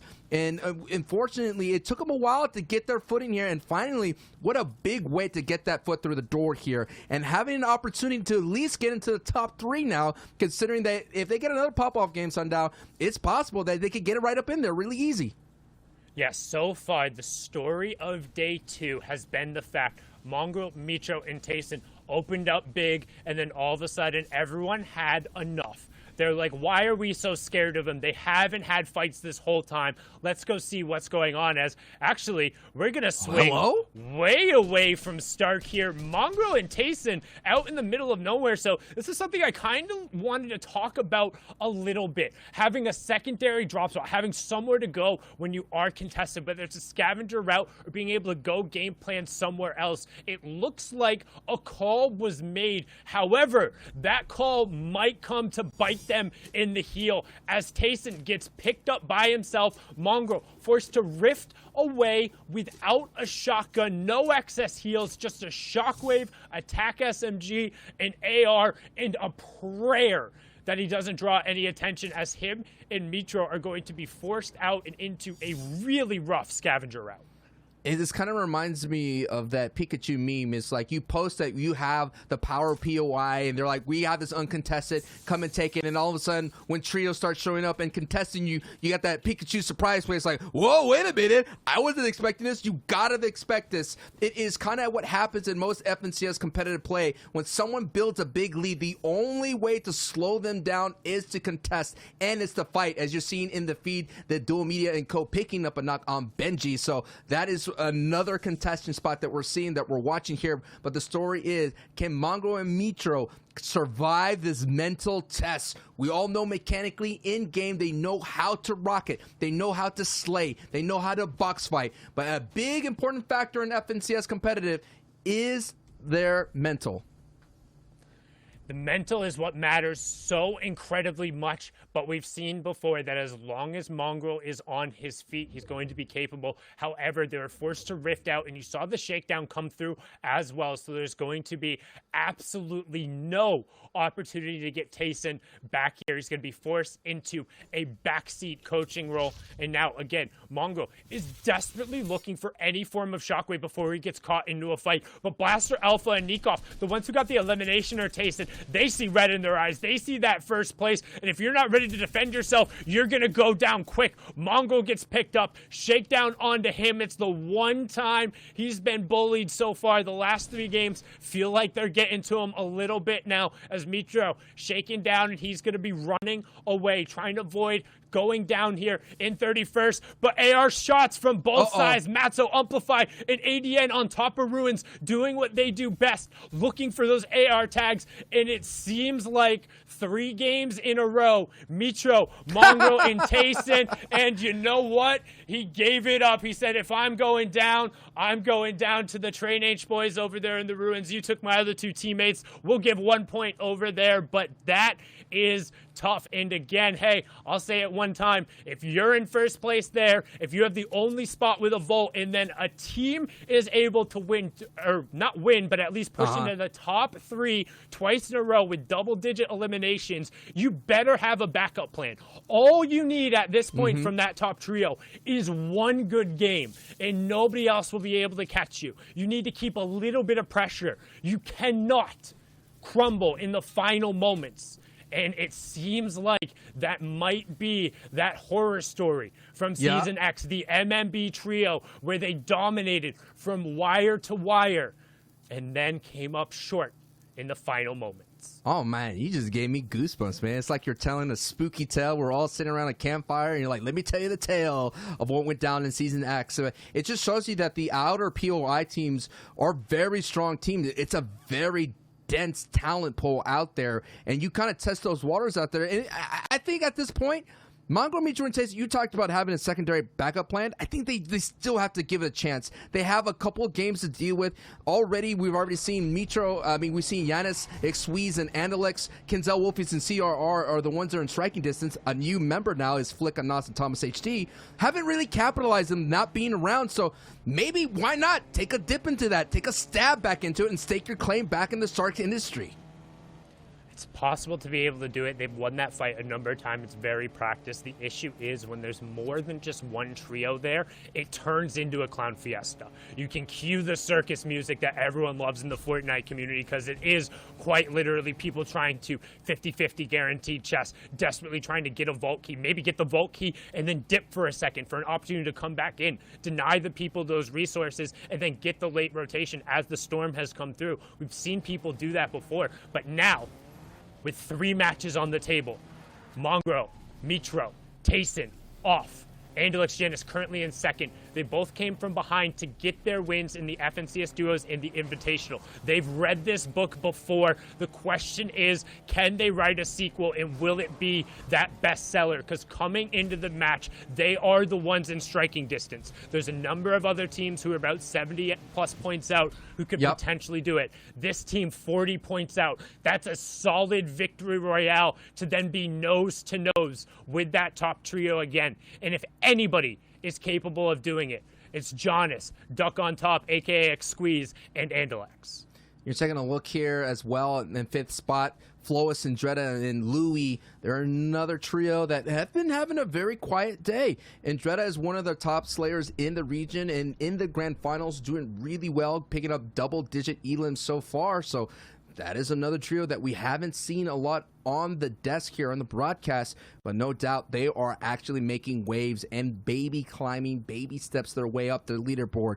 Wolfie, CRR, Kinzel, we saw in the previous match that it was essentially up to Kinzel to kind of hold on as long as possible, and then he got taken out quickly on a rotation. So maybe that mental check, you see that trio that I mentioned, Flois picking up some elims there in the feed. That team is still around. Listen,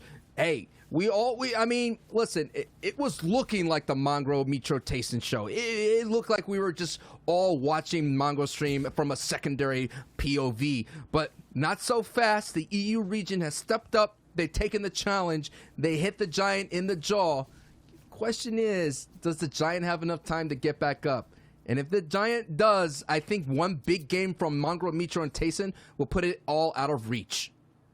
And the key thing is right now is, yes, while the entire leaderboard is squeezing up to them, we talked about it before. The fact that they opened up such a monstrous lead, they still have 3 victory royales. They're still, I think, in terms of even with those absolutely horrendous placements right there. And missed chug my splash. goodness. Speak of absolutely horrendous there.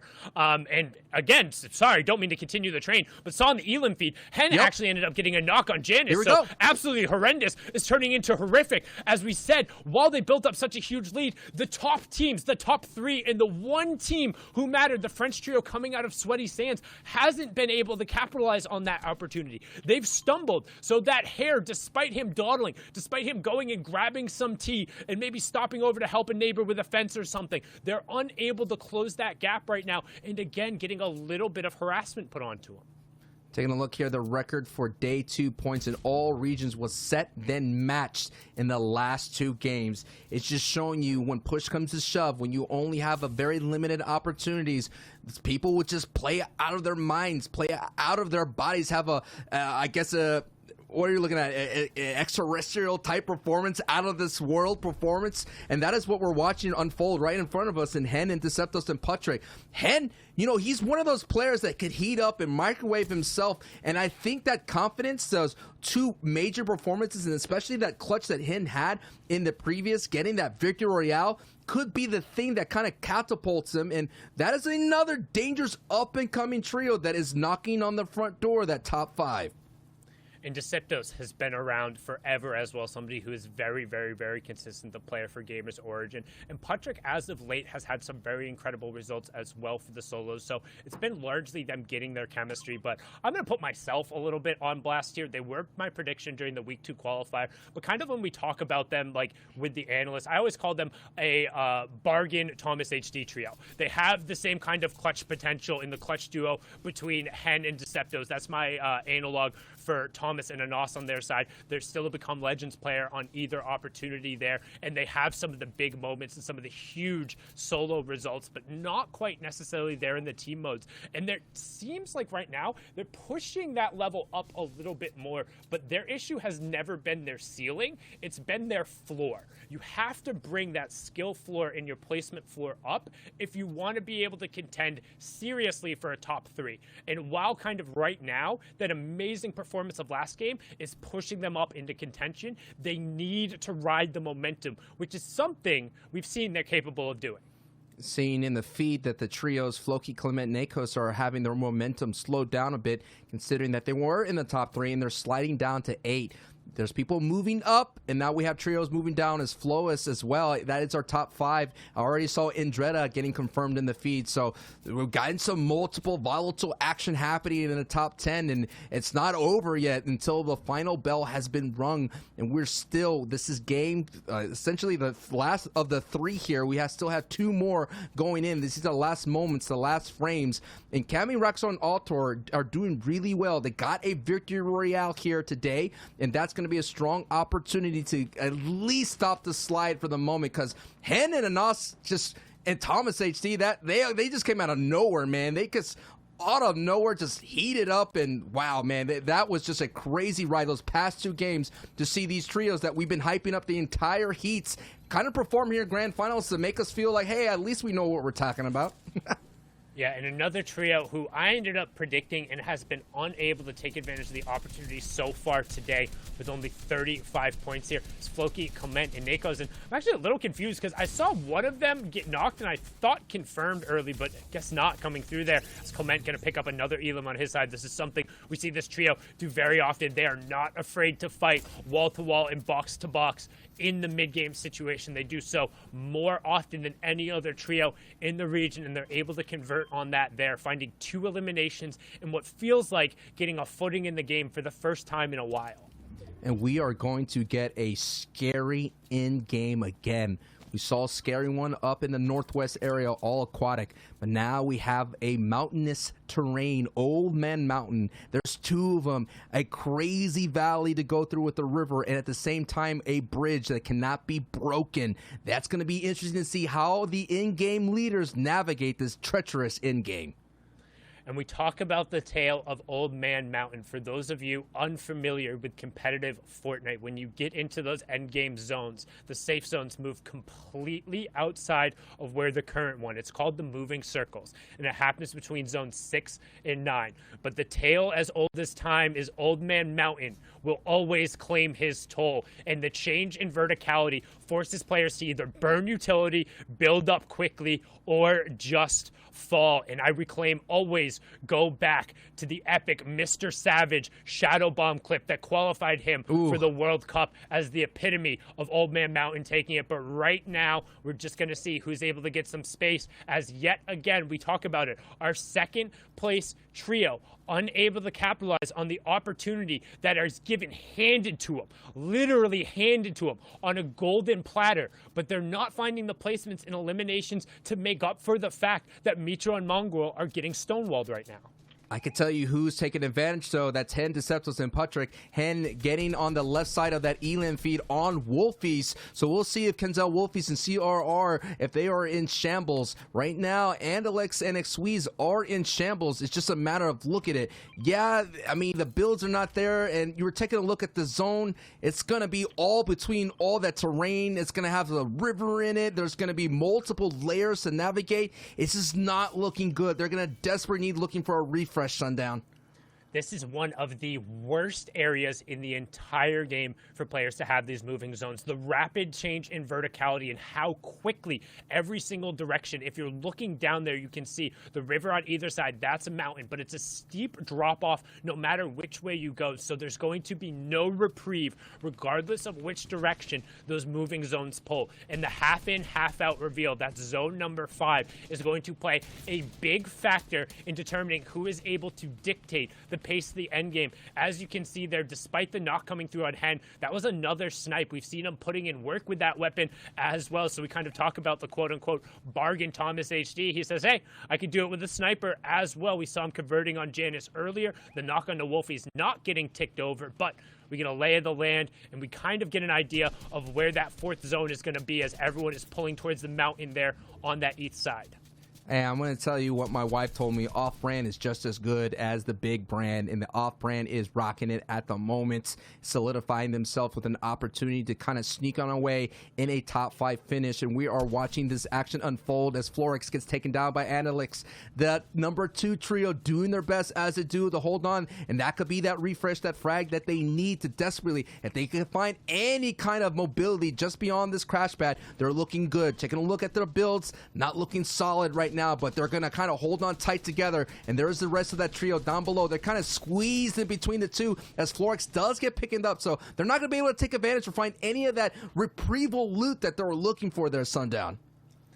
Which is really, really what they feel like they need. You can tell, oh no, did they just lose the shockwave? They left the shockwave on top of the cone and through the wall replace. It fell. That's disastrous. That is awful game management right there from Xweez. And we talk about in the moments when you have to do everything right, losing your one utility, your one vertical and horizontal utility tool in such a tremendous moving zone area with huge changes in verticality is going to end up spelling potential disaster for them. However, the disaster going to be averted for now as the 5th zone lands smack on top of their head, and it's going to come down to whether or not they can win this fight against the team that spitefully stole that shockwave away.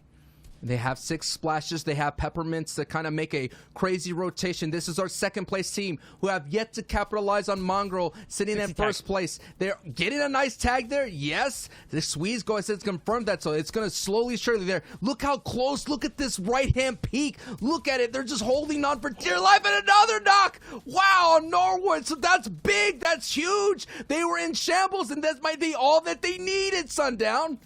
I didn't see him able to get a shockwave, but he is able to snag away a shotgun upgrade there. You can see Clement and Co. all the way down on the low ground. Utter shambles in terms of HP, but they got the elims that they're so well known for. The question is, 6 elims, plenty of excess utility, but can they make this rotation up the side of the mountain? There's the Gorgeous Gorge bridge they're trying to make up now. Floki will get the conversion onto Jaspe a little late to get some bonus siphon onto him. Good job coning their head in, but they're coming in the absolute low ground, which is such a risky area. This is a trio, again, we talked about it, they've been banking on consistency points, but running into a tough time. Now building with hard mats. 18 trios remaining. One more will go down, and the placement points will start. And the 2nd versus the 4th team on the walls of each other right now, and Andalex is going to hastily retreat, saying, not now, not outside of placement points. Be safe. We took a look at 4th place, and now it's on 3rd place right here. Kenzel again for the 2nd game back-to-back, riding solo dolo. He has some shockwaves if he gets into some dangerous situations, has some decent amount of builds, but it is the lack of power weapons that's going to hurt Kenzel. No doubt Kenzel is going to do his best to kind of emulate his DreamHack Championship. The back-to-back champion now is back-to-back solo. He does get priority of zone, but I just don't think he's going to have the ability to hold on as much as possible. A trio could easily overcome him. Yes, you got one player, but with that blue power pump, it's not going to be enough at all. You're going to get traded out so easily. So, but hey, Kenzel, All you got to do is stay alive. Just get to placements, and you'll be able to get closer and closer and get away from Flickanos and Thomas HT, who are right behind you.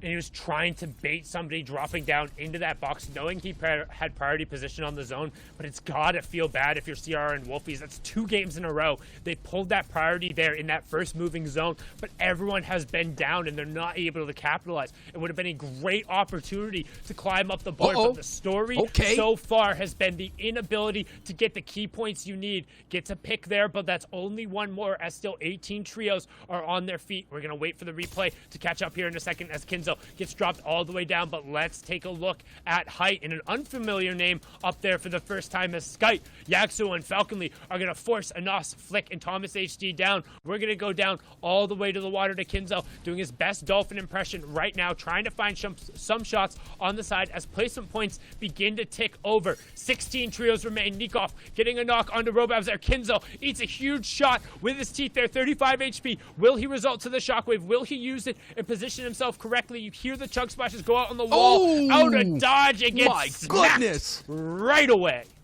Unbelievable. Squeeze is still alive, though. Squeeze has an opportunity just to get a little bit of points, but it's going to really hurt because, look, he's at the very bottom, and he has to go up this elevation, and the trade hard trio of Falconry, Yasuo, and Skype are looking to have the opportunity now to add some points to their leaderboard and be able to get up more. These are thousands and thousands of dollars victory royale here that's up for grabs. Now let's take a look here at some other trios. Now we got Nikov, all with his trio of mates, looking very strong, but the story is Andalex and X-Squeeze, who are still in this. Look at them in shambles on the low ground as Nikal picks up an Elim. That trio is fighting at full force. And now look at your left side here. The storm is going up and up Old Man Mountain.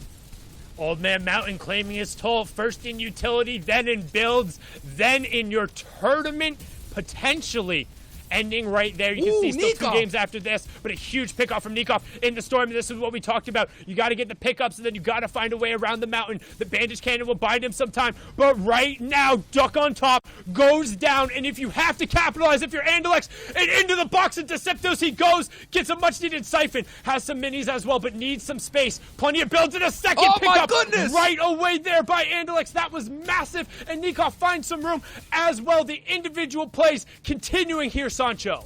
Hen picks up an Elim as well. Now it's about solo stars on the top and right of your screen. Nikov and Analix doing all they can to back their trio through. On your left side, you're seeing Train Hard trio is being contested by Nakos for the brief moment here. That is going to be something to watch. And look at the very bottom of that left side. It is Become Legends Hen with another clutch performance as Altor and Raxo go for height against Train Hard. And there it is, a nice opportunity to hold on to. But the story is our second place team on your bottom right, Andalex, doing all that he can to hold on and trying to close the gap. Nikov had a great performance, but look at this build up on height. Oh my goodness. And down below it's Matzo and ADN, and they have an opportunity, and all they have to do is chop this down. And Raxo, oh my goodness, that was scary. He was able to hit the bouncer to give himself some of the fall damage immunity, now ignoring Skype all the way up on the high ground as Kami is still up there, and he's going to be able to take it. And it looks like Gamma Gaming, Kami, and Roxo looking for victory number 2 on the day here as they have a 2v2 against the low ground duo right now. And you can see them trying to get the mats in the correct spot.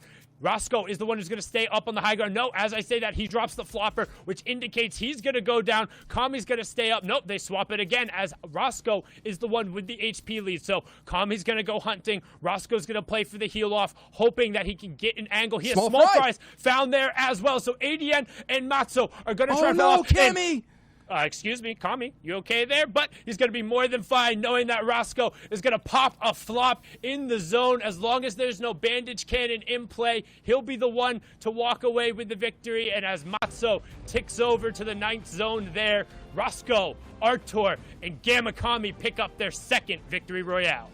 With 9 limbs, and it comes on down to the smallest of fries. 2 games left. Let's get a breakdown and a leaderboard check from the analyst desk. Zeke, Shio, and Reese, what you got for us? Welcome back to the analyst desk. We got our boy Shio right here. This is him, Shio. Just kidding. Yo, this is just like, there's so much going on. My mental fortitude right now is about a big 0 because of everything transpiring from drop spots to end game. It's all happening so quickly. We have to take a look at the standings. Mongrel, Mitro, Tayson, the Titans that had pulled away. They've been shut down 2 games in a row. And now the standings are closing. These gaps are closing. Look at the point difference now. Wow, 192 to 173. Frozen in time in first place, like you mentioned, Zeke. Mongrel, Mitro, and Tayson now actually have a closer race they have to finish in these next 2 games. And we know Mongrel, Mitro, and Tayson these last 3 games have struggled a little bit. They've only managed to get 6 points total over the last 3 games. Before that, in their first 6, their average was 28 points a game. So obviously they're really struggling now that they're being contested. So we're going to have to take a deep dive into that in our package to see exactly what's going on. And Lex, that last game was doing so well. Past that, 2 Raxo, Kami, and Artor getting that win. A very confusing win that went down to the last moment, last wire. 2 victory royales for those guys. This next game will be so close, even on this page, 120 to 94. That is a difference of just a victory royale. If any of these teams win, they can do exactly what Raxo did that last game and just get up into that top 5. Yeah, Raxo moving up into the top 3 should be kind of motivation for some of these guys, 6th to 10th. The tournament's not over. Even if they're 6th to 10th, their placements are still very, very good, and this is still a very solid performance. However, these guys should know that they need a big game to get up there into that bigger prize money. Guys, I'm so worried. We're going to break down specifically what has transpired here with Mongrel, Mitro, and Tayson. But something has shaken them, and that is Thomas HD. And now they're reeling right now. They're on the back foot. They need to go into preservation mode, right? I get that they feel they don't have Starks anymore, but what they're doing and what they did in this game isn't the play. So please break down what exactly happened and how they can hope to correct this, because they still have a lead. They can still do it, but it needs to happen right here, right now. Yeah, the dust settled a little bit. They went into preservation mode, I would say, last game. Their mental going through kind of like a hyperbolic time chamber. They've chosen to go Sweaty Sands. I mean, Reese, what happened over here? So look, this looks like a very weird drop for them. They're splitting. Mitro's landed in the grass. It's odd, no loot, but you got to understand the context behind what was actually happening. So many teams were coming Stark that they said, okay, we need to go and land somewhere else, and they know that Sweaty Sands was uncontested. Flying in, their drops were not that good at all, and if they'd landed, the chances of them being eliminated by Andalex's team off spawn was very high. Not too sure what was going on to Mitro there. However, they go down and they had to back out from that instead of contesting off spawn in hopes that they would actually be able to get any eliminations. And this was the reason why Anas, Thomas HD, and Flake being able to get Starks uncontested, looking good, but that end game was just way too chaotic. This is a low ground trio, and there was a mountain in the way of that low ground. So it was very, very difficult for these guys to be able to get into that clutch mode. Very difficult to go low first and then Shockwave for high. A Shockwave actually separated the whole trio. They ended up going down fast. And that's what we see very commonly about these trios who try to use kind of their mobility in the early moving, say that first moving zone. A lot of the times they try to use their mobility like the shockwaves or the crash pads, and it's so unreliable because it's really good solo mobility rather than trio mobility. So these players get split up, and then it just becomes a solo game, and they get picked off individually at that point. And obviously our victory royale there by Raxo, Kami, and Artor, going down to a big heal off. Great job splitting all of those white heals to Raxo at this point, and picked up the big victory royale. And Raxo had the best position too after that ultimate height build fight that we saw just the zone before. He actually went all the way towards the back, was the last person to land, so he had the most info. He knew the best places to hide while healing, and he got the heals at the last second too. So very good from him there in his trio. They're now in 3rd place. We'll see what ends up happening, and if anyone else in the top 10 can boost up and over. And for Raxo and his trio, they already doubled their points. They came into day 1 with only 41. Now think about that. They've earned 100 points, and now they're in top 3. That's fantastic. If they don't even make it to first, just being able to say at the end of the day, I made top 3 after coming in with a performance of day 1 like it was, that's going to be incredible. That's so much prize money, so much recognition. But now the question becomes, with 2 games left, what can Mongrel, Mitro, and Tayson do? I'm very concerned that Genis is going to take this away, right? His trio is only 20 points behind. This is striking distance. They can do this. They can, but I feel like Mongrel, Mitro, and Tayson have had that breather. They've taken 2 games. They'll be back hopefully at Starks or somewhere where they look confident. Yeah, they've made the mistakes already. These guys are now going to go, we tried this, that didn't work. We tried this, that didn't work. Let's get back to our bread and butter Stark Industries. Bro, they have to. They got to run it back. They have the pieces. They just need to reset themselves, center back up, and aim towards the end of the last 2 games. Fortnite fam, 2 games left. Who will be the FNCS champion? We're going back into game. Let's do this. Thank you so much, Zeke. 2 games left, and all is semi up for grabs here. We're seeing some great performances. The pop-off is all coming down, and they're trying to catch up that huge lead that Mongo, Mitro, and Tayson built here in the first day, and a little bit of this one. I am Sancho West alongside Sundown, and it has been an amazing ride. And while I have this opportunity, I would like to thank everybody on the production side, Shayo, Reese, and of course Zeke. It has been an honor and it has been a privilege calling all the action. And man, just 2 more and that's it. It's over. A month's of work here, Sundown, all coming down to these 2 games. Yeah, shout out to all of the observers, the directors, Yes. everyone behind the scenes who makes this all happen. But also, shout out to all the players for playing their absolute hearts out and making these last kind of games very, very, very interesting down to the wire. And then also, shout out to you, the viewers at home, all the boys and the girls, however you identify, however you are watching, whether it's Twitch, Twitter, YouTube, watch.fortnite.com, or in-game on Party Royale Island. Thank you so much for joining us and letting us give these players an opportunity to show just how freaking good they are, as the action today has been bar none some of the best competitive Fortnite I've had the honor of casting. And right now we are on board here with our 3rd place team, who has rocketed themselves up the leaderboard. 99 points today compared to their 42 yesterday. So far from Gamma Gaming, Cammy, Roscoe, and Artur. Here it is. These are the slight moments here. Everyone always is focused on first place, as we see Benji Lecce just sitting outside the top 10 here. They have an opportunity. Who knows, man?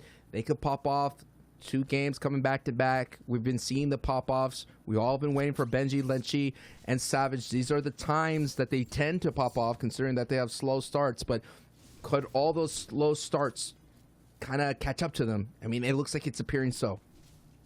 And I mean, right now coming into this game, they were in 10th place. And looking at kind of how they've played the entire trios, I would say that's about representative of what they've done. And now we're going to hop back on board here. Here is that #1 team hitting their alternative route, saying we'll leave those 3 teams over there, and they're just on the western side, outside of the Lumberjam. You can see immediately they have a legendary AR onto Mongo. They're going to look to set up for an ambush, but at contact, they're just kind of backing off. Don't want to take too much of a risk. And it seems like, to me, there's a little bit of hesitancy around this alternative route. I'd be very interested to know how often these guys have practiced one of these alternative routes, as there are a bunch of other scavengers who kind of play this area. There's a couple of guaranteed henchman chests down here that make this not quite so much of a risk compared to some of the other scavenger routes, but also just ipso facto, because of where they are on the map, they're rotating right past Andalex and Co. up in Sweaty Sands. And that will be interesting if they clash. That is 1st and 2nd place. If they clash together, we know that throughout historically in these things, the scavenger team is not going to have the power advantage when it comes to a team landing at a POI, especially as powerful as Sweaty Sands. As my boy Aussie Antics stated, there has been a little bit of an upgrade with the trick-or-treat candy that's been around.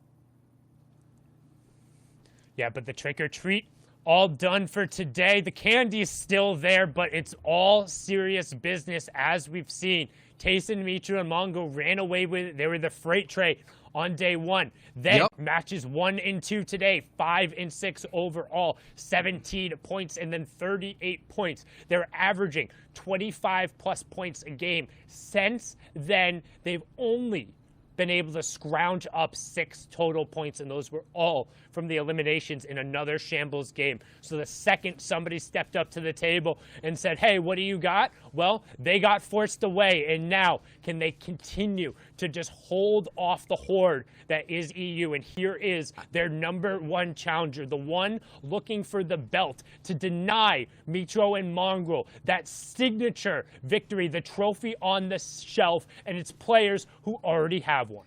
I gotta say, though, to be real, yeah, Thomas HD, they're the one that stepped up for that brief moment, showed the chink in their armor, showed the weakness, showed that they had a weak spot. Yeah, I get that, but it was then like four other trios decided to all step up at the same time once they saw that the beast was vulnerable. To be fair, Mongrel, Mitro, and Tayson, they worked really hard to build that lead. And, you know, I would guess the rest of the EU region is probably kicking themselves knowing that they could have had those opportunities earlier on. But when you second guess yourself, it's just like when you cross the road, like in those old school games, you know, you gotta be no hesitation. You just gotta get it. You know what I mean? And that hesitation may have cost a lot of trios opportunity to walk away with the FNCS Trios Championship. And at the end of the day, a lot of money is going to be rewarded and the Axe of Champions. Look at the bottom right of the map. Look at the bottom of the map right now. Oh, he saw the pings. Oh, that's so unfortunate. So, Micho, Mongo, and Tayson, those are the yellow triangles in the bottom right-hand corner there. It might be a little bit difficult to see for some of our mobile users out there as well, but they were trying to set up an ambush. They're trying to cut off that white line rotation path, knowing that Andalex, Duck on Top, aka X-Squeeze, and Wave Janus are going to be rotating along that path. They're trying to secure the victory royale. They're trying to secure the overall tournament win right now by stopping them on their rotation here. If they're able to deny this rotation and not let these guys go past, that's it. It's over. We could be watching the entirety of the tournament come down to a single engagement, but they spotted it out, and will they be able to go around? As we're now going to swing on 2 of kind of our movers and shakers, 2 of the catalysts, 2 of the trios who've been popping around the map a little bit more actively than anybody else. It's Fadil and Fastroki now fighting off against Flick and Anas, with Thomas being the one who got dropped early. So going to be a lot of the pressure onto Anas to make this happen, as Kylie now joining the fray. And Vidil's trio are still very dangerous. They were very dangerous in the heats. They took out a lot of big names, so this is not going to be an easy engagement, as, yes, Thomas is gone, and Nas and Flick are going to have to do it solo. This is a trio that is just moving up, and we've already seen Wolfies, Kinzel, CRR. They are only 3 points right behind them. Kinzel, Wolfies, and CRR have unable to take advantage as well of Mongo's, Mitro's, Tayson slide. But now they have to focus in and deal with the challenge of Kylie, Fasroki, and Vidil, who had a very strong heats, and now the grand finals just have unable to produce that. But we saw this in heats, man. Just those last 2 games, Vidil was able just to show up and all of a sudden start slaying.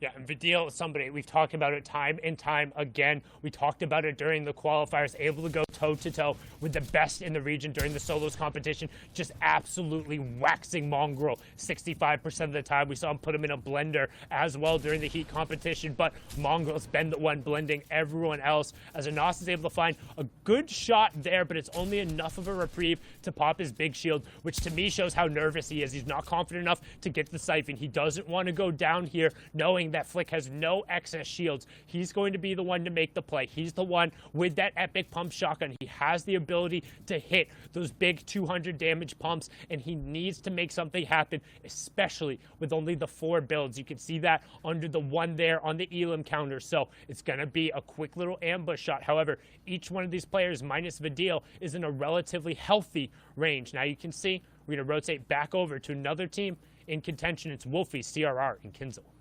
It's so dangerous. We've already seen Kinzel be back-to-back solos all by himself. It was up to, you know, him to kind of hold on to placement points and unable to do that. Wolfies and CRR have already gone down twice. They cannot afford. The slide has already begun. They were in top 3 for the longest time. They worked really hard to get there with a phenomenal day 1 performance. Their day 2 was getting just as good, and unfortunately they hit, like you mentioned before, a stone wall.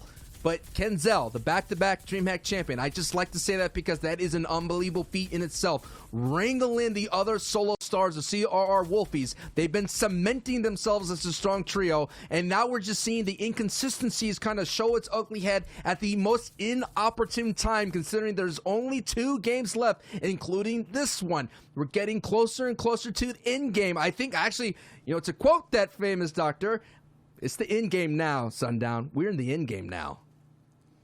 And the end game for this game is what's going to matter, but keeping an eye on the top left, Tayson gets a knock onto Gianza. If they're able to convert onto that and just staying in the lobby is what's most important. But we've also saw in kind of that match number 9 situation, you can't draw too much attention to yourselves. You have honestly quite larger than a target on your back. It is a missile silo. It's a huge red X that everyone is looking for and trying to figure out where you are. You can even see Jonas, Duck on top, Andelix marking some spots here. But currently, our number 2 ranked team, the only one who can realistically catch Mitro, Mongo, and Tayson, they're below that Storm Surge threshold. And right now, they're starting to take shots from the Rift. They're trying to get on the opposite side of this, but they're going to be very heavily split out. They're the orange triangles there, and they're being cut off on that rotation by Mitro, Mongo, and Tayson. X-Squeeze takes a ton of damage. Duck on top, down to just 20 HP. Janice desperately trying to find room to pop some of those mini pots, and the pressure's coming. Storm Surge is also coming. There's another team on their back,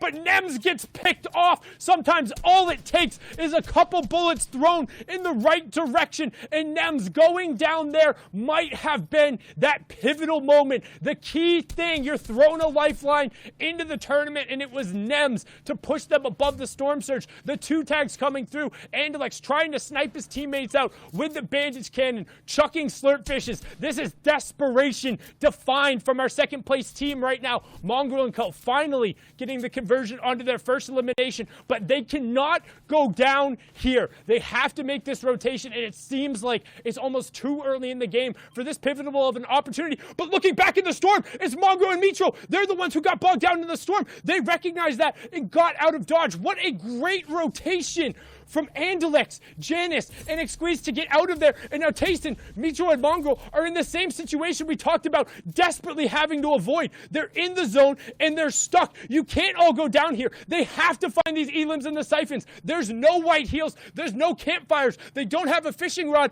to hit the double pool right there. As long as Doko doesn't give them the siphon, they're going to go down for what will be the 4th game here. Mitro gets a siphon ticked over. He's going to be on his feet. Tayson is down.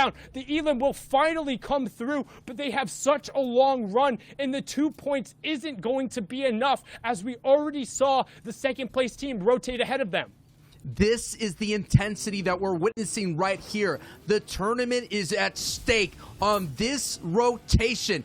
Tayson, Mitro, and Mongrel, who have had a huge lead, now only sit with easily a victory royale from Andelix, Giannis, and X-Squeeze could take that lead away, and Tayson, their in-game leader, is down. It's all up to Mongrel and Mitro to hold on, and at the other side of this rotation is this, and they're being gatekept. This is an opportunity to be sighting out as well. Giannis is in trouble, only down to 1 mini. Oh my goodness, Sundown, as Mitro gets knocked as well. Yeah, Mitro going down on the side. X-Squeeze knocked. Andelix knocked. Janice, if there was ever a time for heroics, it's now. And Lanouf said, we're going to close the door for them. It's going to come down to the final match with an 18-point lead on second place. All of a sudden now, the teams 3rd through 8th. You know what, Sancho? You smell that? Smells like an opportunity. You know what? Meat's back on the menu, boys, as the top 2 teams fall outside of the placement points. And now, for what feels like the first time in a while, the European Horde can raise its head. They can kick open that door and announce their presence going into the final match. Absolutely. For the first time in forever, we might see someone new, and I'm so excited that it's literally going to come down to Game 12. Now we're seeing Wolfie, CRR, Kenzel. They have an opportunity to make things interesting if they have a pop-off game in the Victory Royale. You're just seeing Mongrel there finally getting through, picking up an elim. That's going to be nice. It's going to be that, hey, it could all come down to one elim point, one placement point. We already saw in the heats it came down to one shot from qualifying into the top 8 to get into the grand finals. We're talking about an entire month of FNCS competitive play, all coming down to these last moments in the last game. Everything's going to matter. Every gatekeeping stance matter, and it's going to be a big time finish here, ladies and gentlemen, folks of all ages. And Kenzel goes down, but Hin also gets knocked by CRR. Oh no, Hin is now the big time clutch player, and he goes down. How is Kenzel getting knocked there? CRR has a total angle on 3 different teams rotating through the zone. Kenzel off by himself. CRR finding another knock there. They needed to be together in this circumstance. This was an opportunity. CRR by himself converts into 3 eliminations, but at the cost of the 2-time DreamHack champion going down. Savage will pick up the Siptos and end the run there. So while Hen was fantastic on that individual run, we talked about them needing to pick up that floor if they wanted to stay in that top 5 contention, and going to drop again here. When you get one moment, one opportunity to seize it, will you? And right now it looks like he's got mom spaghetti everywhere. As we're going to swing on over, you can see ADN Amplify on the side there with Matzo, Chapix, Queasy trying to find a little bit of space as well. That 4th zone is revealed, and we're heading in towards the lake, towards Retail Row, excuse me now, with a little bit of zip line in play, but otherwise, pretty natural finish. And we're going to find out whose knees are weak at this moment, considering that, look at this. Old Man Mountain. There's a couple of them out there that can kind of go ahead and chop anyone down that's going to try to make the ride up their leaderboard here. You already mentioned 1 and 2 is out. Our Tor, Cammy, and Raxo had a strong opportunity and got the victory out to put them in that 3rd place. Here is another trio, Floki, Clement, Nakos, that are on a bit of a slide. They could do this. They could come around and get a victory out. And when we're going into Game 12, Sundown, we're going to Game 12 with about the top 5 all up for grabs and the number 1 spot. That's the kind of finish I want to see. And while they're on a little bit of a slide, they've been putting it together better than their less consistent games yesterday. They're 3rd in terms of overall eliminations. What they're missing on today so far is that deep placement run with also combined eliminations. They've had one or they've had the other. If they can get both here, they're currently sitting in 7th. They can put themselves into that top 3 area in potential in contention for 1st. But there's a number of other trios who can also do that. As you see, Savage, Lechi, and Benji, another full trio wipe. That's 3 more points over to them. They were 10th place on that outside, looking in for the top 5 coming into this game. But as we said, 1 and 2 are down. If you're watching and you're wondering what we care about, it's those teams 3rd through 10th and whether or not they capitalize, and the French trio has prime positioning to do it right now.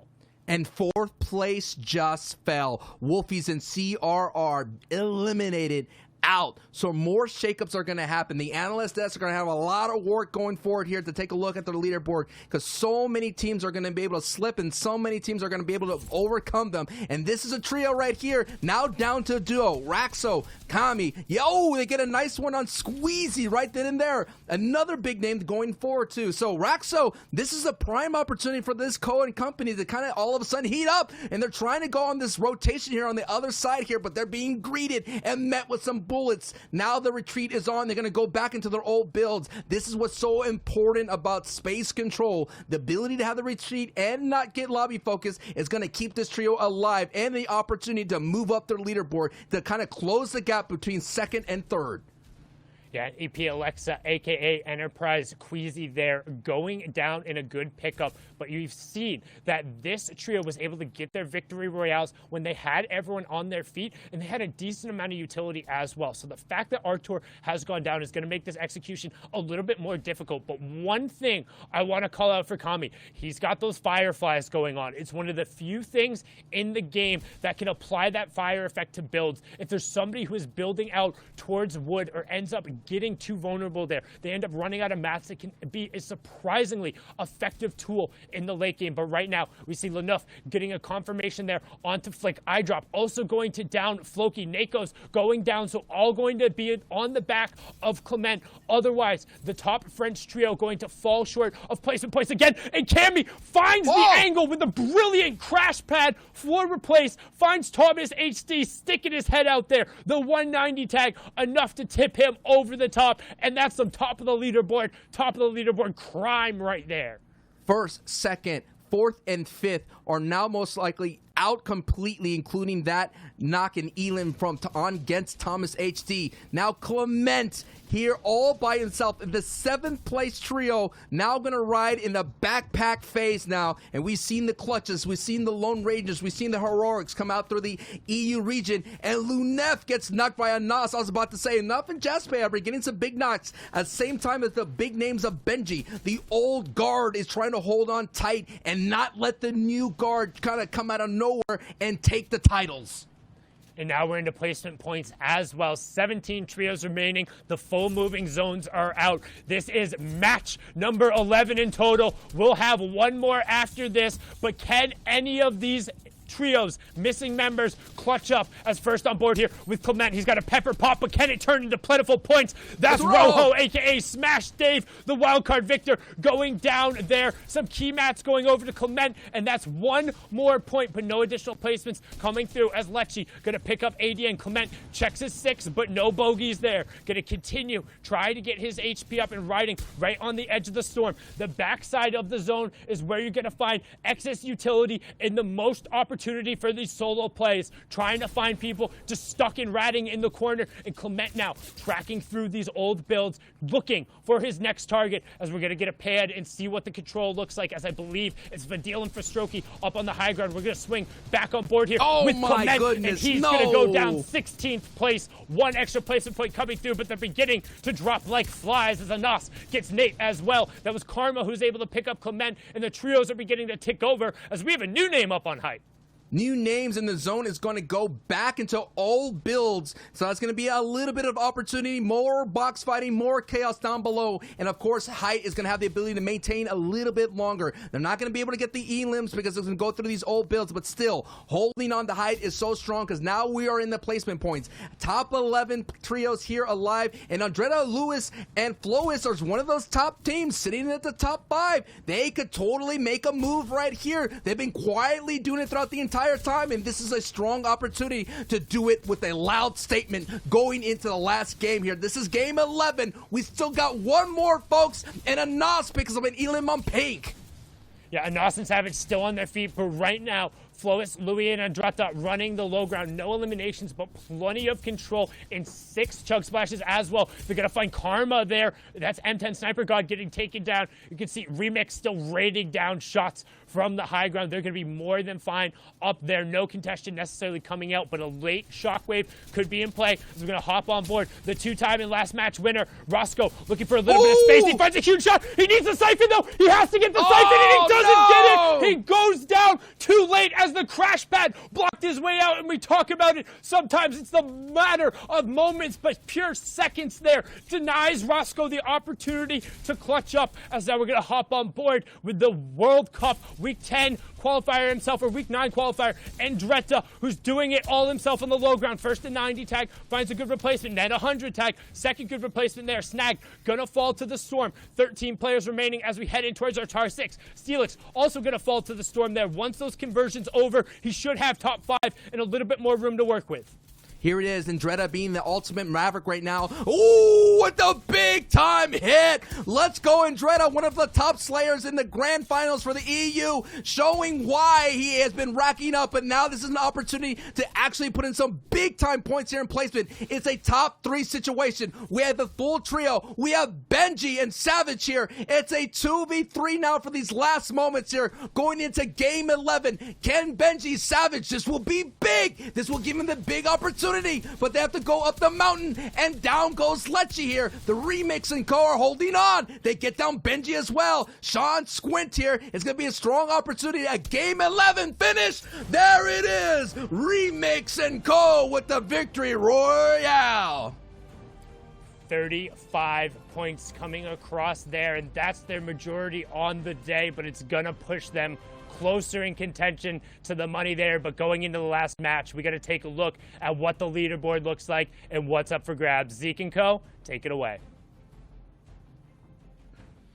Gentlemen, thank you guys so much. You're on fire right now. These games are closer than ever. The standings will give us the perfect setup. We have a single game left to go. A championship is on the line. The FNCS winners will be determined in this next game. You guys, Shy, Reese, I'm going to let you guys set this up. Take a look at the points. Take a look at your top 5. Shy, kick us off. Reese, I want you to just tell me the one line that'll say it all right now. What is it? Well, I don't know what your one line you're thinking of, but I'm just going to let you know. Mongrel, Meter, and Tayson, if they go down and Andalex, Janice, and X-Squeeze pick up 21 elims, they are going to take into first place. I don't know what line you're asking for, but I'm hyped because I want it. This is the line. The top 3 is all that matters for the win right now. They're the only people who are close together in contention, looking at going forward. And like you just said, if Mongrel, Micho, and Tayson go down, it's a big game needed by Andalex. If Andalex's trios goes down, then Raxo, Kemi, and Artor, based off the kind of pop-off we saw last game from Raxo, almost there, able to survive, they can overtake and go all the way for first. It'll have to be a huge game, though. Past that, though, there is Andretta, Louis, and Flois in the top 5. That pop-off from Andretta that last game was crucial to get them on the first page. They might be able to overtake and get towards third, but at first, it's a 2 to 3 team game. And something we didn't see there was actually Benji Fish's team really fly up. 17 eliminations in second. Something we didn't actually catch up too much on. However, it does move them up to 7th. They're not really in contention of getting up into that first place slot. They can, however, if they have another big game, take up and take 3rd, which would be a really, really big game for them. Lecce did tweet, we are going to drop a 20 bomb next game. Just a little bit shy of that. If they managed to win with the Victory Royale, they would have actually got that 20 bomb. So close attempt. Very close. And Kinzel as well. Wolfies and CRR are holding on and fighting every single game, whether it's against a trio or against the zone. We'll have to see what will happen with all these teams and their relationships with each other. And that's what you guys are going to set up for us here with these replays that you have pulled for us. Is going into this last game, we're looking at those top 3 trios. We're looking at who could possibly walk away a champion. Absolutely. And it's Sweaty Sands once again that we go back to with Andalex, Janice, and we'll see the last teammate there as well, Tayson, who's landing. But there's something new going on, Reese. We talked about this the game before, and I said that Mongrel, Mitra, and Tayson need to go back to Stark Industries to contest, and they said, no, we are going to land in Sweaty Sands. They did that, they disengaged to the west, then they kind of wrapped south all the way around to this position you can see here, and they're just trying to rotate, but at the same time, they're trying to tag up Andalex's team as much as possible. This is a strategy that they need to do to ensure that they continue to go up. If Andalex's team has a poor game, then they are going to secure this first place game. So that's why they're deep in zone trying to fight at this point, but unfortunately, they overcommitted too much and went down. But because of this also, Janice, you can see 5 below Storm Surge. We watched this on the broadcast, ends up going down to Storm Surge. And that's what we're talking about, right? The top 2 teams going down. They're actually putting themselves at risk to try to make it happen. And there's definitely a reality where both teams are in the game, fight each other, get no points at all, maybe 1 or 2 Elam points, and then it's all up to 3rd, maybe 4th place to make that jump, make that rise, and get the clutch victory royale. I mean, could it be any simpler, right? Like, watch Fortnite fam. As we're watching this game, you got to keep your eye on the top left elimination feed. If Mongrel, Mitro, Tayson are wiped out, that means 2nd place has the shot. If 2nd place goes down, 3rd place has a shot. It is a battle for the top 3 right now. But also, real quick, props to Andretta and his trio, jumping up to 5th before this final game. You know, again, it's not that one spot, but that's still going to make such waves, especially in your earnings, especially in your notoriety, to be able to say, look, whatever happened, we placed 5th. Very big hats off to this trio. Now, my biggest question will be, which trios come up here in the final game? This is it, the final shot. Because at the end of this, we're crowning an FNCS champion. They will hold the axe of champions. It is now or never. One final game. It's one final game with first and second place fighting each other at the same drop. Oh, I need to do it. I need to do it. I need to get the hype chart back off. It's off the charts. I need to bring the I'm on cloud 9 one back out. I'm over the moon. I have all these. I have, you know what? I've come prepared and I didn't even realize. Andalex, Janice, Egg Squeeze. I also have my Mongrel Vitro Tayson. They're going to fight off against each other. I'm so excited. Oh my lord. Oh, wow. Thank you for that, Reese. Thank you. Man, I needed this laugh because I'm so tense. I'm so worried. My little baby heart can't take this pressure. We only have a single game left, and that will be it. Now, if you guys, you're looking for more action, you're like, man, I don't want this action to stop. Don't even worry. Stick around. We're going to be jumping into NA East. We'll have 6 games there. We're going to be catching up on other regions as well. The action today has been ridiculous, but this is it. We're jumping out of the battle bus one last time here in EU. At the end of this, there will be new champions. Sancho, Sundown. Let's do this one last time. 3 rounds of qualifiers, 4 heats. The historic wildcard match, and then 11 games so far. And it comes down to this. One final moment, and despite only 8 points in their last 4 games, FaZe Mongrel, Liquid Mitro, and E11 Tayson hold on to a 20-point advantage over the rest of the field. The question is, in this final opportunity, this final match, can Andalex, Janice, NX Squeeze, or Rasco, Cammy, and Artur unseat what have been the undeniable kings of Europe so far? My name's Sundown, joined here by Sancho West, and we'll be bringing you the final game right here, right now, and we're going to kick it off where else but in Sweaty Sands, with 1 and 2 standing toe-to-toe, mouth-to-mouth in the ring at one of the strongest POIs, but not a vault in sight, just some good old-fashioned Fortnite. May your builds be strong, may your shots be true, and may your journey end with the ultimate victory royale. But this is going to be a baby victory royale. This right here, this engagement going down in Sweaty Sands is going to determine the FNCS Trios Grand Championship. It's going to be crazy. At the same time, though, if 1 and 2 hurt each other so aggressively, that opens up the door for Raxo, Kami, and Artur to snake away that grand championship. It's all or nothing right here, the top 3. And I just like this, that it's just so crazy that the opening moments, the drop spot, could determine your fate. But a key thing, and we saw it at the start of the game, zone pulled to this side. The onus to go and take the fight is on Andalex, Janice, and Duck on top. The MCES duo in the wave player need to go and find them, because if Mitro, Mongrel, and Tayson just slip into the middle of the zone and are guaranteed to get into this late game situation, that's it. That's done. You're not going to catch them by outplacing them. They've done incredibly well when they've made it into those mid and the late game situations. They need to go find them and not let them slide into this horde and disappear into the shadows and claim that #1 spot. And we have seen that Mongrel and that trio love to kind of park themselves underneath that tower. We've seen it in the very openings of the grand finals.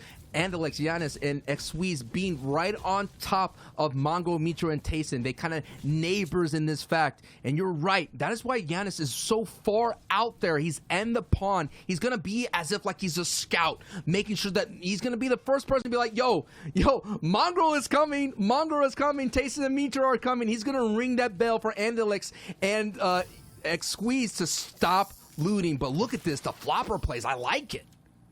They're trying to get as many fish as possible, knowing the victory round, the bonus 5 points, every single aspect matters. But just keeping an eye on the bottom right-hand corner, there's not a triangle in sight, when typically there's at least 1 or 2 other trios in this area who are doing scavenger routes. To me, that's trouble for this group. That means there is so much more room for Mongo, Micho, and Tayson to just go find space and disappear. Because every second that they're not on the right side of that elimination feed, they have an opportunity to just stretch that lead. But the Dark Horse and the Surge, not a prediction in sight, but they say they don't care. Roscoe, Gamakami, and Artur have stormed up the leaderboards with 111 points just so far today, 153 total, and they're currently sitting in third. You gave me a lot of awesome high premium gas, and they're going to need that premium gas because they have a long trek as they're going to go coast to coast here, and it's so treacherous, it's so dangerous. A bad rotation, a gatekeeping stance from another strong trio. Again, the EU region strong in trios. I mean, we saw those in the stats. The stats don't lie when it comes down to it. Numbers don't lie. There's a lot of strong people rocking these scavenger routes, rocking these secondary POIs, and if Artur, Raxor, and Kami kind of take this wrong route, that's the end of their run. That's the end of their chance to take that first place. And again, every time a trio is eliminated in this match, that's it. It's over. It's done. Your run for this FNCS will have come to a conclusion, and you'll join everyone else as a spectator to see what happens in the final moments. And I'm not sure if intentional or not, potentially so, because destroying that, since you're the first one rotating through, denies the gas from anybody else coming behind you, which makes the rotation that much harder. Ideally, they would have fueled up beforehand if that was the play, but no damage taken over, so not a whole lot lost there, as we're going to hop on board with another team who is absolutely surging on the second day. Anas, Flick, and Thomas HD trying to remain in contention. They are our fourth place team, so a little bit out of really the contention range for first place, but if they are able to put it all together, they could potentially end up there. But right now, you see, every little play that matters can affect the overall scoring in the leaderboard, which also affects your prizing, Sancho. Still a bunch of money on the line.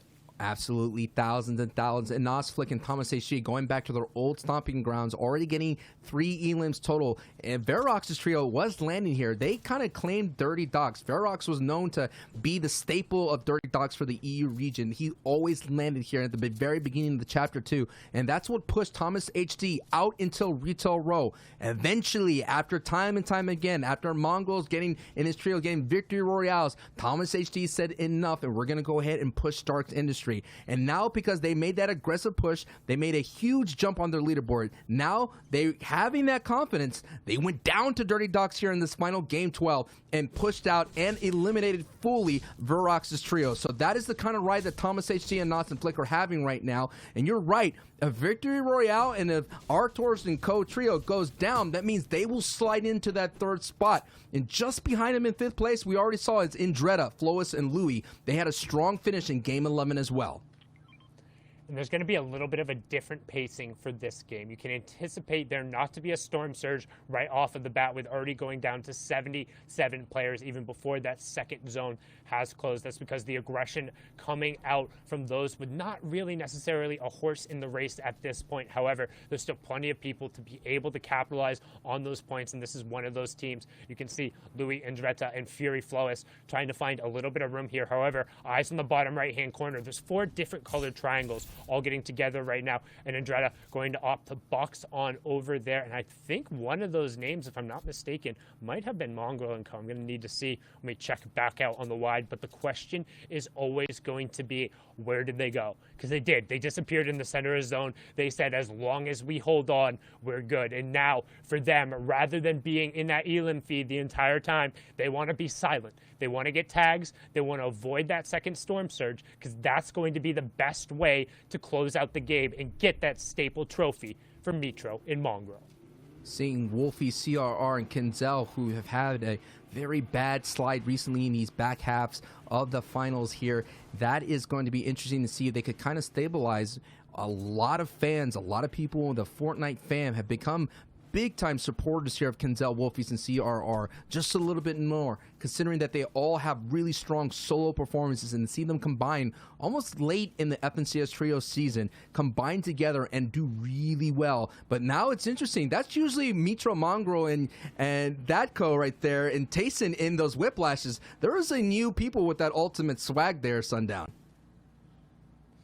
Yeah, but it's somebody who's familiar with the Mark 51s themselves there. As you can see, Gamma, Moraine, Lenouf, and Jaspe rotating a little bit ahead of him, but flicking on over. The fight, they're just underneath, and this is the position we've talked about before. No. It's the bottom of the hotel. It's getting into that upgrade bench. I don't want to say a hot take, but I don't know if this is the right call right here. Keep an eye on his number of materials. And with the zone closing, he just went from having about 90-plus builds opportunity down to 30. He's going to spend the rest of this time farming. Granted, the Epic Shotgun is so huge, but if I'm Mongrel right now, I don't ever even want to be firing that. I don't want to be anywhere close to in shotgun range with any other player. I don't want to have to be hitting these really loud and obnoxious metal and brick builds, because so far, in the past 4 games, every single time my name has appeared somewhere else, somebody sees my skin, or anybody's even remotely close to me, it's a literal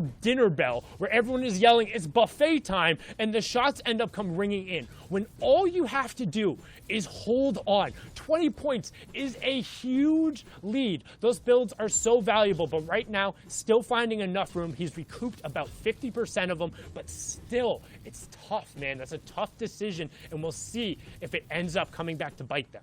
Yeah, man, I kind of agree with you. I kind of want to see Analyx and Giannis and Squeeze kind of like determine what's going on. But you want to beat the trio, you got to beat the trio. And already I took a look at the feed. There's some action happening. But you can see the top right-hand corner, they're 35 damage below Storm Surge right now. Granted, there's still 90 seconds to figure it out, but they're going to have to expose themselves for shots. You can see both Mitro and Mongrel are busy farming right now. That's another thing that goes into it. They have to make up the mats from the upgrade. That's going to put the onus on Tayson to find those AR shots. Granted, he's very good at it, and the threshold isn't that high, but as we've seen in this final game, odds are good people are going to play safe for those last kind of moments, and you can't rely on somebody else breaking the surge for you. And the most scariest thing throughout the entire time, yes, Storm Surge, it's looming, it's ugly hat, but we're already going to have another finish here in the northwest side of things near Coral Castle. A lot of water we already saw cause so much chaos, and Mongrel, Mitro, and Tayson were able to hold high easily, but that is when they had very strong loot going forward. We just saw Mongrel upgrade, using that upgrade bench, eating up a lot of material. So that was another kind of maybe a calculated risk that you have to make, knowing that maybe when it comes down to it, you walking away with one elim could be enough. But I kind of agree with you, Sundown, considering those kind of, mat resource extensive rotations into this deadly end game, you might want to hold on to anything that you could find and hold on to. And for those who are unfamiliar with Storm Surge, as it could potentially become so key very quickly, it punishes the most passive players in the lobby when we are above a certain limit. So for zone number 3, aka in 14 or more seconds, the players who are below the threshold, as you can see currently sitting 26 below, will take 25 damage every 10 seconds. They have to find an AR shot here. The damage is going to start ticking through, and because they were on the scavenger route, they don't have the excess utility to necessarily get it. They're 1 damage below. This is possibly the most important AR tags of Mongrel's career right now. He has to find a target. The damage is coming through. Keep an eye on that shield bar. It's 25 every single time. Down to 40, there it is. But he finds it. He gets the headshot. 39 damage above. 149 above now, and some rifle shots above. And we talk about every single shot, every interaction mattering. Sometimes it's a singular bullet, and FaZe Mongrel potentially secures the tournament right there by beating back Storm Surge and preventing that damage from giving the MCES duo and Janice an opportunity to yank it away. Oh my goodness, the intensity. Just beaming, you're just hoping that they could hit it. All the Mongrel, Mitro, Tayson fans out there, no doubt putting that energy right behind that energy beam, and it was holding on tight. And now look at this rotation. It's going to be so dangerous to make. You're going to have to go ahead and go all the way across the beach, all the way across this water, and already Andalex and Giannis and Squeeze realize that, and they're gone. The question is, does Mongrel, Mitro, and Tayson moving out? And we might have a clash on this rotation between number 1 and number 2. It could all go down in these moments right now. The Grand Championship is up for grabs on this treacherous aquatic rotation. Here we go, Sundown. It's about to happen. And you can see, keeping an eye on that bottom right-hand corner, when we cut back, the green triangles are Mitro, Mongo, and Tayson. There's the one you want to pay attention to. Currently behind on the rotation. Now keeping an eye. Janice, Andalex, and Squeeze. They're on the front of your screen right now. But now we're going to hop back on board. Outside, looking in. No excess utility. However, the team in front of them who they're spraying, they're marking it right now. They're saying pour the shots into them. That's second place. We can finish it right here, right now. But look at how many triangles are in between them and the finish. They're going to have to push their way through here, and there's not a bunch of real estate. And 1 and 2, wall to wall, Sancho. This is what we came here for. We talked about being toe to toe. Who is going to be the big toe? As Thomas HC is lighting up the feed, but the focus is right here, right now. The grand finals. We have 2, number 1 and number 2, being neighbors for this brief moment. And for somehow Mitro, Mongo, actually Andalex, they belted. They're gone. They went right below the waterfall, and that's going to be a brief moment to extend this match right now. But right on the heels on this rotation is Mongo, Mitro, and Tayson, and they have to stay alive as long as possible. We're not even near the placement points. 24 right now. It needs to be the 17th place. And some of the lobby focus is creeping in. They got to be careful when the bullets are going in. That's them underneath. That's the MCS duo underneath them, putting pressure. Tayson, this could be it. They can't go down here. Tayson's down. Mongo on 20 HP. Mitro on 20 HP. And when it looked like they had it all boxed up, when they had the trophy already on the shelf, the chickens were counted before the eggs were hatched, and now it all comes crashing down. The door is wide open. Andalex, Janice, X-Squeeze, aka Duck on Top, they only got one of those eliminations, but the 1 point is now going to close the gap, and now the math begins. They were 20 points down to start. Can they find the 19 points to make the difference here? It's all going to come down to match number 12. And the rotation gets dangerous and more dangerous because now they have to keep pushing into the northwest all the way through Coral Castle, and as well have to deal with the waterfall on the other side. They have yet to capitalize every time Mongo, Mitro, and Tayson. Throughout the entire day, the door has been open, and they have yet to walk through that door. This door is just not like any other door. At the end of this door is the Grand Finals Championship. It is time. It is your opportunity to clinch it, to go up and grab it, to seize it. Don't let it slip away. Let's go. And now it's all going to be on to them. This is the story we talked about. Just one singular opportunity, but they have to take it. An opportunity is nothing if you're not able to have the ability to capitalize. And with only the shockwaves and the peppermints and no extra shields, very limited builds, the opportunity looks like it's slamming in their face. The door ever so slowly creeping in. Storm Surge not going to be an issue, but you see they need every point possible. If they drop, Mitro and Mongrel get their trophy. They have the chance to steal it away, but it's going to be so incredibly difficult, as you said, because look at the number of triangles in between them in the safe zone and the ambush. Janice goes down, the solo champion, falling there in a key moment when you need to have everyone together, when you need every placement point in every elimination. He falls. Oh my goodness, it's up to Andalex, the duo champion here, to kind of form up and know the lobby focus is real. And when you're down to these kinds of mats, it's all but a matter of moments. It is second place on the ropes. Are they reeling? They might get knocked out right here, down to green HP, as Squeeze and Andalex are holding on for their tournament life and the opportunity to get the first place. It's not going to be easy. Sundown, they have a brief moment to breathe, but look at that half in and half out. They're not safe at all. There's still danger arising. Can Andalex and X-Squeeze overcome the adversity and have an opportunity to at least get a victory royale and the overall championship? They need the space, and we talked about being fortunate to even have an opportunity, but you have to be able to capitalize, and right now, they aren't getting that chance. There's too many people in between them. They don't have the resources. They have to find a key refresher, and right now, a smart path to go forward a little bit and over the side, but as you called out right there, 7 builds, Sancho. 7 builds, 21 HP, and a dream of first place, and an Axe of Champions as they begin to rat through the catacombs, but each door you break could potentially potentially have a surprise on the other side, especially as you creep in, and we can see the yellow tiles right through the side, but Andalex recognizes their door opens up. They can't take any fire. There's no excess shields, and this is the tournament right here. Mitro, Mongrel, and Tayson have been dropped. We're getting closer to placement points, but the only trio with a mathematical chance of catching them has their back against the wall, nay, the wall, a massive mountain, as currently 21 HP, 121 between them, 0 shields, 2 builds on Andalex. He has to find a snipe to make this happen. One pump shot, one edit is enough to knock out Andalex and Squeeze, and that is why they're hoping. But look, Zone says, you know what?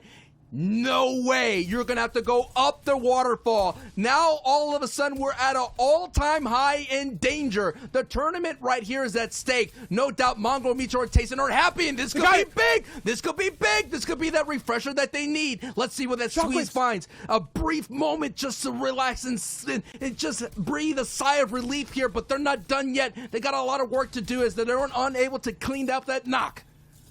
Oh, and a bad shockwave! Bad shockwave separates Andalex and Duck on top, and this is horrible because Andalex has no build. No! We talk about being a fish out of water. He's a fish in the water, and now he's done. It's all going to come down to X Squeeze, but they're into the placement points. It's a survival of the fittest, and how fitting. The story of EU has been the Lone Rangers and the clutch opportunity. X Squeeze with the opportunity to rise here and to make it a historic moment. 34 players remaining, 16 trios left, but he has a pump, a epic burst, 10 builds, and a dream, and the dream is quickly dwindling like a candle. He tries to find a little bit of space, but it's not going to work right now. Zone is closing in. He needs a refresh. He doesn't have the tools to win the game with 4 more builds. Oh no! Somebody in his box! He finds the box. Siberian Jake could be the gift that he needs. The damage still coming through. 43, 10 HP, and he's down. It's it. It's over. They don't rise to the occasion. Mitro and Mongrel get their first Keystone victory right there. Tayson combines as well with his solo invitational one, and we're going to ride out the final moments to see who can move up the leaderboard and earn themselves a little bit of cash. And that is a strong opportunity for Andretta's trio. They've been silent throughout the entire day. They're in 5th place, and Andretta gets taken down, the lead slayer of that trio. So that's going to be an opportunity. So see who's going to get that game 12. It's all a matter of just technicality at the moment here, and we will be able to soon crown our grand finals champion. But let's see how this one rides out. We've had a month of intense FNCS trios competition. Let's see who gets the last victory royale before we close it down here on the EU side of things. And yes, a nice pickup right there. Who's going to be able to build on it? And a nice knock right there for Dwaja, Swag, and Snap. This is going to be a nice opportunity, though, to build on their success and an opportunity to get that victory royale. Yeah, and you want to push yourself up the leaderboard because, again, we've talked about it. There's always prize money on the line, and we've seen it plenty of times. Crew in the final game, World Cup Solos, 66-6, a monstrous performance, and who can take advantage of it? Let's see the names in the lobby. Who's still on their feet? Moraine is still up as well. On the backhand side, you can see Karma and Cartoon trying to get, or Legends and Cartoon, excuse me, trying to get a little bit more room as well. 4 trios remaining, as we can see who can steal away the final moment and get a little bit of that screen time, get that 12th game victory royale, and it's looking good for Dwa as he also has 3 floppers in the inventory. He's going to open the edit for his teammate, and it's going to come down to a 3v2 here. Here it is. That's Swag, Miro, and Snap right now. Swag, Snap, and Miro trying to hold on as much as possible. It's coming down to the final moments here in Game 12. Going to go up, and there it is! Swag and Co. get the victory royale. And what a great way to end here for Game 12. But the story, the unbelievable finish, the race between 1 and 2, Sundown. Oh, my.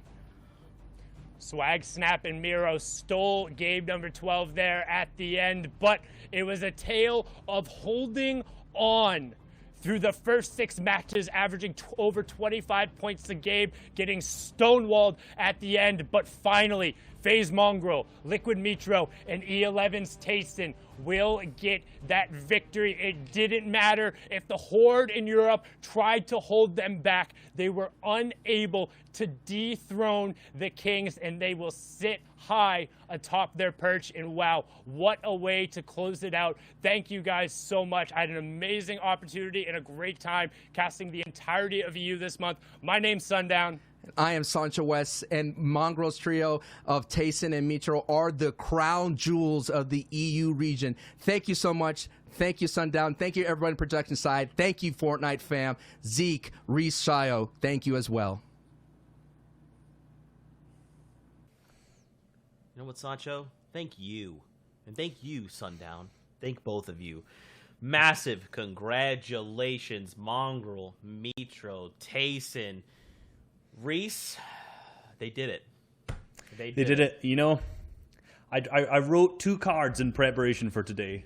I wrote my Andalex, Janice, and X Squeeze one. My pick. Okay. You know, I was backing them, but obviously I also did Mongrel, Mitro, Tayson, and this is the only one I drew a little 1 on. With a 1 before the day started, and it seems to have come through. Huge congratulations to Mongrel, Mitro, and Tayson for picking up the first place. And it was done in a way that we haven't seen before, in the way that they adjusted on day number 2. It's very hard to have a lead and then hold on to it the entire time and end up winning at the end. Off spawn was a nightmare for this trio, but they did it at the end of the day. 194 points, the best decisions, and $111,000 for that big win.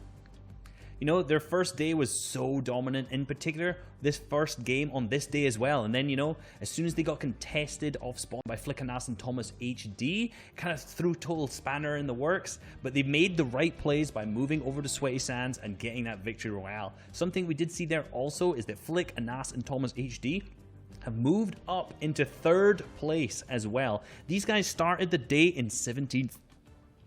17th. That is a whole 3 pages of rise, a whole entire amounts of top tier trios that have to just abide by, pass by as well. In second to X Squeeze and Alex, these guys got to hold on all the way throughout, I think, both days almost at the top spot. On this next page, though, Kinzel, Wolfie, CRR, 135 points, 6th place overall. Every trio here, honestly, Reese, just deserves the incredible amount of support from the community and their placement overall. They played great to earn the top 10. They did, and a top 10 placement is fantastic at this level of grand finals. And, you know, got Benji, Mr. Savage, and Lecce there. The game before popping off second with 17 eliminations, and this last game not being able to find the Doom's card, unfortunately, it being a little bit away from Doom's domain all the way up at the north. But another thing that we could also pick up on there was Nate, Bobo, and Rojo. They came through qualifying through the wildcard match, a complete wildcard pick, and ended up in 10th place. Really, really consistent placement, and just shows that anyone who can qualify through can perform if they have the games of their life. Absolutely, all the way here from 11th to 15th place. More trios that put everything on the line. Noirix, Sniper God, Kira coming in 8th in their heat and 14th overall, just scraping by with a clutch top 5 placement in the heats, and now 14th overall, beating half the trios in the lobby. Safik as well, one of the people that I just found out about this FNCS in terms of watching the gameplay. The most clutch player I have seen so far in EU, next to those top 5 teams that we saw as well. Shockwave plays this guy was making in day number 1, day number 2 clutch plays as well. Absolutely amazing. Yeah, and his teammate Siberia, you know, a name that has been in the scene for so long, but somehow, since the inception of his game here, he's been called Siberia Jake, and it's been continuing all the way through, and his name is just Siberia, and that's the one. It's gone. It's a legacy that's lasted him through players and everything. So, moving on to our 16th to 20th page here, some teams that we thought would be a little bit more consistent there, like iDrops Trio, but still performing very, very well, getting to that grand final stage, and still some really nice prize money for them too. Congratulations to our new FNCS champions. They will be claiming the Axe of Champions for Mitro and Mongrel. This will be the first time they can just take a breath and bask in the sun. Their climb is done. These veterans have finally earned the respect, the Axe, the recognition, the prize money. earned it. They've had it, but now it is a statement. They can say, you know what? Never question us again. And for Tayson, he gets to once again hold on to the axe of champions. We're going to take a look at our predictions. We made these calls, and ultimately, Sancho West came out on top, calling the team that he believed, he backed, he put his heart and soul into, and they did not disappoint. Man, good work. I'm just going to say good work. It was a good pick. Came in first. I've got to say, Floki, Comlent, and Nakos with Sundown's pick was great. They came in 7th. Some really consistent games from them. My pick, Andalix, Janus, and X-Squeeze, very, very close. We pretty much watched that all of today and how that fight happened between Mongrel, Mitro, and Tayson, how they clashed over and over and over again, and how tense it was. That last game had me on the edge of my seat, thinking they could clutch it up, and I could pick that prediction of number 1. Yeah. And in third place, too, Flick, Anas Thomas HD. They say third is the one with the hairy chest sometimes in some rhymes. I say that thirds are the one that clutch the best, because we saw some insane duo and solo plays both in day 1 and day 2 from that trio. Europe was just amazing. Absolutely. Fortnite fam, once again, if you want more Fortnite action, we're going to take a break. But when we come back, we're going to be diving into the last 6 games over on NA East. It has been a pleasure to bring you this action, to crown new champions, and just massive congratulations to everyone. At the end of the day, you have all made it this far. We love you, Fortnite fam. We'll see you on the Battle Bus.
Welcome back to the Fortnite Champion Series. My name is Zeke, and joining us here on the analyst desk, we've got Shy Wager and we've got Reese. We just got done wrapping up the region that is known as Europe, and we crowned 3 brand new FNCS champions, Mongrel, Metro, and Tayson. They get the Axe of Champions. Shy, Reese, that region was just such a pleasure and such a joy to watch. Yeah, it was an absolute foot race for every single trio at the top and the bottom and the middle as well. Honestly, it was a shake-up till that last game, and that is the best thing to watch when you're looking at grand finals in any region of Fortnite. Yeah, and you know, it gradually built up as well, because at the start, we saw Mongrel, Metro, and Tayson continually kind of get ahead, and then it just started to slowly get closer and closer and closer. So I'm hoping we're going to see that same level of hype and that kind of build up as this day goes on for NA East as well. Absolutely, my friends. We've got 6 games of NA East action, and then we will crown champions over here. We're also going to be taking a peek into some of the other regions, but we'll get to that in just a second. First off, let's talk about the overall tournament format and what has led us to this very moment in time. 3 weeks ago, we kicked things off with open rounds. From there, the top 15 trios moved on to heats. Now, there was 4 different heats going on at the same time, and from there, the top 8 trios moved on to grand finals. That led us to yesterday, where a wild card match went down. The trio that got the Victory Royale jumped in to grand finals and joined the other 32 trios that were already there and waiting for them. 6 games happened yesterday, and now we are back to end it all. 6 games on the line. And at the end of this, a brand new FNCS champion. Shy, do you still have energy? Are you still with me? Yes, absolutely. We're lit and we're live right now. The Axe of Champions is also what these guys will get for getting that big win at the end of the day. Today, that wildcard match team is also active for day number 2. We will see what the combined efforts of all these trios will actually amount to in the games that we have. 33 trios, 6 more games in NA East. It's about to be insane. Absolutely, and here is a look at your breakdown of the formats. We got the Victory Royale. We're 25 points. Remember, there's 33 trios facing off. So around half or making it a top 17 will get you into at least a point. Then every elimination is worth 1 point as well. You know, Reese, right now we're looking at Day, Miro, and Reverse 2K. Their average placement is about 4, and average elim is about 7, a little higher than that. These guys have a pretty strong lead. An average placement of 4 is insane. Their best placement was 3rd, and their worst was 6th. So extremely consistent. And, looking at the finals format that we have here, I kind of always talk about the balance. These guys don't have a Victory Royale out of 6 games, yet they're first. And the team in second, which is the Exit trio, has 2 Victory Royales. And it just shows that, you do need to pick up a lot of consistent placements, a lot of eliminations. And the Victory Royale is obviously very important, but you have to be doing all of the 3 to ensure they're actually consistently up there in that first place slot. We'll have to see. Now, of course, landing that first place spot, you can see here is a breakdown of your total prize pool. But not only the money, we're talking recognition, we're talking clout, we're talking the Axe of Champions, an axe, a pickaxe that they will be able to hold in game to show everyone else in their respective lobby, hey, I am a champion. What's up? I like to see it. We're going to get ready to hop into games in just a little bit, but there's a couple more things we want to break down here on the analyst desk. First off, if you're watching over in Party Royale, what's up, guys? Hey, everybody. Hey.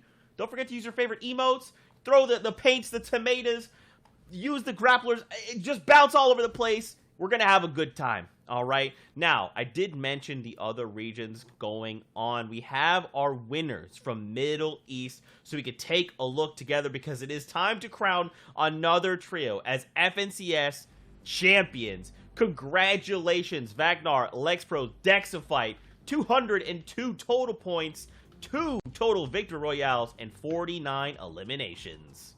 And the last game in Middle East was insane. Before this, Vagnar Pro and Dexafite were 4 points down to Sudor, Mev, and Epic Nile. They actually tied at 202 points. The fact that they had 2 victory royales got them the overall win in the Middle East. You can see it happen right there. That last game, there were so many teams that were tied side by side. Helon's team actually gets above Lozer, Aziz, and Meta B. After that, 2 Speedy, Hype, and 7-Man. These guys also elevate themselves all the way up into 5th place. It was a complete Game 12 shakeup, and you guys have to go back to watch this region if you're at home watching or in Party Royale for one of the most insane runs we've ever seen in Fortnite. That is absolutely incredible. I'm kind of mind blown here. You know, every single elimination matters. Every single victory royale matters. The difference between those 1 eliminations and having the 2 victory royales over none has taken that 1st place slot. And obviously that's a lot of prize money that they take and claim to get that #1 spot. But moving over to our next layer of the leaderboards, 6th down to 10th here, we see Spy, Nasir, and Toby. Big names for this region, and obviously performing very, very well here. 163 points and 4.5k earned. So well earned, so well fought from the region. Once again, congratulations to the new champions coming out of the Middle East. Now, we have to turn our attention back to NA East, because that's the games we're going to be taking a look at today. We have our standings, so let's get a refresher on what kind of went down yesterday. I kind of touched on it at the very beginning. We got Reverse 2K, Day, and Miro. They're holding strong up in that 1st place spot. Now, if you missed the action in Europe, we saw something similar happen from Tayson, Mongrel, and Mitro, but they ended up holding on strong all the way till the very end of the competition. Now, Shy Wager, my question to you would be, do you think Day, Miro, and Reverse 2K can do that? We have 6 more matches. Are they a Day 2 team? Can they do it? Yes. Will they, and are they a Day 2 team is a question I might not be able to answer. I can give my opinion of it though. Absolutely, because in NA East, there's lots of variance on who can actually win. There's so many different teams, so many different types of zones that other teams are good at.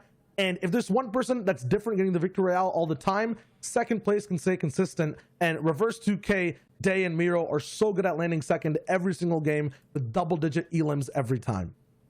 Yeah, and you know, one thing that we haven't really picked up on about the TNA trio is that during the qualifiers and the heats, now into the grand finals, these guys have changed drop spots pretty much every single qualifier. So these guys are not only consistent in their placements week to week, they're wherever they land, they're doing good. So I don't really see today in any reason being different. You know, it's the same as yesterday. They've already got their drop down. I'm pretty sure these teams are just going to be very consistent all the way through.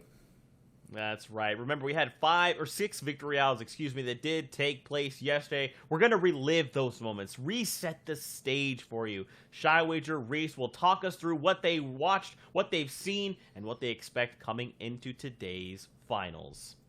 Yep, and we've all seen it before. Insane games that start all the way in game #1. It was Aspect, Enpen, and Zuni's taking control of the entire lobby and stamping their slot at being a top 10 team in NA East Day 1. Yeah, and they're currently in our 4th place team. They got 12 eliminations this game, sorry. But moving on to game #2 was taken by the XZ trio, who picked up a total of 2 victory royales throughout the day. So this is the first of 2 that you will see. These guys are known to be a fantastic low ground team, consistently popping off and picking up a massive pump there on P-God. Hey, you were talking about 2. You forgot to mention the back-to-back that it was, because it was actually game 3 that these guys picked up. Night on the low ground. We called it yesterday. It was kind of like a night show. Ooh, definitely in the nighttime. And a huge shockwave play happened just 15 seconds before Knight's POV right now. Aspect tried to survive, but it was not possible. They also had a good game, but then XZ trio wrapped it up. Yeah, and game 4 was taken by our Heat 3 winner. Now, Heat 3 winner, if you didn't check into our Heat stream or didn't know anything about the Heats before this team won 6 of the 12 games in the Heat. So these guys are very, very capable of performing very well in this high level of lobby, and they showed that in this game by picking up the Victory Royale as well. Absolutely. After that, we had Bucky, Creo, and Kanata raining down shots. Creo going down into a box where Mikey and Mega were popping off. They picked up a very fast win. They did in our last game. Game 6 was taken by our Season X FNCS champions all the way back in Chapter 1. Zexro, Calc, and Mako. These guys performed that last game, kind of bringing it back. Over the day, they were just getting better and better. And I wonder if they're going to continue that into today. Are they just going to keep going on an upward spiral? Yeah, Sundown Dude, had this analogy of like doors in the EU, right? The doors opening and closing. I thought the door was closed for our, previous season ex champions, but that last game kind of showed me there's still a crack of light kind of coming in, and these guys want to push through. So let's see if that's possible for these guys. A game 6 win is really good for momentum going into day 2. And I gotta feel like there's just so many big names, right? So many big trios here. We're talking Day, Miro, Reverse 2K. We've got the Exed trio, Commandment, Scented, Edgy, Aspect, Zuni's, Npen, Slacks, Acorn, Jock, right? This list just keeps going and going and going. So my question to you guys would be, how do we think that this possibly can unfold, right? Because there's all of these massive trios, right? For example, even World Champion Booga, Avery, and Jamper, right? Like, all of these guys are going to come slamming into each other in these final end games. And with 6 matches to go, this could literally go any which way. We could watch a different trio win every single game. Because, like, kind of what you touched on, Reese, was like Slacks, Acorn, and Jock, right? Like, when you're winning 50%, 6 whole matches of 12, if you could do that today, who can stop you? Yeah, and I think this is really possible. We've seen pretty much a complete spread of victory royales for day 1. Day 2 could be dominated. There were some teams who didn't show up too well, like Zayt, Saf, and Stretch. These guys are known for picking up a ton of victory royales and being really, really dominant. Didn't show up too much on day 1, but this could be their day. These guys could easily pick up 3 of 6 victory royales, no problem. And there's a lot of teams in this lobby who are capable of having a performance like that. So we really could see anything. We could see big victory royales and big numbers from a kind of 1 or 2 teams, or they could be completely spread out. Teams could be consistent. The whole leaderboard could be close. I'm kind of hoping for that, so there's a lot more hype built up, into that last game. Everything's tense. That's kind of what I'm thinking. Nice. I mean, when it comes to Zeke's question of what do you think, my hot take one-liner is don't think, because there's nothing we could actually come up with to predict how the things will go today. In game, it'll be some next level play we haven't seen, like Hen, solo clutching against a trio, and Thomas HD on low ground from EU. It'll be absolutely insane today. Oh, man, the hype is building. We hope you guys are just as excited as we are with 6 games on deck here in NA East. Now, gentlemen, we did make some predictions. We talked about which trios we all believed would walk away the new FNCS champion. So we're going to talk through some of this. Now, Monster Deface went with Zayt, Saf, and Stretch. But, Shy, you kind of talked about it. These guys, they didn't have the day 1 performance we kind of expected. They're just trying to make it interesting, right? They're just trying to say, hey, let's make things a little more even. We'll take the harder route. That's kind of my headcanon for this trio. Aussie picking the X-Et trio. They're looking really, really good today. We'll see if they can bring it back, hold up all the way to first against TNA. They had a few clashes in a few games, and these are 2 trios really trying to control the game in their own ways. We'll see if it's possible. Bucky, Creo, Kanata. These guys always looking good fast out the gate. Not, the expected first or second place performance that I think everyone was looking for from day number 1. But if there's a team that can learn, adapt, and then overcome, it has to be this one. I feel like they might even take away the whole competition today. Reese, what about you? I got Scented, Edgy, and Commandment. These guys have been dominant since forever. I was going to give you an exact, but since forever, since their days back on West, these guys have been so good all of the time, and today's been no different. And yesterday's 6 games, they started off really, really hot. They were definitely in contention for that first place slot, and then the last 2 games kind of fizzled out a little bit. So hopefully they've learned from those last 2 games, bring it back today, and they're gonna get first. Hey man, it's all about the day 2 teams. Which teams can put it together, which one's gonna gain that momentum and start the ball rolling. Now we do have the standings. We can kind of set the stage here, kind of take a look at which teams are on top, what the point values look like, what the eliminations, the victory route, all of it. Let's break it all down right here. We'll take a look at just a moment. Just kidding. It was a joke. I lied. Anticipation. Listen, I got to keep you on your toes, okay? Listen, that's what the host does. We keep you on your toes. No problem at all.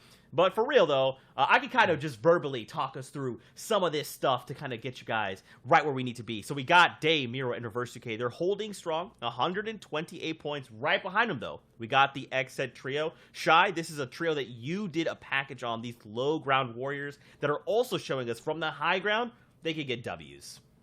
Yeah, both teams kind of know when to play low and when to go high, but both teams prefer to play low ground. And if that's the case, it'll be a Royal Rumble matchup, a 3v3 maybe at some point that these guys end up in the final zone. That'll be amazing to watch. Past that too, though, we have Reese's pick of Commandment, Edgy, and Scented. They're in third place, looking very good with overall 96 points, so they're not so far behind. I mean, Reese, what do you think? What did they have to do to really overcome and take first place? You know, for me, it's just play their consistent game, as always. You know, the first 4 games, like Arda said, they were consistent. Something went wrong the last 2. Storm Surge issue, mid-game, early game, something around that they just didn't kind of perform the way they needed to. These guys just kind of fix whatever that was, play their consistent game. These guys are very capable of high elim games as well. Just that one pop-off can move them up. Consistency all the way through. They're going to win. Hey, now is the time. We only have 6 games, no time for mistakes. Let's run it all the way through. For now, we're sending it over to our casters to say hello. Take it away. And there we have it. Thank you, Zeke. As things are going to kick off, this is the critical time in the competition. It's day 2 with Monster D-Face and Aussie Antics. Aussie, we had a fantastic 6 games yesterday. We had an absolutely fantastic 6 games. We said it. It's one of the most competitive grand finals we've ever seen in NA East coming into that, and the leaderboard shows it. It is literally anyone's game. Anyone's game here, and the battle bus is about to kick off, ladies and gentlemen. You do not have to wait any much more longer. I surely cannot anymore. And now, here it is. We're going to enter into that Fortnite world. Coming into this, Daymir Reverse 2K had a 21-point lead, or actually just a 19-point lead. Very, very comfortable start to today. The pressure is on them to maintain that. Yeah, I think it's a comfortable start, but it came at the back of something that you won't see very often. Them taking down XZ's team as a full trio wipe early in the last game. If that didn't happen, which you have to imagine it won't happen often, it would have been even closer. But I'm already seeing this map have some big shakeups, Monster. Stark Industries, contested. First time we've really seen it. We saw it once yesterday, but within 5 seconds it was cleaned up and over. So that could be changing up the leaderboard a lot, as that's our 6th place team who has the mythic drop. They were really looking to have a big jump up today. So Booger's team not looking too great, but Reverse's team, we get to finally see where all the success is coming from. That's what I was going to say. We get a taste of that true early game rotate here. I had a feeling they were going to be landing at the castle and around this area here, possibly claiming their way down towards the Rainbow Rentals. Regardless, a Quinjet to kick off your first round is a big one. Ooh. And this is a huge fight right now. Wait a second. They gave up Lazy Lake. Cease and Blake are here to battle. They're here to battle. I mean, they were struggling yesterday, so I guess it's decent strategy. We saw it over on EU. We had a team roll up. The one game they dropped Stark, they won it and got a 15 elimination victory royale. So this strategy not completely out of the blue. This is the drop if you need to have an entirely different day 2. Things aren't going right and you've just got to put it all out on the line. This is the drop to do it. As Booger now, we know how strong this team is though, Monster. They have not lost this drop pretty much once in every qualifying week that we've watched and casted. Yeah, but with the pressure being on, grand final setting, new team coming in, will the New Blood be able to overthrow them? This is already looking very, very bad for Booga and Avery, who do not have shield. And the whiff shot here, Aussie. This is a rough one for him. This is a rough one. He has 1 shotgun pellet left. Booger literally has 1 shot. He needs to make this count as Avery goes down. Cease is pretty weak right now. This is very, very even though. Booger and Jamper need to go in. Blake gets in though. He has the health advantage. Takes down Booger and then takes down Jamper. No. Blake gets in and takes everything he needs. This drop has the reboot van. He can reboot, he can loot, and then get into the vault. This is massive for Blake, Cease, and Furious, and it is as equally massive for our 6th place team that has now gone down game 1 of day 2. This is a huge change for NA East. This does not happen in NA East. What a shakeup do we have here. 6th place team down and out of the competition for game 1 of 6 on the 2nd day. That is the worst way to kick off your tournament run. Not only that, leading into the competition, you talk about the social media atmosphere. It was already in the air. He already had a feeling coming into this. So with that, and then getting dropped off the rip, that is such a major setback. We've already got another team creeping in, though, because they would have seen that, right? If you see Booger, Jamper, and Avery in the feed all going down as Pledge, they've come back and Pledge gets the sniper shot out of the sky to take Furious out. This is your wildcard team. This is the team that popped off when they needed to most, and now they're showing up here today. Connor Gage and Pledge drop at the lake house nearby. This could be really big for their team, Monster. They get to come in late and take all of this loot to themselves. If this is uncontested, there's no way they can roll up and win it, but they've got a really good shot right now, and we we also have Saf, Stretch, my and gosh. Zayd. Okay, this drop, NA East is already so different to what anyone would have predicted. This is changing things up in the biggest way. I mean, and Saf, Stretch, and Zayd have been known to do this. They will drop on this spot every now and again just to mix things up, but they seem like they can sense the blood in the water. They are the sharks coming in to try and sweep things up. It's not looking too good for Connor, Pledge, and Gage here, who just did get a knock, but I mean, to have one of the other greats come on in, Stretch and company have to do a big deal. They even get security of the Vault keycard. Way to kick it off. That's what I was about to say. Have you ever seen in a region as competitive as NA East, or any region really, that a team would get double Vault? They've got the Doom's Domain Vault and Stark Vault. So if we talked about it, right? Zayd's team has come out in qualifying weeks and they won the first game of all 3 weeks. They're looking to do that here again today. They didn't have the performance we wanted yesterday. They started today in 16th. They have all the loot they could ever need. And now we have Zypher and Nosh rolling up.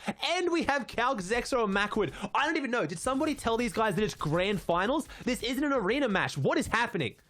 This has to be a joke right now. Stretch is going to body Zypher here in a 1v1 box fight. Saf already has a knock as well, so it's looking very, very good in their favor. Calculator and company, though, on the mountain. Remember, they won game number 6 coming out of day number 1, so they are on a high note right now. They're on a streak here. Momentum is high for them. If they can get away with taking out another top dog team that plays for high ground, I mean, you have to think at that point is setting them up for success.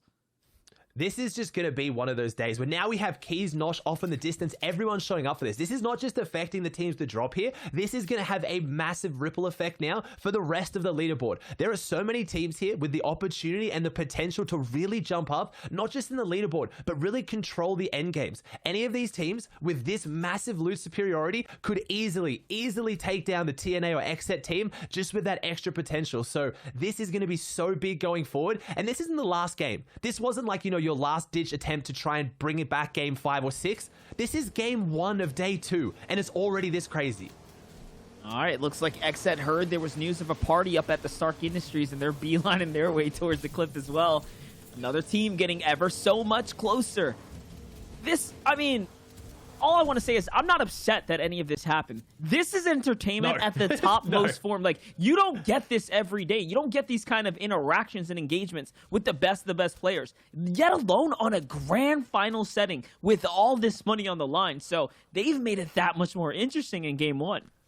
And so many games to react as well, right, Monster? So they can change it up now. Does Cease's team maybe pull out of there now? And if they pull out, does Zayd's team show up and Booger's team already has the loot? There's just so many little interactions that can now flesh their way out because there's 5 more games after this. You can usually pull off a cheeky strategy once, but these teams are top caliber. They will learn and they will react instantly. And next game, their whole gameplay would have changed. As we see XSET, though, on the exact same game plan that we know works. They had such a good day 1. It was only literally game 6 where things kind of dropped off. They took a mid-game fight against Team New Age and they lost it. If it wasn't for that, they would have undoubtedly been in first place.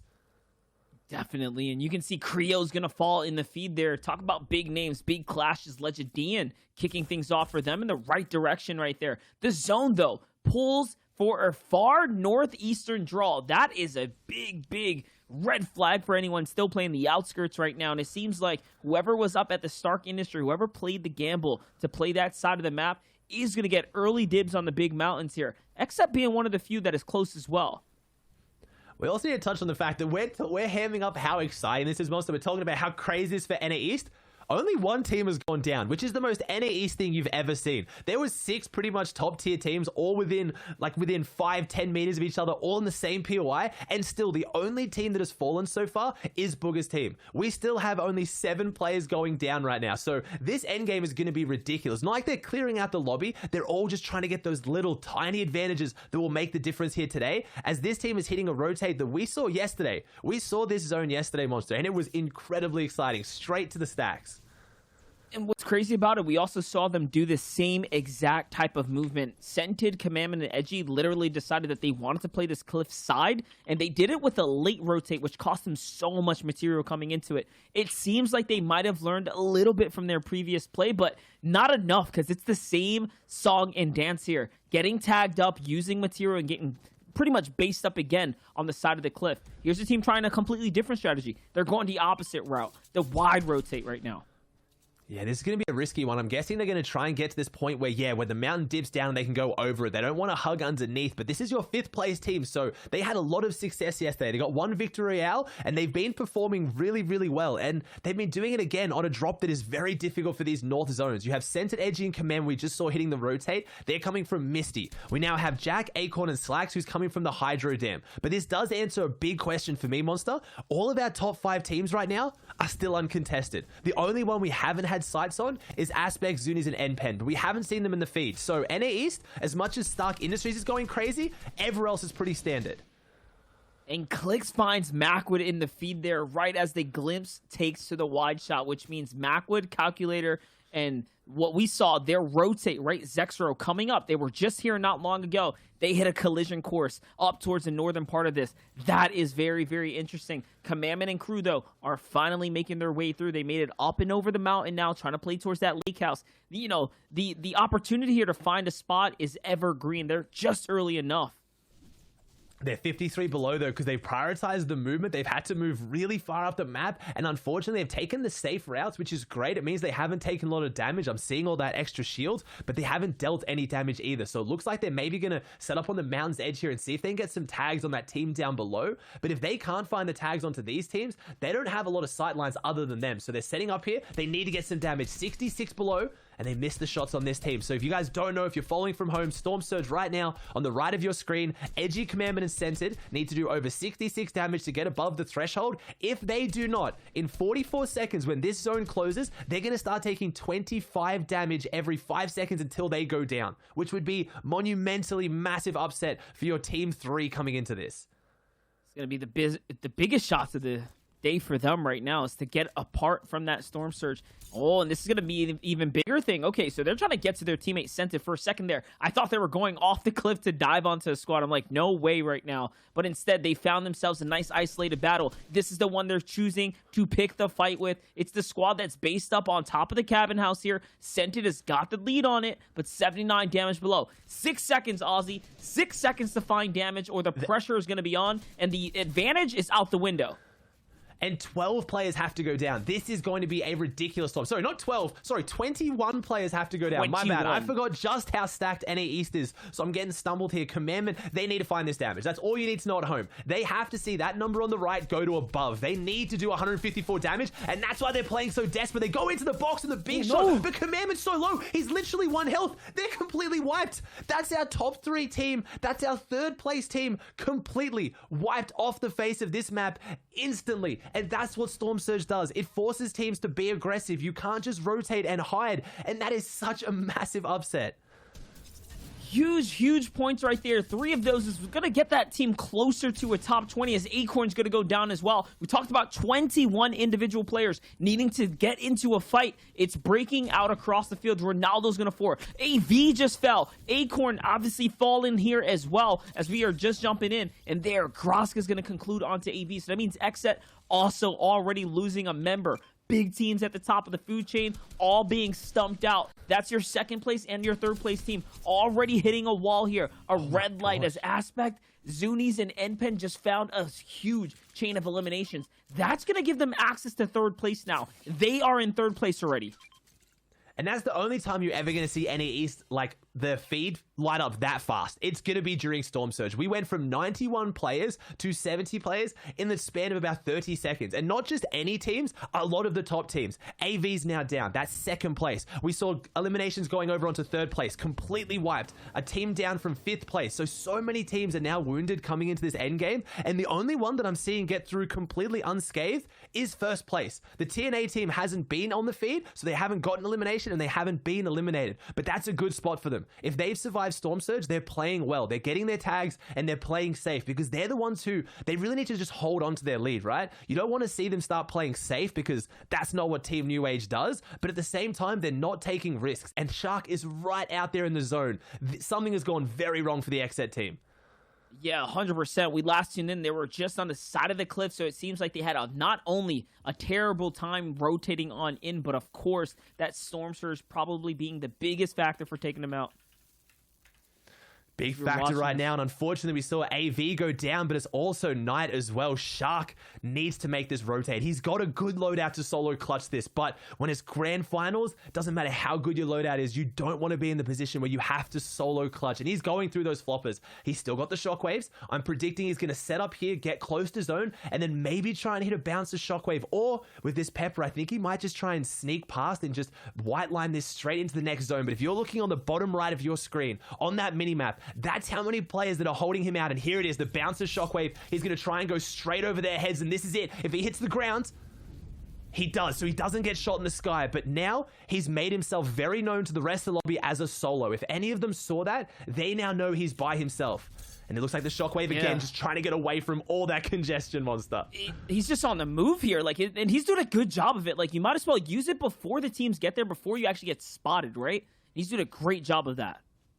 It just shows again how good his team would have been in a position if they were all alive. They would have all made this next zone, and this is pretty much as far northeast as you can go on the map, and they drop on as far southwest as you can on the map. So this is a really difficult zone for them. They've usually overcome that. Something today hasn't quite gone right, but at the same time, they're still in it with a chance. And now all the other teams have to make that rotate, as we see everyone starting to get congested on top of each other. And that's what being a solo allows you to do. He could just hit the bounce pad and the shockwave so much faster. He wasn't weighed down by the teammates, but now he's got next to nothing.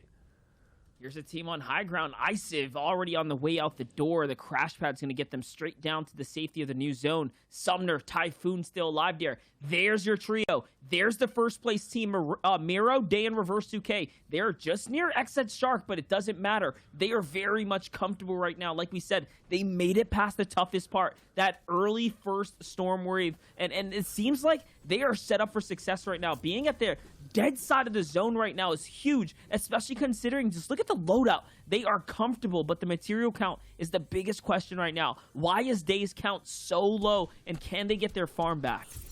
I think they probably invested a lot of those soft mats as well. They pretty much ran out of wood, but they still have decent metal, and that's probably how they got in so healthily. But we know it, right, Monster? This team can get impact frags. When we talk about impact frags, someone from outside this wall, though, needs to be careful. Right there, Day just fires back. They get the spray down. All eliminations are impactful for points, but if you need the material, that's when you see plays like this, when they try to go aggressive on the walls to take someone out close enough where they can get the material back. 100%. And guys, just to give you guys an indicator, this is the closest region of the day. There's only a couple points separating those top teams. So when we say NA East has been intense, that entire day one atmosphere was so close. It is a huge toss-up here for day two. And I mean, second place being Shambles out, third place being crossed out of the competition, and fourth on a rampage right now, that is going to change things up. Day, Mirror, and Reverse 2K's position on first place is not safe by any means. This is a huge fight for them right now. They're taking it, and Day's going to get punished big time. And no, he has to back up. And this is why it's safe for nobody, because the caliber of players in this lobby, at any time you can see your first place team go down, and they just got a really unfortunate zone, Monster. That was a complete opposite pull, half, and it's going quite a fair bit over the water. This is a team that needs to step up. Zate, Saf, and Stretch, we know they can win games. They went all of yesterday without winning any, which is just completely unheard of for this team. Now they've gotten Doom's Vault and Stark's Vault. There is no excuse for why this team can't perform here on the day, because they have to show up now. 3 points, but they came in on 16th. These are your star-studded veterans, and they need to show why they're still at the top of their game.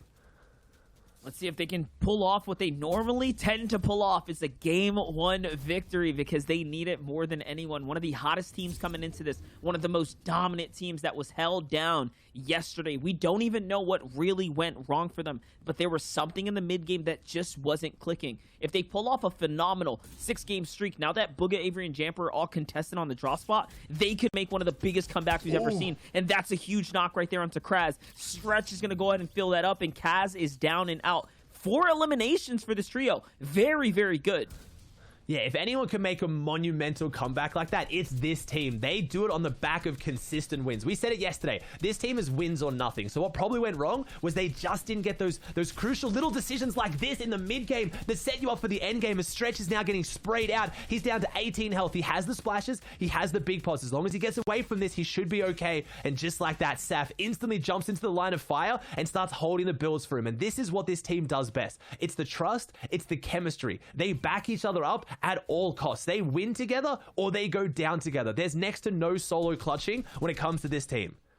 That was the perfect way to put it. Literally, Saf jumped out from the second and third layers there just to get in front of the line of fire. Saf is the pivotal type of teammate unit. He is the peak teammate on this squad. He is always there to back up Zayt or Stretch in their toughest times. I think he is the key to this team's success. And right now, Saf's looking like he's set up for it. Stretch, though, leading the rotate out with Zayt right now in front. Saf right behind them. What is it going to turn out to be here as High Ground's looking to put some pressure up? If he hits this snipe, that can open up a lot of things for this team. And that's it. They're a high team right now, and I think they want to go for it. But unless Zayt's got some shockwaves or something I'm not seeing, Saf and Stretch have a great loadout, but it's not a height loadout as they get split now. That rotation went a little bit astray right now. Saf's got the legendary pump, though, so if he has to work his way through the low and mid ground, he's one to be able to do it. And you see this right here. This is what I mean by them not being solo players. He doesn't even use his meds. He takes down Legend D, and I saw TNA, and my heart dropped for a second. It is Legend D, though, but I was going to say Saf doesn't even pop his meds monster. He is so prioritized on getting back to his team that he'll try to do it with 26 health rather than stay away from them. That's a veteran, if you've ever seen one right there. Knows how to stick with the team hip to hip with the players, and it works out best. And right there, the fundamentals being the key to success right now. Awesome. All of a sudden now, pressure coming in from all the layers here. Saf's still on the hunt. There's players behind the wall, though. Can he find another one? Oh, boy, it's getting very, very interesting now. And I'm seeing Miro in the feed, and I'm also seeing Zuni's in the feed. So that's your first and third place team. Miro in the feed again. So Team New Age has proven that day one wasn't a fluke. They're here to show up again. But Saf trying to do something on the low ground, and you can't count this team out. And this is a position we haven't had the joy of seeing them in, Monster. We always see them on height. Let's see if they can have the same strategies as XSET and TNA, where they can work the bottom as well as the top. And just like that, of course, Saf can. The big 200 pump from the legendary, but no, the finish off is too slow, and he gets caught in the back. But Stretch and Zayt are still in this, and they've got some good eliminations as we have an entirely new team on the high ground. 100%. This wide shot, though, does show Team TNA in the mid ground, still alive right now. As Simple YT's going to wrap up a couple elims on the side. Clicks, Bizzo, and Illis do have that high ground hold, and it looks like a strong one. This is the traditional hold from this trio right here. Clicks way up above, comfortable, out of sight, out of pressure from anyone else. On the other perspective, Kanata, Bucky, Creo, can they make a comeback? Such a strong qualifying week one, leading into two, but all of a sudden they fizzled out. They were out of the competition ever since then. Can they make this a big day two comeback? They have to make it a big comeback. They need big points, and that's it. They don't just need the placement, they need some eliminations too. So I really want to see Illis do what Illis does best and drop down and start finding those angles, because this team's coming in just inside top 20. They haven't had the usual performance, but as I say that, Riversun's starting to make his way up. Mega and Dubs hanging out there as well. This is two teams that needed to show up big on day two, as Kanata also in the low ground. So right now, we have a couple of our top teams up, but this is really a redemption story right now. All the teams that just underperformed yesterday, trying to start off day two completely different, and Clicks is doing just that. He capitalizes, takes down Stretch, and that is Zayt's team out of this as they're looking so dominant. But we've seen teams win this from the mid ground. I'm seeing Dubs, Megas, and Riversun look so healthy to take this. They're definitely sitting there. They're waiting. Clicks is going to get a little close to this team, as is Illis. They're going for the box fight. The shockwaves are going to come out. Riverson challenges height, and Bizzle gets bodied. Riverson wins the high ground. Back to the low, though. The story continues. Kanata, Creo, Bucky, 9th place coming into this. All of a sudden, a huge game like this. At 10 eliminations, Ozzy, they can propel themselves way up the standings, but first place is still here to play, too. This is not looking too good, but still, they are set up for success. This was 3 full trios. This is the most exciting thing you can ask for. The 28 shot, it's not heavy, but it's enough, and Illis goes down. And this might be Bucky, Creo, and Kanata. They might be doing this right now. I think they have every advantage. They have the splashes, and they have the bandage cannon on Kanata. They have full heal-off potential, and with the way this zone is going, it could be just that. Kanata's dropping the splashes, though. He's not holding on to him. They're not going for the heal-off. At least Kanata isn't anyway. I'm waiting for a bounce pad, but he has no build, and that's it. Clicks goes down there. Bucky, Creo, and Kanata come back in the biggest way, and what a redemption story for this game one. All the big teams that needed to come back have done just that. 13 eliminations in a victory royale. What a huge way to jump up the standings right there. And big upsets across the board. Your top teams falling just like that. We'll see how it's all going to shake up, though, on the standings, because now it's a big question mark. We're going to toss over to the analyst desk here shortly for the boys to break down the action. That was day number 2, guys.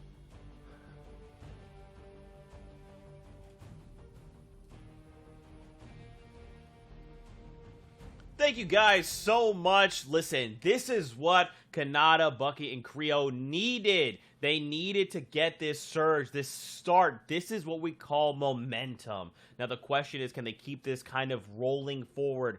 As we take a look at the standings, we can see with just this game, after the performance coming out of yesterday, this is the surge that they need because they are now in top 5. Yeah, and the words were adapt, improve, and then overcome. I never said win, but go for it, Bucky Creo Kanata. Go for it, because now they're in 4th place overall. They're looking really good. And Reese, that last game was ground domination. Yeah, you know, some people would hear what you were saying and say, you know, maybe that last word's going to be improvised, but there was no improvisation there. That was played out to a T, planned and performed. In first, we've still got Day, Miro, and Reverse after all the games. These guys actually popped off that game. They're performing very well up until the end game, still with 0 victory royales in first place. And this is something we mentioned earlier while we're looking through the format, that obviously they have way more eliminations than other team because they play that low and mid ground, and they just consistently get into those high placements. Yeah, if no one can find these guys, they'll be able to make every single end game. No one can really stop them. Their drop is also really solid. Past that, though, XSET got their boat rocked a little bit in the mid game. It gave a chance for Aspect, Zunis, and NPen to boost up, be alive somewhat in that last game 1 of day number 2. 111 points. They have a very small 2-point lead on that XSET trio in 3rd. If we move over to our next page, 6th to 10th, we've seen, you know, some of the same names on this page, kind of just performing from that first game. Slacks, Acorn, and Jack, you know, doing okay in the game there, but just going down way too early. And Little Mikey and Clarity in 7th place. You know, they just in what's probably one of those frustrating positions. They came 16th with a single elimination. This is where you just start to rack up those points and then get eliminated from there on, you know? It's almost like just teasing you. You get a few, but you can't keep going further. Hey, some people who actually had nothing yesterday was Clicks, Illist, and Bizzle. Fortunately, though, today, and just at the back half, the last game, yesterday they came 8th, now 2nd overall. They were just placing 25th every single game all the time. They are alive and awake in 10th place now. The only place they want to go is up, and they sure will. Mega, Riverson, and Dubs had an insane shockwave play that last game as well. That'll knock them straight to 11th place, 66 points, but there's a 3-way tie with Bully and Zate's trio. Yeah, Zade's trio there, you know, performing actually very well on low ground. These guys are obviously known for their high ground dominance. And if you remember back to their heat, they got 253 points total and 6 out of 12 wins. However, in the other 6 games, they only actually got 33 points. So they were very, very dependent on high ground. However, today we've seen them just play low ground this first game. Obviously, they wanted to take height, but they didn't really have an opportunity to. And they came 6th with 9 eliminations. So much more than they previously have been getting playing low ground. I want to see the sparks, right? I want to see these teams come alive, because just look at this. It's the top 20 trios that we've just looked at. We know all of these trios. We're used to seeing them all over the place at every single possible facet that they could be competing. They have been. They are. So I want to see how they can turn up, especially with 5 games left to go. Anyone can make anything happen. Now, with that being said, guys, we have to track these top 3 teams coming in on the day. Talk me through this. Yeah, top 3 turns into top 5 after the first game. In 5th place, Commandment, Scented, and Edgy are dropping over at Misty Meadows. Yeah, and these guys actually had a max distance zone all the way up to the northeast of the map. Really tough for the teams who are landing down in this side of the map. They struggled so much with Storm Surge, and we saw them go down because they had to make that really aggressive play, jumping into a box and unfortunately getting eliminated. And your drop has to matter, but so does the rest of the game. Over here, a huge split from Portilla to Shantytown, all the way over to Logjam. We have the XSET trio. There is a package on how these guys play as well. They are still completely uncontested and now in 3rd place.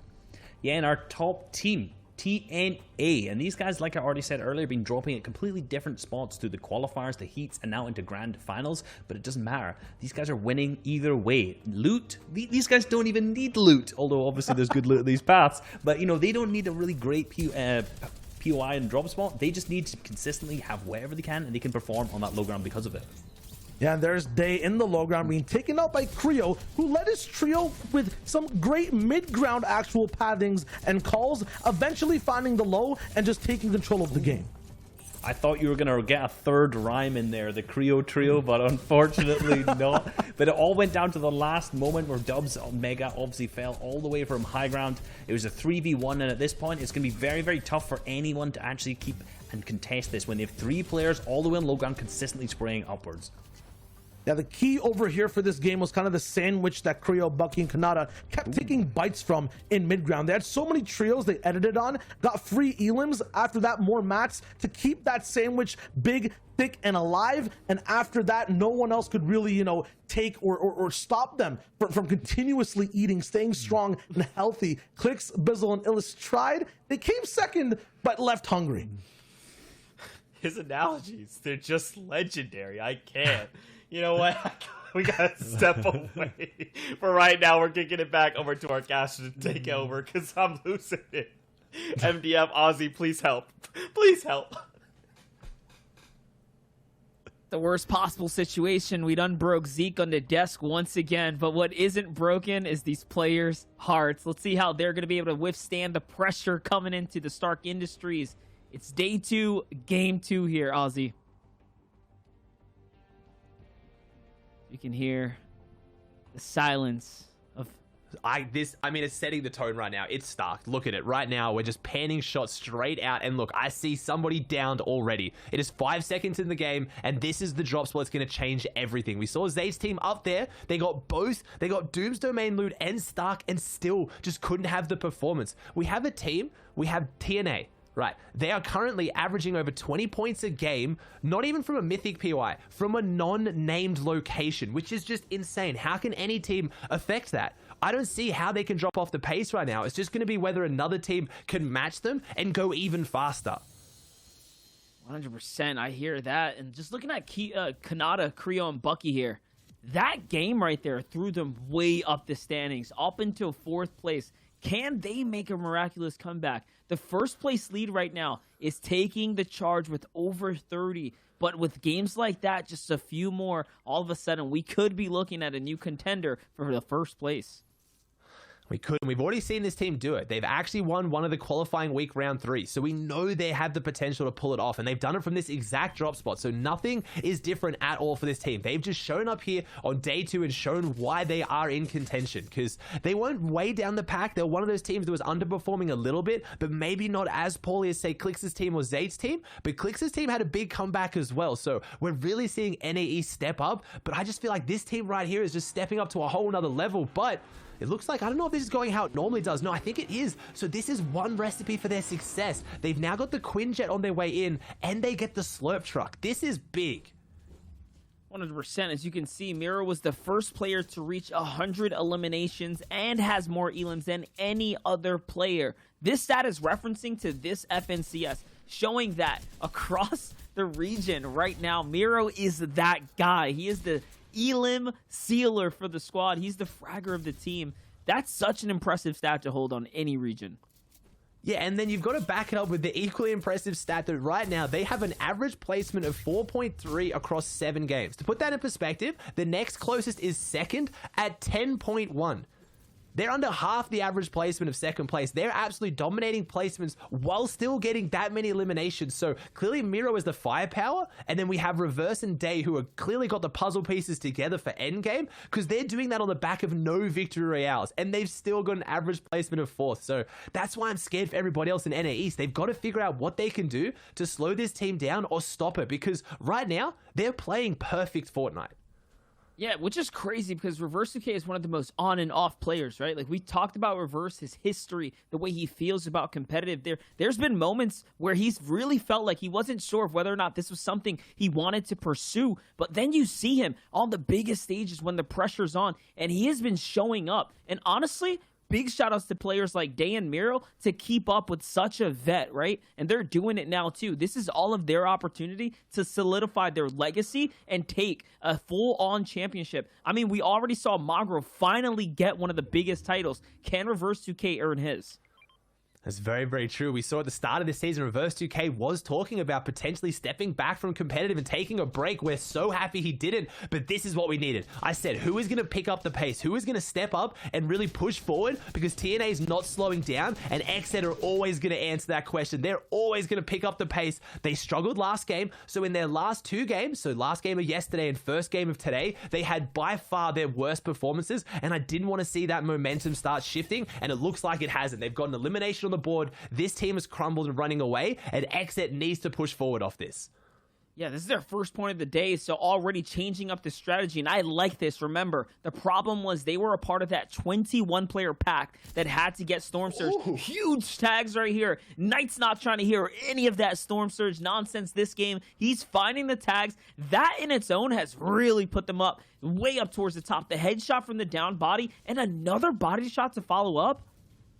It's a good amount of damage. That's 400 to 500 damage just there, right there. And that's what this team does best when they get zones. I'm more than happy to kind of, chalk up last game to just a really difficult zone. They are the furthest team that drops from last zone. So maybe that was just a bit of an unfortunate one. And now they get a zone a little bit closer and they play it so incredibly well. I'm also seeing 4 shockwaves. We've seen this team take height once this weekend, and it's the game they won. So right now, if they take height, they have not lost it. We know they're the absolute low ground warriors, but as soon as I see shockwaves, I know it gives them that ability to take height if it's there.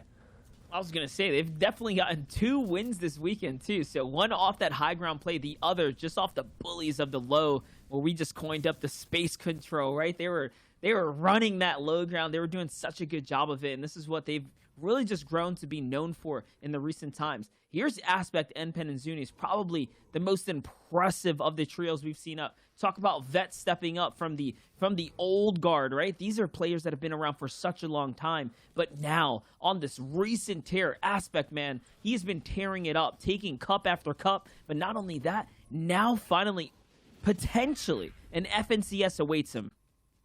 And I want to say that as well. You see a lot of these older players that have been around for a while stepping up in big ways, but usually it's in a more leadership role. Their experience comes in and they lead new players forward and they take more of a passive role. No, Aspect drops the good majority of his team's eliminations, showing that he's been around for a while, but he's still up there with the best of the best when it comes to just pure fighting power. So when you combine that with the experience and the composure he has from playing competitive longer than almost anyone, it really is a recipe for success. And you can see why here. 20 points in game 1 after they came in today on 3rd place. They've jumped into 2nd. So yesterday wasn't a fluke by any means, but as I started saying that, Monster, I just saw Day get 2 eliminations in the feed as well. So TNA seriously running away with this. TNA is on one right now, really creating themselves such a comfortable buffer to play with, and now it just puts it all into perspective. Teams cannot fall down. If they get taken out early, it's going to be all over. Here, though, you talked about those 2 Elims on Day's board. They already see Jelty in the distance there. Or was it a Leash? It doesn't matter. The full trio is here. That means they gave up the retail road drop, and they're playing the Wailing Wood section now. Yeah, they're playing a little bit further across. I can't see them rotating over here from retail unless they really needed to, unless they're maybe trying to go central, but Day and Mira looking so good, and that again, that's their Storm Surge now as well. So they can now start to relax, but this team had more eliminations than any others in the qualifying weeks coming into 3rd zone. So they don't just rack up their eliminations endgame like most teams do. And as I say that, what was that? Clicks out the back of a moving car. I swear that was a bit of a drive-by headshot snipe there. I think there's no other angle that could have come from, and this could be enough to really upset this team. Someone's pushing on this. This is what the rest of the lobby needs to see right now if they want to bring something back on this team. That's what I was going to say. Realistically, this needs to happen for everyone else's sake. It's not just their tournament run on the line. It's everyone's in this lobby right now because they have such a comfortable buffer. The TNA team is too far ahead. Miro's going to get tagged. Day's going to get tagged down as well. Everyone is pretty hurt on this TNA team, but they've managed to bounce back. Can the box fight skills of Clicks hold this one down? Bizzle's looking for a side angle here, and Illis has that high ground. Don't forget, Illis is the key to kicking off these battles and securing the dubs. Yeah, the third party's coming out right now. It is. And I was going to say, any team that was going to really aggressively push this and hold their own against TNA, it is Clix, Illust, and Bizzle. But I think that third party scared them enough to push back. The heals have come out, and that was scary, though. It does show, as much as you think how well the team in first place is playing, how far ahead they're pushing, Fortnite can turn in a millisecond. That's it. The headshot snipe, and it can be all over for your game. So maybe a little bit of a kind of a reminder of that to TNA, too. They've really got to just keep everything on lockdown. One little mistake and they could lose this. As you can see, Slacks here playing for Vision right now. Acorn in the bush down below. This is a very, very cheeky setup right now. They're waiting on the outer storm line for teams to come into them. This is a storm surge strategy play right here. It's not one that you see in a normal game. Like, if they didn't need these tags, they'd already be playing for a mountain, playing for a strong spot. But instead, they're waiting for a team to hit this bridge. This is such a popular location for teams to rotate through, especially at this point in the game. There's really no other way to do it other than going and gambling your risk into the waterfront. As we're tuned in with another team now. The big tags come in, while Saf almost gets 3-2-1 right there by the sniper shot. Yeah, they're looking pretty weak right now. They've got the meds. They've got a good loadout right now, and they're not in the best spot. There's so many teams around them. I'm looking at that white line going straight through two full trios as Zay pushes forward and tries to get this angle. Surely this team starts to build and hold out. Yes, they know the Zay's lurking. He's already taken one snipe shot, and no, never mind. The timing on that. That was a pre-fire. Remember, snipers in Fortnite are projectiles, and that extra, millisecond it takes was enough to have Class step out into that bullet. Zay showing why this team really has been one of the best teams coming into today, and that's it. Class is down and out of this, and they're going to get the max damage. Yeah, they want the maximum damage here, and there's nothing anyone else to do about it. Zay is going to get tagged a few times, though, for trying to set that one up. But luckily for him, his teammate is going to be here to back him up. Saf saves him from getting dropped out of the competition as well, as now Crims is set up by himself, isolated from his teammate. If this trio figures it out, they can easily dive on this, get themselves another big point. Saf, Zay, and Stretch have set themselves up for a big 2 games already. 22 points on the day right now. A lot better than the pacing that they had yesterday. They have jumped up to 13th place. It's a big jump up as Zuni's, Aspect, and NPen just looking so good again. Every team we've tuned into that's up there right now has the loadout. So no one's going into this endgame in a shambles position. Everyone's going to be able to really make a stamp on this, because game 1, we saw a lot of teams go down. We haven't seen Centered, Edgy, and Commandment here. If they're all up and healthy, this will be such a deciding game for the leaderboard going forward, because everyone's in it. Great chug splashes here for the team, though, to bounce back. 100 damage above the surge right now, and the rotate is still to be made in front of him. Krim sitting inside the storm line. Has to use shockwaves early. Zypha, Nosh, and crew have to also shockwave. They're going to be close. Aspect's going to hit another one. This team is just a magnet for sniper shots right now. Crims just gets rocked by Aspect. Aspect can't even stick around to thirst it, though. They have to get to the new zone. Crims might get saved here, but my gosh, so unfortunate for that team. It is unfortunate, but it also shows sometimes the positioning and the way you rotate is just off there, because there's definitely something going wrong with that team, and they're leaving themselves too exposed. They're not covering those angles. They're not using the terrain and building things like this right now. You see NPen just building their team in. They weren't really taking too much fire, but you still got to cover those angles, because just like that, headshot snipes ended instantly, as I see Booger in the feed still taking down Bully. So maybe they made it out of Stark this time. They've learned they were contested, they were ready for it, and they're ready to fight for it. 100%. Aspect, though, is really looking to get aggressive right now, trying to see what he can find in the storm line, trying to back up Zuni's there, but Zuni's is going to get taken out. Even with Aspect support, it wasn't enough to get his teammate into the new safe line. And that was Saf holding him out right there with Zay and Stretch, and you can see that angle was just enough. Saf is contemplating whether or not, I think he wants to run into the storm line for that free loot right there. Zay is so lit up as well. Not sure what happened there, but it's not looking too good. They're going to need some white heals. On the other side, Kanata, Bucky, and Creo trying to get comfortable. One of the few teams right now that actually have a mountain hold. They do have a really good mountain hold, and this team is very, very prone to coming up here. Anytime the zone pulls eastern, they always come up here for their tag. So they know this area so well, but it's very rare they get complete center of the zone for it, though. So they're in such a dominant position, and this endgame is going to be one that's going to be really interesting. We actually haven't seen that many mountain endgames this weekend, Monster, especially these in the Misty portion. We've seen a couple of Stark endgames, but none down this part of the map, and this is where Bucky, Creo, and Kanata really thrive. This is their area. They come out of Slurpee, and they know this mountain area so well.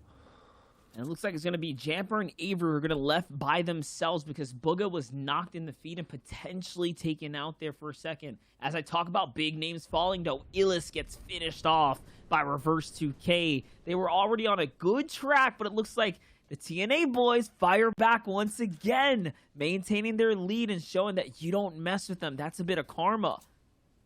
It's crazy because you want to think that it shows that, yeah, this team's getting contested, so at any time they can go down. But they're not. They have never gone down in the mid-game so far here in the grand finals. We've seen so many teams try to step up. We've seen second-place teams step up, go down to them. We've seen some of the best fighters in NA East, Clix, Illis, go down to them. Can anyone at this point stop them in the mid-game? Because once they get to endgame, they just play so consistent. They really have, and that was one of the biggest engagements yesterday. Day, Miro, and Reverse 2K taking on the XZ trio, and honestly, they wiped them up so quick in Holly Hedges. That was a fight we did not expect to watch unfold the way it did, and it worked out too, right? Even after the third party came through, just as a little refresher, Reverse 2K with the genius play to just hide in the builds and have Miro play the bait to run away, and they still, even after that, came back and placed very high. I mean, their average placement speaks for itself. 4.3 coming into this, and that's why TNA is so dominant. And that was really the turning point as well. That's when XZ was in the lead. They were kind of having a small lead over TNA, and that's when it really flipped. And that's where the pressures come into today. TNA did it in two big games. It was the last game of yesterday when they did that to XZ, and then XZ's team went down again in the mid-game of today, and they really ran away with it. It's just that next level consistency, and they could potentially go on to be a team that wins with no actual victory royales as well, because they're just that good in the end game. But if they piece that last 30 seconds together and get the extra points for the victory on top, we'll have to see. But XZ looking really good, and they're the ones who can upset this right now. If I'm looking for any team to find TNA in the mid and end game and find them and take them out, it's going to be this trio. Yeah, they're going to have to do it hopefully before that 15 place mark when the big placement points start being divvied out to everyone. If they can get them right then, right there, doesn't matter how many elims you have, those placement points turn out to be so crucial to the success. That is the crucial formula for taking away the tournament. It's stealing away consistency all the way through to the very end. Looks like Booga was picked up and Avery as they dropped. That's a full trio right there. Tahi and Sprite, they're 1-1. So that trio already getting dismantled for collapsing on the big boys. That's payback. Yeah, they're coming back out and they're fighting hard. They weren't happy with that game one. Like I said, that was probably the first time we've seen that team get straight wiped at Stark in all the qualifying weeks and this grand final. So they were really unhappy with that, but it didn't disrupt their momentum. They thought about it, they reset, they came back, and that's the second trio we've seen them take out this game. So they're really coming back, and they're in 8th place. So they can have big jump ups, especially if they get that loot. But if they're going to have to go toe-to-toe every single early game, we really need to see them step up like Zay's team does when they're contested at Dooms and have that massive victory royale percentage, because they need big games if they're not going to make it to endgame every time now. Now remember, Illis was dropped by Reverse 2K, so here's what's left. Clix and Bizzle on the eastern side of the map, which means they made a nice wide dead rotate around the southern portion out of that Steamy Stacks area. Clix looking for a fight, breaks the wall there, doesn't quite connect all the way through, but the guard let down by Gabe. That's going to give Clix a freebie here. And he actually needed that. Not just the tags, but it's the loot that he need to pick up. Take a look at his material count before this elim right now. Crucial. Shockwaves as well. That's a recipe for success right there. That's the formula to set up Bizzle, a two-man team, to find some success. And don't forget, Clix and Bizzle, they operate well together. That's a duo that knows how to get into motion. They are a duo. Last time they played together in the Aqua Nyrox Cup recently, they came top 5. I believe they came 4th. So they are a duo. They know they can pull it off as Miro gets another elimination in the feed, taking down Elise. You need to see TNA somewhere on the receiving end in that feed, or they're going to keep pushing ahead with this. As I see Riversun and Dubs go down as well right now. Age is in a sticky spot here. The Shockwaves come out right now, try to knock them down. This has split the team up, and Aegis has to do something to get back to them and try and hold this out with not really the best loadout for this. A Grey Pump is a little bit scary coming into this end game. That's so sketchy, and 30 million bullets as well, so that's all that's left in a mag. That's all that's left in the AR. This is one that he's going to need, and N-Pen didn't have any shield. A little bit of control to get out of there just in case, but it's a full upgrade across the board. Can he pick anything up? Does he have enough time right now as he needs to find his squad mates? Yes, here they are. Shambles situation for the team, but hey, Ager stays alive some way, somehow, and at least he finds himself some ammunition for the count. Yeah, and that's your second place team now being wounded, struggling, coming into the end game right now. So XZ really needs to take their chance to jump back above them because they're only 2 points behind. As we now see Slacks, Acorn, and Jack had a really rough game one, coming into today on really good points. Only 3, not even 3, sorry, 0 points. Game one, they've got their 3 points here in game number 2, but they're on the low ground and they're hunting. They're looking scary, and this team is one that also takes these kind of fights, and they've got a big area to work with as Edgy also in the feed. So the big names are here and they're ready to play game 2 because they didn't show up in game 1. That's right. You can't let that top 5 slip out of your grasp when you're just this close. Jamper, Avery, and Boog have already allowed that to happen. It's up to them now to really step up. This game looking very, very good. Closing the gap big time right now. 6 eliminations is huge. He's going to rip away a nice upgraded AR here. That's a tough decision to swap between the two. And even more goodies are up for grabs now. The harpoon you're seeing coming so crucial here. Now's the opportunity. Now's the time where one player can say, all right, I can drop this harpoon. Let's take these extra heals. These meds, we're good to go. Yeah, we saw that big upgrade from Clicks just before, dropping the sniper for the shockwaves because some items really aren't as valuable endgame as others. As a shockwave comes out just like that, the good rotate, but Jamper gets stuck, but luckily he's still got 4 of those. But I say luckily, oh my gosh, when you're versing the best of the best in the world, it is milliseconds, but he falls down. No way they get to him. No way they get to him. There is no way Jamper found his way back to the team. The med kit drops, the minis drop, and right now Avery's going for the revive, and Booger's going to have to start tarping ahead to get him in because they're not out of the woods yet. This is using a lot of time on rotating zones, but how is he still alive? Are you kidding me? He's so lucky. He landed in an enemy box, and the enemy also just got deleted. Like, whatever happened there, that AR fire took that dude out too. I thought it was a little bit of a surprise loot delivery, but nope. Everyone got taken out there. Lucky for him, he is going to get picked up. No whites on the team. But hey, the low ground, the lead on the zone now, they get to operate effectively here. 6 shockwaves as well. That is enough for a high ground retake. That's enough to really disrupt things and stay alive for quite some time now. They even have the material to back it up. Here's a great wide shot. Stretch still in this game right now. In a box fight. Looks like Stretch is not getting bested here, though. Bucky's going to take out Zayt as well. So all of a sudden, Zayt's team's not looking too hot right now. And this is a team that's setting up to have a big one here. Avery, Booger, and Jamper have the 6 shockwaves in Avery's back pocket. So if they want to make a high play, soon's going to be the time to do it. But never mind, they don't need to. They're getting all the eliminations on low ground, and that's what low ground's for. Low and mid is where the eliminations come from. High ground's where you get the placement. As I see Knight go down in the feed, but I haven't seen the TNA guys just yet. They're still in here somewhere, I believe. Where are they? No, they're not on high ground. It's Bucky, Creo, and Canada that are on the high ground. Can they do back-to-back wins to just catapult through the leaderboard? You can see XZ Shark trying to stay alive as the sole member of his team right now. It was Stretch who took out AV, so now this team is down to the wire here. XZ needs as many points as possible. They cannot afford to fall here. Placements are getting divvied out. Big points being going through there. Saf is going to fall there too. Miro's still in this game. He's going to find Dijon, and that's another big point for the first place team. They have so many eliminations. We're just seeing them consistently over and over in the feed. And it looks like Ronaldo, Zum, and Skittles are trying to make a clutch play for height. And yes, they are going to secure it here. But not before getting broken down. It's a true battle for height. Bucky finds Ronaldo on the way out the door, though. And into the zone he goes. Not too bad for Bucky. And he still survives somehow, some way. And I don't know if it's just my eyes, but Skittle, I think, is on literally 1 health because I see no health bar there on the left. But Avery, Boog, and Champer is still doing work on the low ground, and they still haven't played their trump card. They're still holding on to their shockwaves, and now they're going to use it. Now they go for high ground when all the damage has been done, when height has been weakened. They're going to try and take it later. The shockwaves come out. Avery's got so many to try and do something with this right now. Kanata goes down. Avery's up. Booger's up. Jamper's just below. Zum's by himself, so there's no way he can hold on to it. I see Miro still down there. I see Reverse 2K still in this. Somebody has to stop this team. But right now, somebody stopped Bucky, Creo, and Kanata. They were about to get the back-to-back, but we see Booger's team walking out of Stark and showing what they can do with it when they actually get out. Not only that, Commandment is still up as well. Zexro's finally going to fall. Scented still in this game. It's a duo on low. Up to height they go. Jock sends them flying. Oh my gosh, they're out. They're in the zone. Booga can't make it back in time. He's trying to bounce her back in. Scented's going for the clutch save right now. Is it even worth it? Is it worth it? Up he comes. At least it's a full trio now. So now they get to operate together. Crash Pad's coming out. This is such a messy battle, and one is going to go down right now. Can they hold this out? That was such a cold play, and Booga is going to deliver the siphon for Scented here. 5 eliminations, not too bad. Commandment still back in the game right now. 2v1.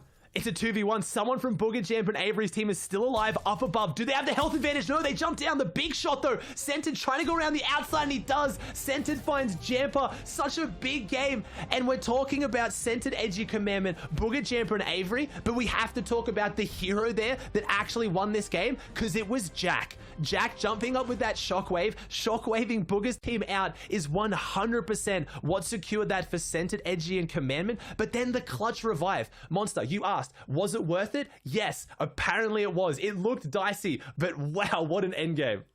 I mean, and honestly, like, I don't know if it was worth it for Booga to return back to the zone. I think he threw just a little bit because he basically delivered a free siphon for the crew down in the low ground. Scented stood alive because of that. Commandment, I'm not sure how he managed to bounce up in HP too, but what a close endgame. All on the hands of Jock. One play is all it takes. Yeah, but Scented, NG, and Command were still up there, so they're jumping up in the leaderboard, but I saw TNA. TNA is still in this with a very big shot, and I think they may have pushed their leaderboard even further forward. Analysts, please break this down for us. Let us know. All right, listen. I got a little bit of a hot take. Just like the tiniest baby hot take, okay? Baby hot take, okay. I think if he did not get up Scented there, if he did not revive him, think about it. Booga comes in, and then he could just bop the other guy. So he downs the guy that only has 30 HP anyway. Okay. I don't know. I like it. I mean, you know, just a thought. I don't know why I just thought that. Here we are. Yeah, The decoy. It's a decoy. But yeah. You have marriage, Zeke, because not only was that possible, it's like it kept those guys behind in zone, but regardless of the winner play, the winner of the region still is Day, Miro, and Reverse 2K, 166 points so far, still in first, and it's not like they're at Stark Industries or a drop that has a name on the map. They're kind of incognito. No one can really stop them by stopping their early game. They can, and you know, we've seen now Scented, Edgy, and Commandment move up to that second game. First game of today, they didn't have a very fantastic game. Max distance zone, struggling with Storm Surge, but now they get that zone that's much closer to their drop spot, and they are able to absolutely perform, picking up the victory royale with 9 eliminations. The exit trio we saw there, kind of showing up in endgame a little bit with that AV solo clutch at the end, but you know, their problems started very early on in the moving zones, and, you know, just carried on getting worse and worse throughout the game. But 9th with 3 elims, so not a bad finish at all for a game that wasn't super consistent. Yeah, it's just all about adapting, learning every single game, but also playing that zone. That last game was all basically about those shockwave plays. We were talking about Jack all the way at the end. He's in 7th place right now, affecting that game. It started even with Zoom, Skittles, and Ronaldo jumping up to Bucky, Creo, and Kanata as the zone started, fighting them for like 2 or 3 zones. And you know, Height was basically silenced this game. It was all about that low ground. Yeah, and you know, our casters, our fantastic casters came over and said that one shockwave plays was through it, but the game started much earlier than that. You know, there was stuff that happened in that in-game that actually enabled that to happen in the first place with Height, as you mentioned, with another shockwave play out of Ronaldo's team. But moving on over to our 11th to 15th teams, here we have Zayt, Saf, and Stretch still in 11th place at this point. Last game, not being able to kind of capitalize too much on the loot that they had, 4 eliminations, 13th. 12th, we have Zum, Skills, and Ronaldo, the team we were just mentioning there that were fighting so hard for Height in that kind of first and second moving. They ended up actually fighting Creo, Bucky, and Kanada's team all the way through first and second moving for Height. It was like a Zone Wars wager match. I'm wondering if they had a side bet on that fight. I'm not really sure, to be honest, because they were committing to it. Yeah, past that to all the points we see from 11th down to 15th, from 16th to 20th, they're like tied. It's a 2-point game on the previous page. Now 63 down to 54, just 9 points. That's 9 elims. That's 9 placements. That's like a quarter maybe of a victory royale. So it's half a game that these guys are kind of separated by, from 10th all the way down to 20th. So many of these trios are making such big plays. Now listen, there's a lot that unfolded in this last match, and we have 2 of the greatest minds here. They're going to break down some of what we saw in this last game.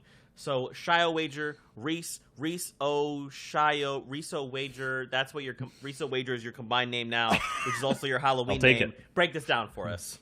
Absolutely. That last game was kind of like 3 games packed into one. We watched one of them on broadcast with Jamper getting revived all the way in zone, you know, getting knocked to fall damage. That was one instance, right? We saw that second place trio really pop off. But the other 2 games that were kind of played in there was the height type of game at the very beginning. We had Miro Reverse and Day. At the same time, we had Bucky, Creo, Kanata. 2 different bases fighting at each other, but it was Bucky, Creo, and Kanata who got zoned. They were ultimately shockwaved off. And then we moved on into our 3rd game, which was Scented, absolutely popping off on mid and low ground. Yeah, and Scented at the back of the tarp, playing that fragger role so well. You can see his teammates consistently getting him in a position where he can get eliminations by creating that long tarp for him on the low ground layers. And he's just right at the back of the tarp, opening walls, just going for eliminations over and over and over again.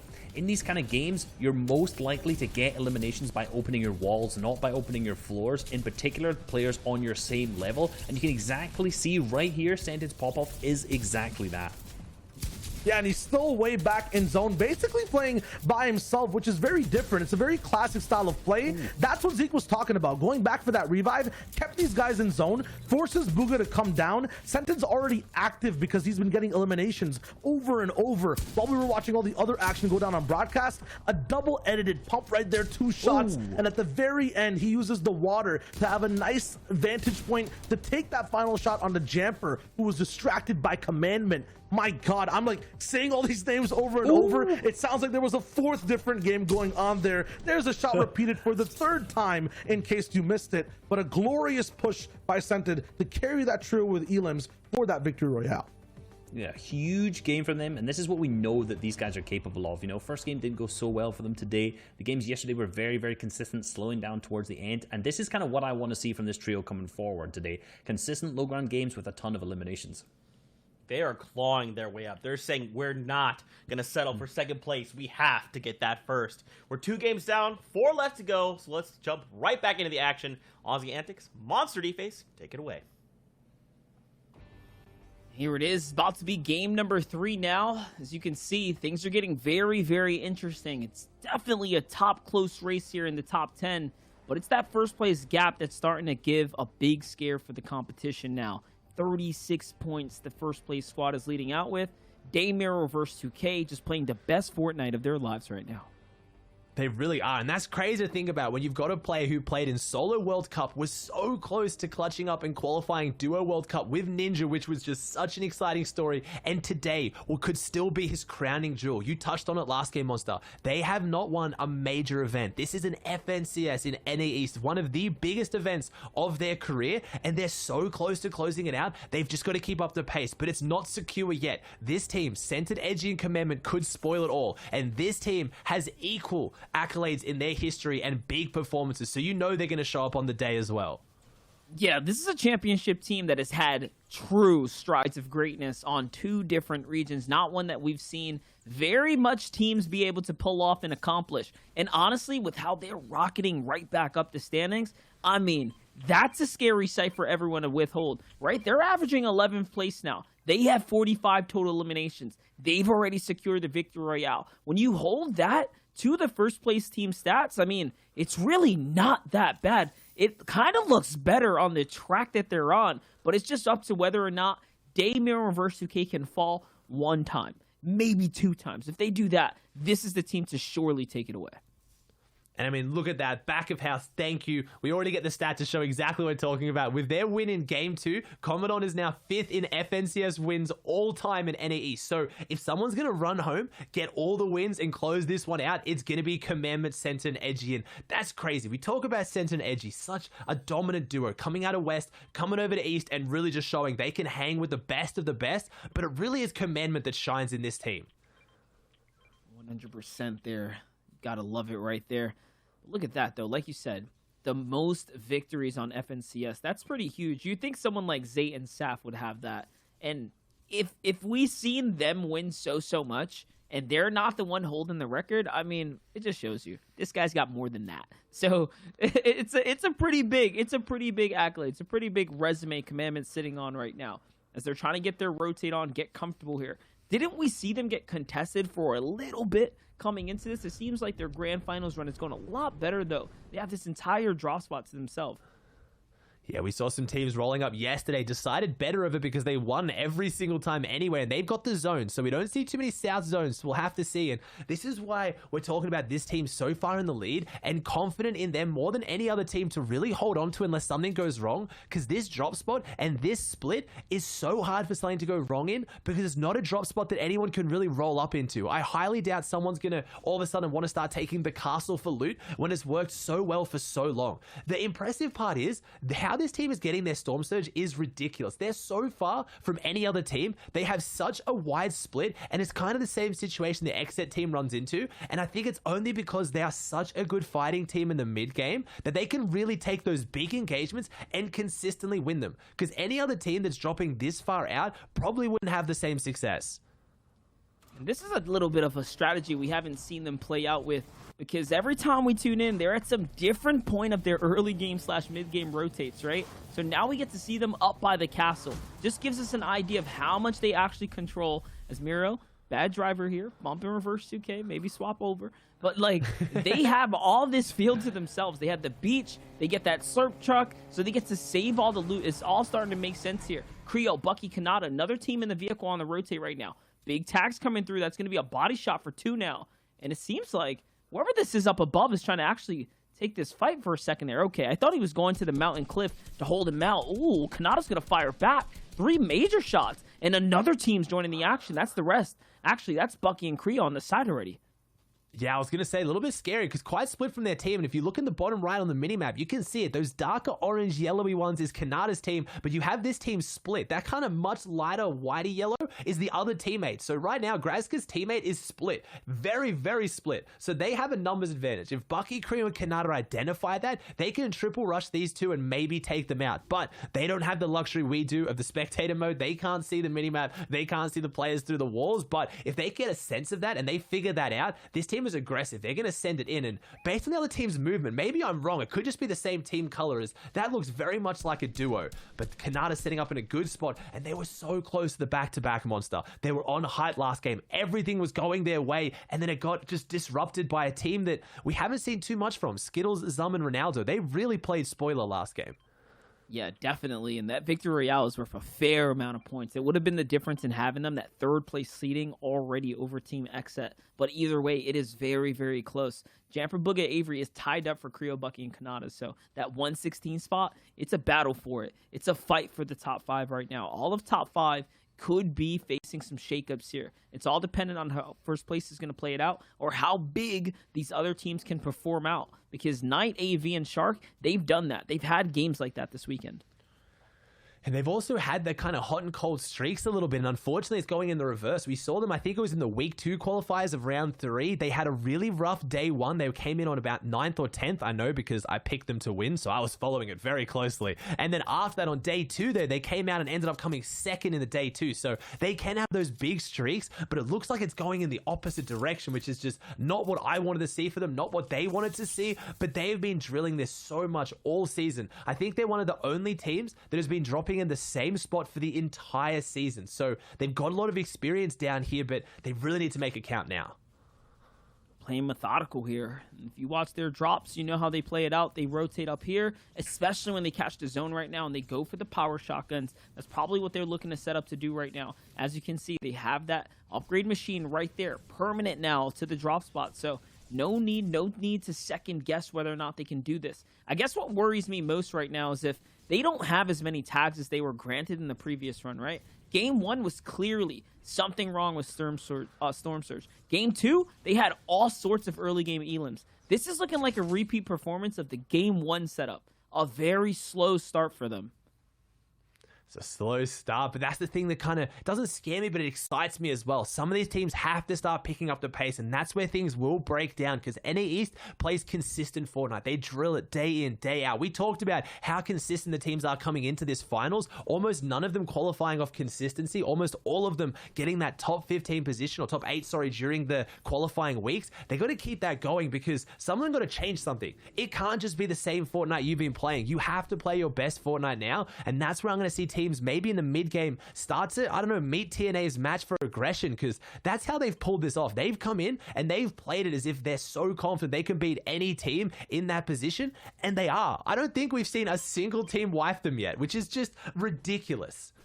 Yeah, for sure. And they're at 3 elims right now. Looking pretty good for Booga, Jamper, and Avery here. Trying to set up right now. Booga's still playing that storm line. He's going to have to heal up on his way out the door. It's going to cost him a little bit of time, but ultimately they do have those 2 vehicles to make up for it. On the other side, Graska, Exet, Posick. We haven't seen a lot of them, but they definitely have been trying to get active, struggling in the 2-day format competition right now, trying to see what they can do if they can fight their way up for a couple more placements. It's Bucky, Creo, Kanados under pressure right now from a team on the right and the squad right here inside the facility. They're inside a weird position right now, and they're getting pushed in on, and that's a scary team to push in, and they're a team that might be picking up the pace right now. They're feeling confident. You know, Bucky, Creo, and Kanata, they're on a high right now. These are momentum players. They've been playing Fortnite for a long time, but if you've ever watched them, you know they feed off the momentum, and oh my gosh, one edit comes out. That's enough for Graska to open it up, and they've opened up this fight. The big shots come through. Graska's going to try and make his way through down here, go for a bit of a box fight, and this is a scary team to box fight. Graska. Okay, Graska, that was not a fluke. That first been hitting the aim training. Oh my gosh, Graska, another veteran as well.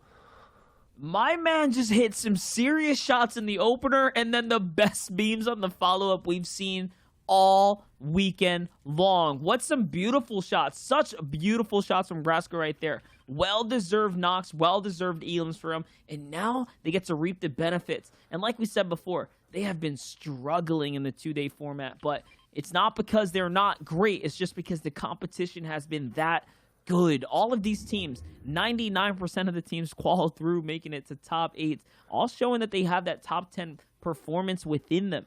It can be anyone's day right now. Now, right now, you say anyone's day. We're watching Day's team set up, and this is an interaction that seems to keep happening. We're seeing Clicks, Bizzle, and Illust really close by, and we've seen this team break out into fights twice now in the last 2 games. So if this goes against TNA's team, this could be the recipe for success for the rest of the lobby. This might be what they want, but honestly, no one has met this team's match yet in the mid-game. So if you're cheering for them, seeing them fight another team is actually a confidence boost, which is so crazy. You're used to having your first place team, and you kind of get nervous and sweaty every time they get into a fight, but it's just potentially more points for this team. Definitely right now, though. Looks like they're trying to set up here. They're only 24 damage above, so you know they have to initiate this fight. Yes, Day is going to kick it off. He's already on the way up to the door. It's going to be a 3v3 right now. Illis clicks Bizzle, who's on defense versus Reverse 2K, Day, and Miro. Miro keeping the distance this time around. Wonder how that one's going to play out. We're going to hop over, though. Booga getting tagged up, and it looks like they have to ditch the vehicles as they are so tagged up. Avery's down as well. Not looking good.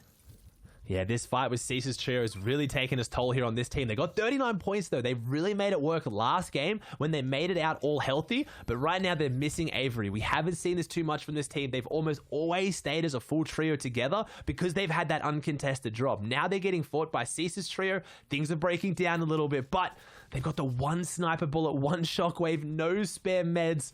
I don't know, Monster. It's going to have to be pretty miraculous. It's going to have to be clap just back. that. The one bullet. All you need, if you have one shot, can you make it work? And he does. He gets the big shot there onto Aspect, and that is one of our top 6 teams as well. So dropped off the pace a little bit, and they need to survive this if they want to stay up there. They came in today top 4, and they're slipping, and it's because of moments like this where Booger's on the walls right now trying to finish this. They need this loot. They have to win this fight. There is no running away from it. Jemper's on the low ground. Booger's one layer above it. There it is. They wiped the full trio with no meds, next to nothing to their name, and Booger opens it up like Booger does best. One shot, Monster. Literally one bullet. And that's got the attention of everyone else, though. Look who's on the walls right now. It's Lord NM Gandhi, Sis Lucky on the other side, Tahi, Dab, and Sprite on the low ground right now. Looks like they're looking in right now. It's actually that Strobe on the other side. They're all just looking into the battle, the attention that was given to them. But it seems like Booga might just be able to see another day as Jamper opens up the territory with all that metal there. That was a close one for them, but what a phenomenal way to just wipe a full trio. The sniper being the opening factor for them. Now we see Mega Dubs and Riversun. They're having a bit of a jump back here, but they're not playing too well right now. They got 21 points. That's better than they were doing yesterday. And obviously, there's a very good chance it's due to Cease's team leaving Lazy Lake and then dropping on Stark Industries. So NA East can shake up really quickly when these drop spots start changing. And as we get later and later in the day where you have to leave it all on the line, we're going to see more of this as Dubs' team hitting the rotate right now, trying to go straight over this team. But Dubs, high and dry right now, gets down on just 63 health. They have the meds, but not a lot of them. That's a bit risky. Very interesting play to do an early shockwave over enemies, only to be still very far from the storm line with the whole entire rotate in front of them. Now they have Scented Edge and Commandment up on the mountain looking inwards towards them. This is not a good situation. They're going to have to use another shockwave. They kind of set themselves up for failure here. Already committing, I guess, to that first shockwave. Yes, they're going to have to use another one. This is going to toss them way in. Hopefully now it's time to go for that ground rotate because they can here. But man, way to burn through two major rotates. 2 shockwaves and 2 bouncers already gone out the inventory. And a lot of meds right now. I was seeing them pass around bandages. Mega's topped himself up with what looks like 2 minis, but doesn't have any white heals, so he's gonna have to grab those bandages maybe. So they're very shambles. This team is looking for a fight, and right now they're setting up right next to our second place team. So we'll have to see whether this breaks out, and this is what they need. We haven't seen this team in this position, and then Mega looks like he gets beamed in the back again. And right now the lobby spray comes out, and this is huge. This is your second place team that so sorely needs these points. They need these eliminations to start catching up to TNA at the very top, and the mid game's where it's going to do it. They have the loadout to win this game, but winning isn't enough at this point. They need the eliminations as well. Yeah, definitely. As Riverson's going to get finished off by Unknown Army, so he's also nearby. Commandment trying to move in for the loot, though. Edgy and Scented do have a lot in front of them. And now it's time to play for the zone, actually. The storm line's on its way. There's still plenty of players here on this rotate. They are not free by any means, and this is why they're trying to protect all sides. Choosing a fight right now, though, very risky. This is going to cost more material for them the longer they stick around. What team is that? Okay, that is Unknown Army. That is Schmacked on the backside here, coming in nice and late from the storm. Already down a member, too. Casker no longer with them. Exit trio set up inside the cabin as well. They have the zone right in front of them. Oh my gosh, the dead center as well. No need to move for them. It's everyone else's rotate game in front of them. And that was big for Scented, Edgy, and Commandment, because like I said, they need their eliminations, and they have 2 duos next to them on either side with no shield. If they can play a bit aggressive, if they can find the pieces there and maybe capitalize on that, they're looking really good to get some eliminations, but teams like that are desperate, and that's where things get scary. So, no, never mind. I see them in the very corner there on the left, hitting a bounce pad rotate, so it looks like they don't want to take that fight around them, but it means those weak teams are rotating near them, so maybe to capitalize later, as Smack trying to make the rotate, Unknown's now trying to get into a fight with one of our teams that has been performing very well in 7th place, Jack's team. Commandment and Edgy just making their way in. Booger and Jamp are still in this after those refreshes. Every big name is still up right now. Yeah, whether it be as a full trio or as a 2-man, people are still trying to make way with what they have right now. Illis, Clicks, and Bizzle still alive as well. Illis looks like he doesn't have any HP to work with. You can see the shots flying out here from Tabs, Joji, and Knifer just trying to make do with what they have as well. Reverse 2K, Miro, and Day. A lot of spread going on between them, but they control the entire western portion of the map. There's not a single team really giving them any issue right now for this drop. And just look at the map. They're the only team that widespread, and not a single problem either. They're just big chilling right now. And we talked about yesterday, you coined the phrase space control from XZ, and when these teams are the best of the best and they drill their strategies day in and day out to be that much better than the other teams, to be in the lead that TNA has, it's not just on the back of doing what other teams are doing, but better. You've got to find your own strategies. You've really got to stand out. And luckily for XZ's team, they have this little base to drop back down into this old builds to save themselves, because things are getting a bit dicey up top as Jamper takes down Scented. That's our second place team. Jamper and Booger really changing up the feed right now as it pulls over towards TNA, who's got a lot of teams around them though. And I like what XZ does. XZ is going to go to that wall, that line that TNA already set up. That entire rotate is literally mapped out for them. XZ is going to find an opportunity here. Big beams onto the first place team. This could be it. This could be the collapse on in. Do they recognize the skins? Do they recognize who is in front of them? That is the question. Because if they get this, it's going to be great. But no, they get met by Day. AV gets taken out. And Commandment also collects backs. This is a back and forth fight between all the biggest teams right now. And it's an all-out brawl here. The crash pads to back up. XZ's trying to fight back to stay in this. You never see an all-out brawl from the top 3 teams in a grand final coming into endgame. This is massive. This is where the big swings come from right now. And again, XZ has run into TNA twice, and they've met their match both times right now. Knight is still looking weak as well, and this is only better and better for TNA, and they need the refresh. We talked about it. The way they play is they expend a lot of their materials on the rotate. They set up bases like this, and they set up ambushes. If they get a full wipe onto XZ twice, that is so massive. You have never seen this in any region, having the top 3 teams wipe each other twice in these big fights, and they do. Day gets the finish. That's 3 eliminations. TNA versus XZ is now 2-0 to the way of our leading team. This is just ridiculous how far ahead these guys are. It's so insane. I love that they also just switch up the fits, right? Like you can't even keep track of them. They are staying so much far ahead. Reverse UK with a massive snipe here. Close that window. Give them space right now. Miro gets beamed down, but he's still in this game. Almost gets taken out there. 1 health. 1 health is the difference, and that is everything. This team plays as a full trio. That's how they get to the end game, and they find success. But 1 health is enough. He's pushing forward. If he can get some meds off, he's looking a lot better, but they need something. Reverse has no meds, 61 builds. Miro has 51 health combined, one of it being HP, so they need to find something big. This might be the first time you've seen our first place team fall outside that top 5 position, because this is the worst we've seen them. But if anyone can do it, if anyone can find those big impacts, it's going to be them. 100%. And you think after getting that big 3-man wipe, they would have some good loot for it. They don't have anything to show for that other than Storm Surge safety right now. But they are in this new Storm line here. They are safe.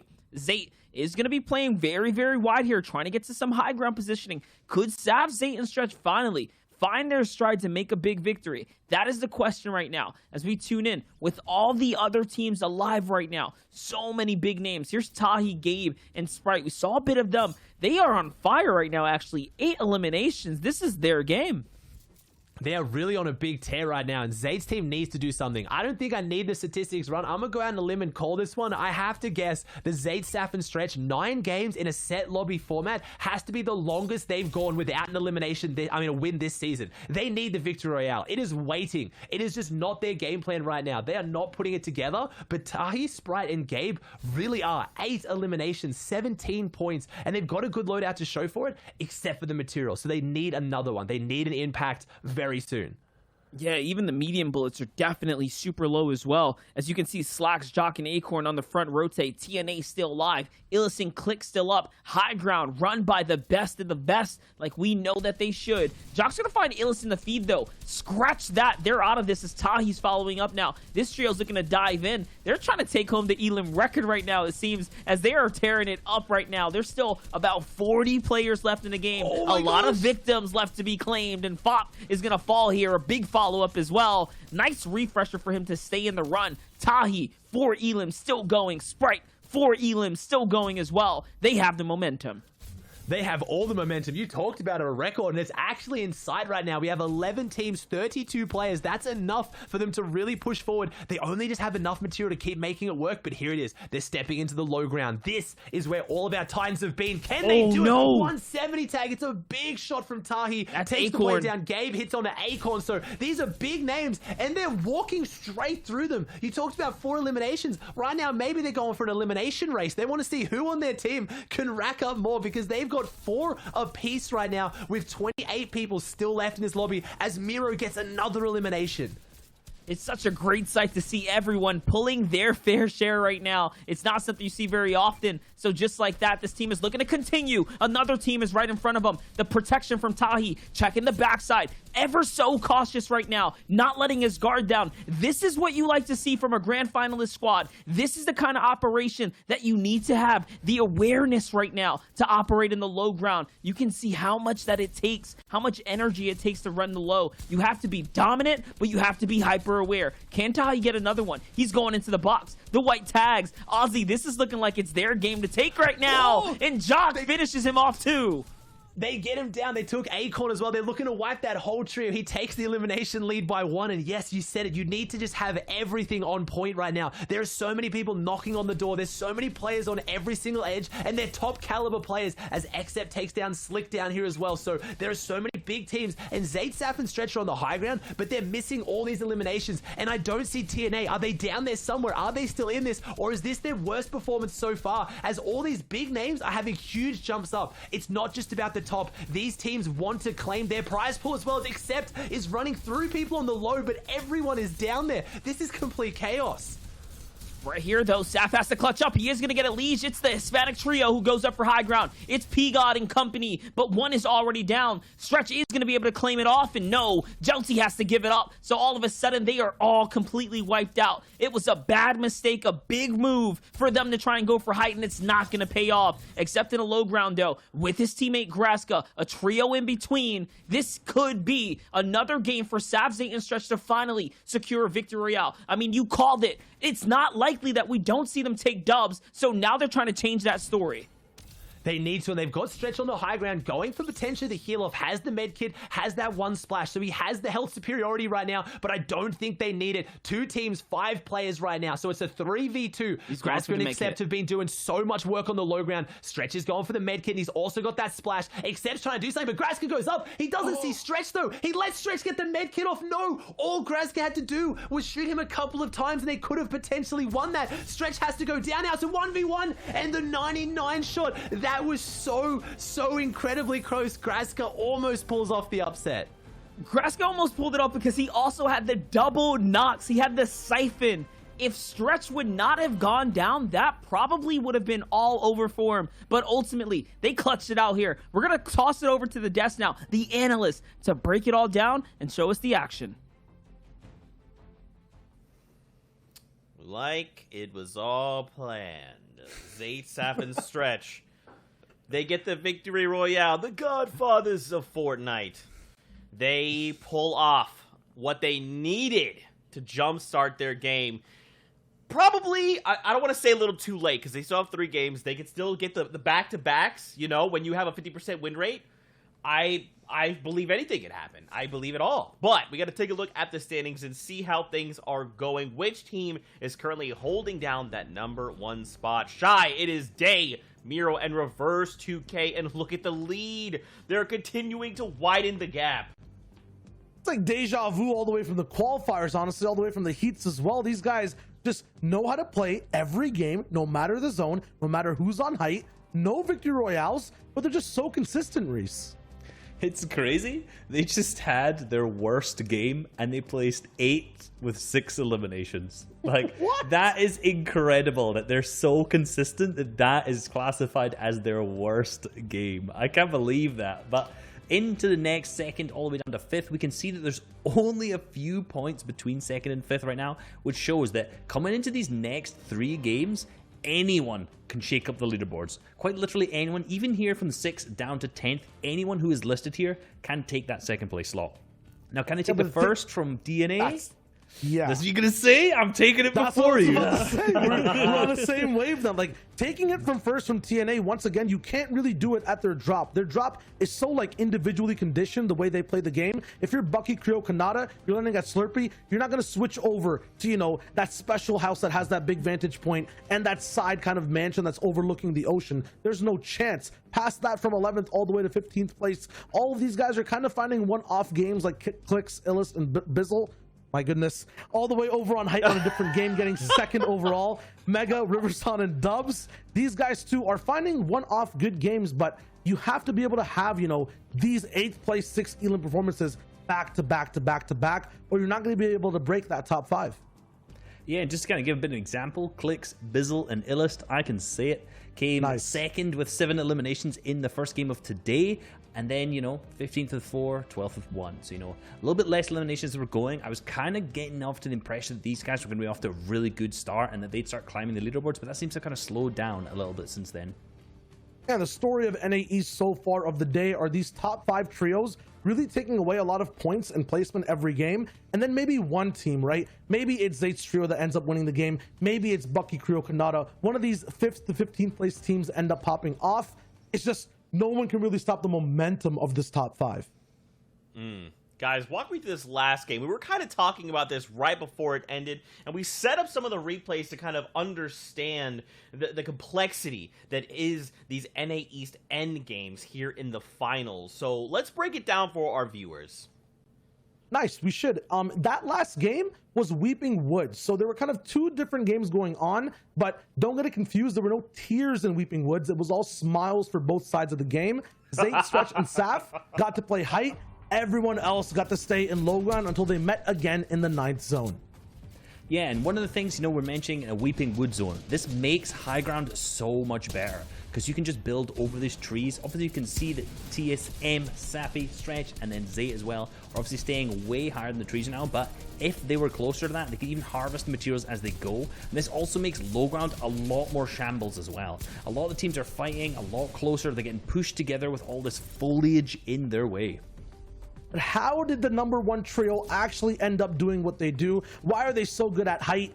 This is it right here. It's large splits all the way on height. Check this out in just a moment. We have Stretch all the way at the back near zone, Saf making a new tarp entirely, and Zayt going for action shots down below, using shockwaves to meet back with the trio. Every time a new zone actually starts, they end up splitting. When that zone's about to close, they make sure they're together to stop any other shockwaves and make sure they can get together and form a game plan to go split again. Because of this, combined with the Weeping Woods trees, they got to stay alive and healthy at a cost though, Reese, as they only had 3 eliminations.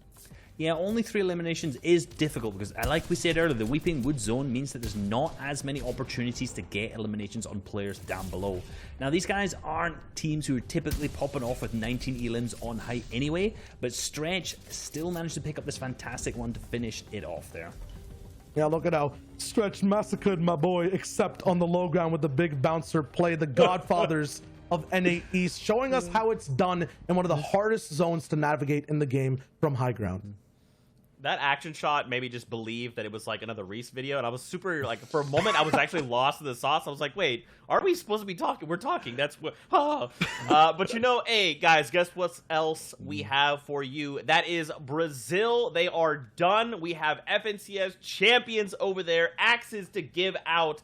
So let's crown new champions. Congratulations, Z-Truck, Frosty, and Ridley? Shy help. Ridley, the beast is actually the operating word in that entire gamer tag, because 3 victory royales, 251 points, and 84 elims. These guys put on a show and won Brazil. And we have seen many of these names before, but the one that's kind of sticking out to me on top of this trio is Frosty.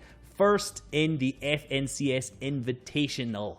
This guy is absolutely predominant during the FNCS Invitational, and he's come back around for a second time. Obviously not picking up the 2 in a row in the solo FNCS, but again, picking up the Axe of Champions one more time for the FNCS trios.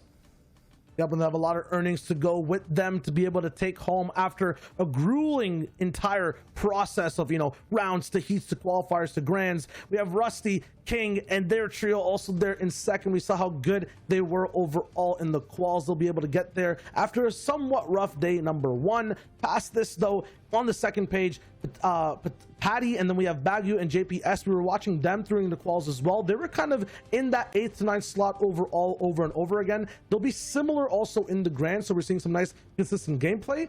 Brazil, though, a fun region to watch. Very fun, very fun. Very good performances coming out of them. The qualifiers were great from King's trio, obviously dominant qualifiers, but that's not who picked up the first in the grand finals. Frosty's trio performing very, very well in these last 2 days.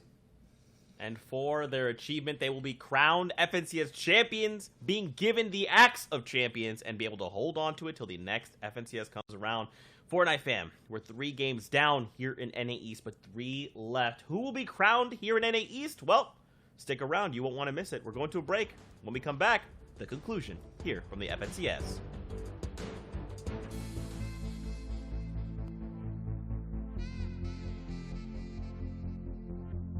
What's going on, Fortnite fam? Reese back with another video, and in today's video I want to cover height. And we're going to be using Zayt, Saf, and Stretch as an example, and one of their games where they picked up a victory royale from Qualifier 3 Round 3 of the FNCS. Across the 12 games, these guys picked up 4 victory royales, and they hold height in an absolutely textbook way, so let's dive into that. Firstly, just for super basic, height is when you're on the very highest layer of the moving zones in endgame, and this is powerful for many reasons. Firstly, because you use the least amount of materials to traverse the moving zones, you have a ton of angles on players to shoot down on, you have the best opportunities for healing, and you only need to worry about players below you, so you don't have to cover your left, right, and above, which you'll have to on low and mid ground layers. I like to categorize the art of playing high ground into 2 separate categories: claiming and maintaining. Claiming high ground does not start in the end game, it starts much earlier in the mid game, and in this game in particular, Zayt, Saf and Stretch try to claim the high ground as early as the 3rd zone. You can see them take up a large amount of space horizontally here, with Zayt and Saf building over onto another area, so they have 2 separate points of high ground. Later on in the game, when the 4th zone appears, they're not actually inside of this zone, so they wait late until other players have already built up there, and then they all shockwave over and claim the high ground there. The only reason that these guys get to the highest layer in 4th is because they'd already set themselves up on a higher layer in the 3rd zone. This allows them simply to just shockwave over and claim it. From here on out, our team's goals switch up from claiming high ground to maintaining it. Really, they're not looking for a huge amount of eliminations here. Their main goal is just to ensure they are the only ones on height. They do this by shooting at other players who have built up in other areas of the zone to around equal levels of them, and also by looking down, looking at players who are 1 or 2 layers below them, and pressuring these guys to make it seem like there's no chance that they're going to claim height over Zayt, Saf and Stretch. You can see that the 5th zone is almost max distance from where they are now, so this is where Zayt, Saf and Stretch are going to need to start claiming the high ground again. Zayt hits a beautiful snipe on one of the opposing players at the opposite height, so this is an immediate flag that our team should now just go and grab that height, because these guys are going to be on the defensive, trying to pick up the res on this teammate, and aren't going to be focusing on maintaining that high ground. What Zayt does is he actually shockwaves over to another layer of builds and then builds out into the zone to create a different area of high ground. Then, once this is solidified, Saf and Stretch both then come over onto this high ground, and then Zayt actually goes over to the other layer of high ground where he sniped the player and builds up here.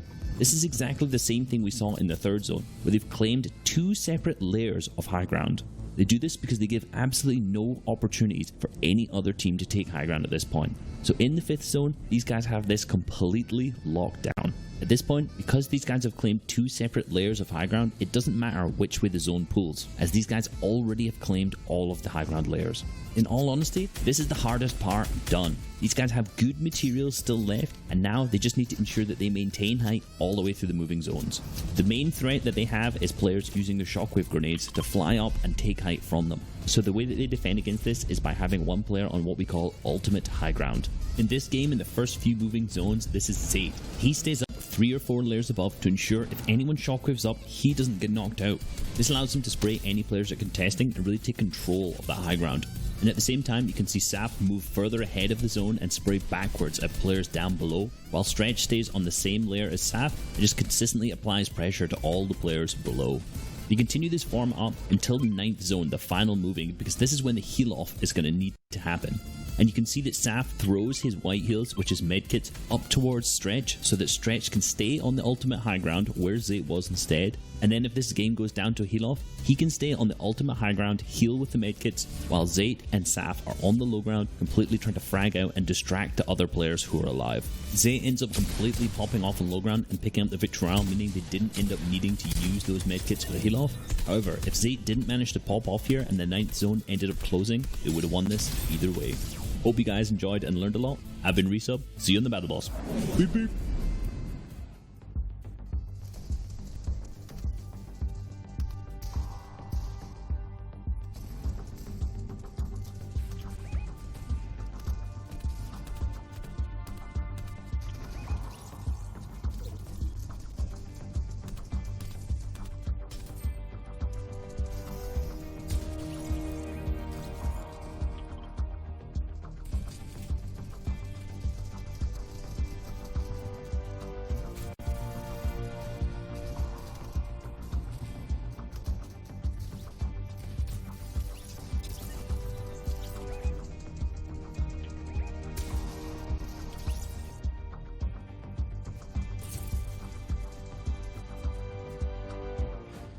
What's going on, Fortnite fam? Welcome back to continued coverage from us here in the Fortnite Champion Series Grand Finals. 3 games left to go. And we're not going to stay here too long because it's time to jump back into all the action. We've got our casters standing by to be our eyes in the sky. Take it away. Here we have it. It's your boys, Monster D-Face and Aussie Antics bringing the action. The drop spot of choice is Bugha, Avery, and Jamper to kick off this game number 4. It's the FNCS. It's the back half. It's time to bring this thing home. Let's bring it home, and how exciting today has been, but already things shaping up very differently just from last game to this game. The first game of the day, this team hasn't been contested, right, Monster? They have the loot, they have the positioning, and no eliminations. Cease's team must have backed out. Yeah, someone had to figure it out. Someone decided it wasn't a great idea. Clearly something wasn't working. Maybe Zate, Saf, and Stretch have some competition over there. I mean, we do know there's 2 drop spots if you want to play for first.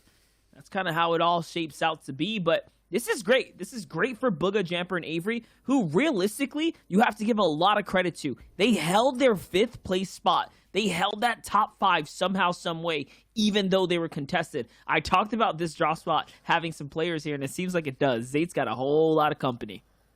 Yeah, but over near Salty, all I'm seeing right now is TNA team getting beelined on by XSET team, and we've seen it. It's 2-0 at this point. TNA's team has run into XSET twice, and they have full wiped them both times. Once early in the mid game, and once very far into the end game. So if they go toe-to-toe again, that's your 4th place and 1st place team. Things could get exciting. We have 3 of our top 5 teams all on top of each other right now. And you just talked about the leaderboard then, Monster, right? They held on to their 5th place. They're tied for 4th, and only 4 points behind 3rd. So this top 5, as much as TNA is honestly running away with it, the rest of the leaderboard is so close. It is anyone's game. Yeah, and that's the matter of thousands, right? You're talking thousands and thousands of dollars on the line here. And just the prestige of saying you finished in the top 5, the top 3, the 2nd place, whatever it may be that you're trying to come home with. There is still a lot riding on the line here. And that's why teams are contesting those major drop spots. That's why you have Cease, Blake, and company landing there. Because at the end of the day, you need those shockwaves, right? You want to play for first. Even if you're in the back pages, you can propel your way on up. And that's what everyone's trying to do here. Yeah, it's very, very tight when it gets lower right now. Saf Zate can still do that as well. And we talk about the prestige. There's also a lot of beef on the line. There has been a lot of teams talking smack. You have Zate, Saf, and Stretch calling out Bugha's team for not performing with uncontested Stark throughout the weeks. They now have uncontested Dooms, and they're doing the worst they've ever done. So they really need to come back in the tail half here and impress, because you don't want to be made to eat your own words if Bugha's team beats out Zate's team. 100% now. We're going to hop on over, though. Bugha, Avery, Jamper gives you guys a little bit of an update what the loadout's looking like. Not a lot of medium bullets, but everything else sort of coming together here. And this is why in that last big highlight clip that we saw Bugha hit the snipe shot, this is why they never have sniper shots. It's just the ammunition's a bit scarce here for the heavy, for the medium bullets, but they managed to make do with it, even against all odds here. Avery's the one really hoarding onto it. It looks like he's got to do some sharing. Oh, it looks like Avery has to do some sharing with the vault, but doesn't realize the team is in there. Ledger Dian comes out. We're talking about Team New Age all day here, but it's the new signing of Ledger Dian that's going to really affect this leaderboard. That's your 5th place team. Only one of them's down. There is a reboot van here, but the zone is coming. I don't think they're going to be able to pull off a reboot here unless this team rotates quickly, and that's a big loot increase for them. Such a huge come up. When we talked about Avery hoarding all the ammo, I mean, they just got away with 300 medium bullets. All the loot, of course, that they get to pick up on top of that. And then they skate away Storm, Surge, Freeze. So just like that, the ambush is going to pay off. Yes, Bugha will be able to get the card here. But, I mean, the payment has already been due. It's already been dished out. They're gone with it. It's a free elim for them. Luckily for Avery and Bugha here, or Jamper and Bugha, they do not get held out, right? This could have been a lot worse than it already was. Yeah, I was going to say, they do have one of these cars. They do have the med kits. They could go for the reboot, but maybe they're going to try and find it somewhere else. Jamper's there. Jamper's there. Oh, Jamper's gone for it. So Jamper's now gone for the reboot, but I'm surprised Bugha's leaving now as well. So yeah, maybe they have the clean rotate back in. Jamper has fallen back. He gets the reboot. There we go. So the only problem is they've lost the loadout. Avery's gone from having really good firepower to kind of just getting the scraps now. He's just got to get the backup weapons, the leftovers, but it could be a lot worse. They're still up. They're still in this with a chance, and this team could very easily jump up. And like you said, thousands, there's tens of thousands when you think about how much these teams get combined on the line. So they really need to perform now.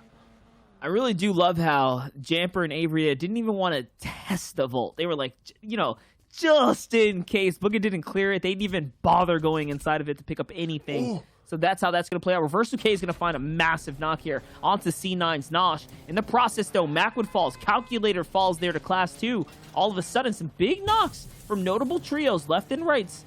It seems like Reverse 2K and company trying to rotate up. This is so important. This would have been by far this team's worst performance. Look at the loadout. We've never really seen them this shambles. They have a couple of minis, couple of bandages. They've got the crash pads, but no builds, no eliminations on the board. They're now only 123 above the Storm Surge. So this team is proving they can do it all. Now they can clutch up even when they're shambles. They can identify those fights, and let's see the confidence. Is a team finally going to stop this team? Is somebody finally going to be able to say, no, you aren't the best team in NA East? And no, never mind. Right now, they're proving why they're in the lead as Day just gets in on an entire team. When have you ever seen a team in a major region run through every other team with ease? We are now over 10 games in, and no one has been able to stop this team. No one has beaten them in a straight 3v3. This is insane.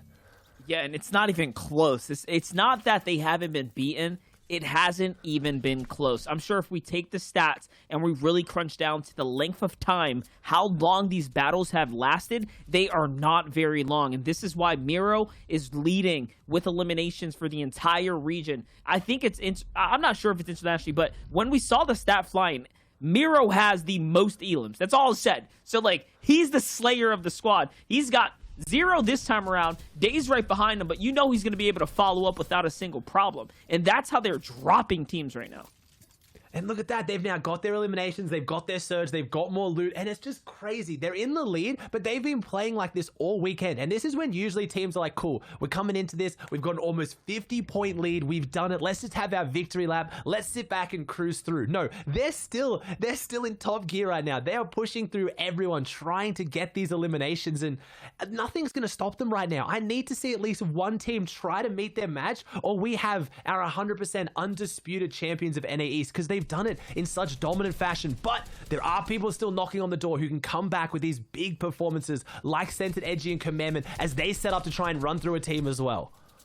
And just to jump on that, it's not just dominant fashion, it's also different drop spot. Like, they're doing something completely different, and they did it through the qualifying weeks. Dirty Docks first, taking up Fortilla, now a brand new drop spot by the Castle. Just to give you an idea of how good Reverse 2K, Miro, and Day have been throughout this week. They have flex dropped consistently and successfully made it work every single week they played Fortnite. Here, though, another big team. Not necessarily as flex. They did have some opportunities to play Stark, but they're back at their home drop spot. They're doing very, very good. Still far off of first, but very consistent so far nonetheless. This is a team that's dropped down a little bit here. Aspect, Zunis, and NPen came into today on 4th, really close to 3rd, and now they've dropped right back into 7th. So really got to pick up the pace because they've been playing such good Fortnite this whole weekend, and you don't want to let it slip now. Aspect has been in these situations before, an absolute veteran. So I don't think it's the pressure, just something isn't clicking, but I know they can make it work because they really want to jump up into that big, big prize money, and this loadout is the one to do it. They've got the good positioning, and this is probably one of the easiest zones we've seen today, right, Monster? It's pretty like we've been saying, vanilla. There's a bit of water, there's kind of some hills, there's no mountains, there's no like steamy stacks, no giant buildings. It's going to play out and anyone can win this one. Yeah, these are the ones that get the most exciting. The slight elevation, nothing too crazy. It's all bronze, all guts. Let's see how it's going to play out, though. Remember, this last game just shows you what happens when you fall behind from one single round. Zuni's Aspect to NPen, the Booga opener, the quick drop on the squad here really set them back. They fell all the way down to 7th place. But when I say that, I mean they're just 5 placements off of top 4, all right? So it's that neck and neck here. A few eliminations here make the difference for the squad. But nonetheless, you cannot fall. If you're in the top 10, you're in the top 5, and you fall, you're going to fall a massive amount of slots, and it's going to be that much harder to close the gap. That's how much, that's how stiff the competition is from 2nd to 10th. And look at that edge right now. Reverse 2K down there in a decent spot. But if you look at that mini-map, it is congested beyond congested. There's a few teams out here in the open, and we always talk about being, dead side versus congested side. In stack lobbies like this, though, I'm a little bit scared for teams like Dubs, Mega, and Riversun out here, because if they've got to make their rotate, or if they start getting lobby focused, they have nothing to hide behind. So they've got to be really, really careful of which edits they open up right now, because if any of them get knocked, or if they get cracked, the lobby focus will just unleash on them. But teams like Reverse right now have so many teams on top of their head. If they don't navigate properly, they're in a very risky position. Here it is, though, looking out to put some pressure down. Dubs is not going to connect anything. Mega looking out the other side. He's got to be careful. All these fresh builds do bring a lot of attention, especially considering they are inside the safe zone. A lot of lines of sights on them. Riversound is going to have a team land right in front of him. He looks to open up the edit right now. He's actually controlling all these pieces as well. It's looking pretty good for them. They might be able to take this box fight. This team landed so close. They're poising up for it. Do have to be careful. I wonder if they have some crash pads to go ahead and extend this one out. It might just work. And it's crazy to talk about a team as if they're like a struggling team that can maybe win this box fight, because there's Mega, Dubs, and Riversan, such decorated players. Riversan was doing better than any other team coming into these tournaments as a trio, but he split last minute with Furious and Illest, picked up Mega and Dubs, and just hasn't found their success. So they really need to do something this tail half. Otherwise, he's going to feel really bad about that decision right now. Definitely now. You can see the other attention coming from the rest of the lobby now. The half in, half out's going to pop. It's going all the way east here. It's looking like the perfect kind of flat zone some people could only dream for. And they have the opportunity. Cosmix is going to fall here to Dubs. The quick follow-up, and that is also onto the next player too. All of a sudden now they have granted themselves 2 eliminations, and they are able to claim the loot. Dubs jumps in, Riverson jumps in. They are able to grab all of this. That is great for the rotate up ahead. And I saw Scented, Edgy, and Commandment get 2 eliminations in the feed too, so they're pushing their second place a little bit further beyond right now as Jamper taking down Unknown here. So we got some big teams really shaping up here. I think we have every single team in the top 5 still up right now and looking pretty healthy as no Day falls. This is big. This is something we have not seen. Our first place team losing a member in the mid game. I know that sounds crazy, 9 games into a grand final, but this literally has not happened until now. We have to see whether they can bounce back from this. Yeah, and if it did happen, they got the revive off. So that's the difference between then and now. Oh, it's a big knock's going to hop in here to Fop. Fop's down. That's the second time now we watch him eat a massive shot on broadcast, unfortunately. But Mega with the beautiful follow. He's probably not going to get the conclusion, but still a very high-class shot here from the high ground spot. And now they are able to dominantly hold it. They do have to be careful, though. The more likely they are to hold this one passively like this with ramps, the more likely they are to get landed on and have height snatched up from them. So they do have to be careful. You saw right there, Zate poising up. Like, this is the guy to do it, too. Looking outwards. He doesn't have a cone over his head like everyone else would have in a situation. It's because they love to jump out. They love to surprise the high ground teams. As we hop over to the other side, 8 elims here for Kaz and Polarized. Not too bad as a 2-man squad. And that was really just 2 sides of the battlefield, right? Both up on high ground, just looking at each other. Neither one of them building up, but I think at this point right now, it looks like Riverside, Dubs, and Mega actually got zone advantage. But like you said, Zate likes to jump. You know they're going to pounce on that if they can. If they have the mobility, they're going to go for that either way. As 8 eliminations for this team, they're going to try and make it 9, and that they do. They take out Suesuo, but getting eliminations now is a little bit sketchy because they've got to start working on their rotate. And there it is. The Peppermints come out, and Zate goes down to tabs. So Zate's firepower on the high ground is looking a lot worse for wear, which is even better for Riverside, Dubs, and Mega if they were able to do something with it up there.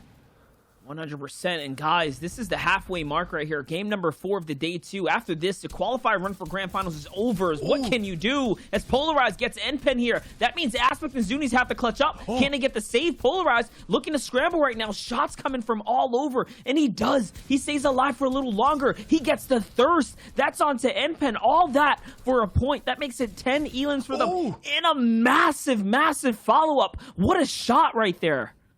Polarized mechanics then to flip the stair to hold the builds. It looked all crazy, but that was so well done to survive that one. As here we go. Miro's we have down. Taking down Miro. There it is. Like you said, Monster, they got him back up. They're just that good. They revived him, but no, there is no revive now. There is no reboot. Miro is down, and Reverse 2K and Day have to do it alone, and Day goes down too, and Reverse 2K. They go down to the X-Ted Trio. That is our first place team. This is the first time in almost 10 games that they have been in this situation. They have to sit back and watch and see if their lead holds out, because right now, Commandment's team's still in this. AV's team's still in this. I see Slacks as well. So right now, they're coming for first place.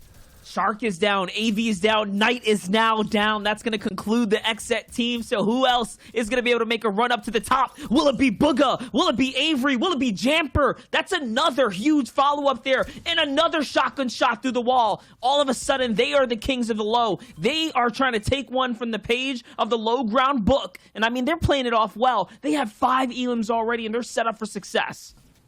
They're playing it really well, and honestly, we've seen this team go for high ground and usually lose it, but right now, Mega, Dubs, and Riversun are on the high ground. Who is going to challenge it? Because quite often, we're seeing the story of the first team that goes up doesn't win it, and it's the last team that goes up. Who can hold out and take the high ground at the last minute? If you've got those shockwaves, you've just got to hold that mid and low ground, but it's easier said than done. You have the best of the best in this lobby. They're knocking on your doors, they're knocking on your walls, and if you're not in a safe position, you see things happen like Edgy and Scented going down. That is your second place team. They needed this game so badly. They saw TNA go down in the feed, and this was their chance, and they might be blundering it. I think they're all out of this one. Yeah, Commandment's down as well. That's going to conclude the second place team. It seems like First will be able to hold it out. This is giving opportunity to the others, though. What are Riverson here, Dubs and Mega going to do with this? They have 5 eliminations and the high ground. I mean, they're basically skating on thin ice here. They do not have a lot of builds, and the zone still has a bit of a stretch. A minute and a half is quite a ways away, so they're going to have to come down and get dirty into this build fight here. They have enough to do it as well. They're scavenging around the outside. This is why Riverson's looking around trying to find what he can here. How's it going to all play, Booger though? just got an entire trio wipe. Booger just took down 3 entire players before he falls to pose, so they're dropping big eliminations down there as Jamper goes down as well. This is great for Riversun's team. They get a bit of a refresh. He's coming back up with the materials, but looks like Booger's team has been wounded down there because that's what they needed to try and close this out. Avery goes up. He's the last one. Avery falls. It's Furious, Blake. They're going toe-to-toe with Stretch right now, so it's going to be a 3v2. Furious in the low ground with Blake. This team has been struggling. They started dropping over at Stark. They found no success. Wherever they went this game, this is the furthest we've seen them, but they don't have the endgame experience here today, Monster. They have to stay composed in a position they haven't been in yet. Yeah, they haven't played any end games today, so it is going to be a matter of how quickly they can react to these shots. It's going to be those quick low ground peaks that take home the victory right now. A 6 elimination hold right now from Riverson, Dubs, and Mega. Not too bad for them right now. 47 points today is pretty impressive, but the team on low has to come up. Wait a second, Riverson's down. Blake. It's not looking good. Oh, no, the big shot, though. Well played for Mega. Well played from Mega indeed. The big shot, he backed up. He had the health advantage, did not have any extra heals, but that was enough for having to come back. But this leaderboard, Monster, we finally saw it. We saw TNA fall. They can be taken out, but unfortunately, I don't think Commandment, Sense, and Edgy took their opportunity to really jump up, so it's still going to be so close at the top. That was all the top 5 teams in it, but I don't know where they went. And I mean, you think about what that means for Riverson, Dubs, and Mega. That's a 32-point jump, I believe, with the 8 points in the 25 Victory Royale. Not too bad for them. They were just outside of top 10. That puts them up towards top 5. When we said the top 10 was close, we meant it there, Aussie. There is so much money on the line. So even if first place is running away with it, we'll have to see who can jump up and get that big money. Analysts, please let us know, because this leaderboard is crazy. The only thing that mirrors the craziness of this leaderboard are the casters' skills. I mean, just freaking put some respect on these guys. They're bringing the hype. They're bringing the action, calling it left and right.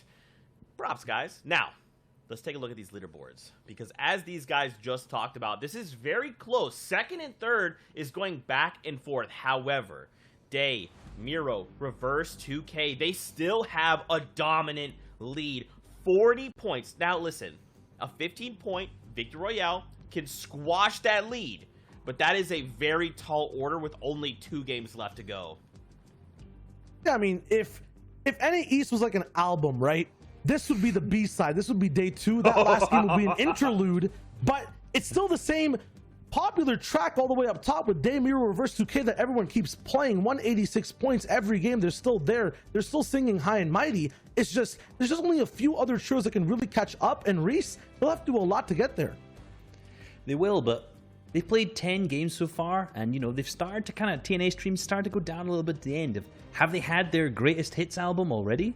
They've got 2 more games left, and is anyone in second and third, such as Commandment, Sent and Edgy, Jamper, Booga, Avery, able to actually catch up to that?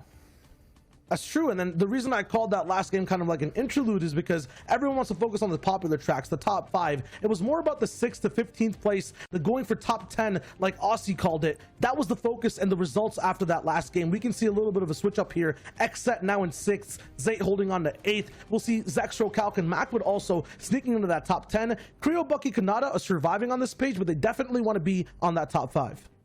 Yeah, it's pretty unusual to see a team with 2 victory royales down in 9th, but that's because it's so close in between 2nd all the way down to 10th, you know? Anyone can take it, and one big game can really move you up the leaderboards.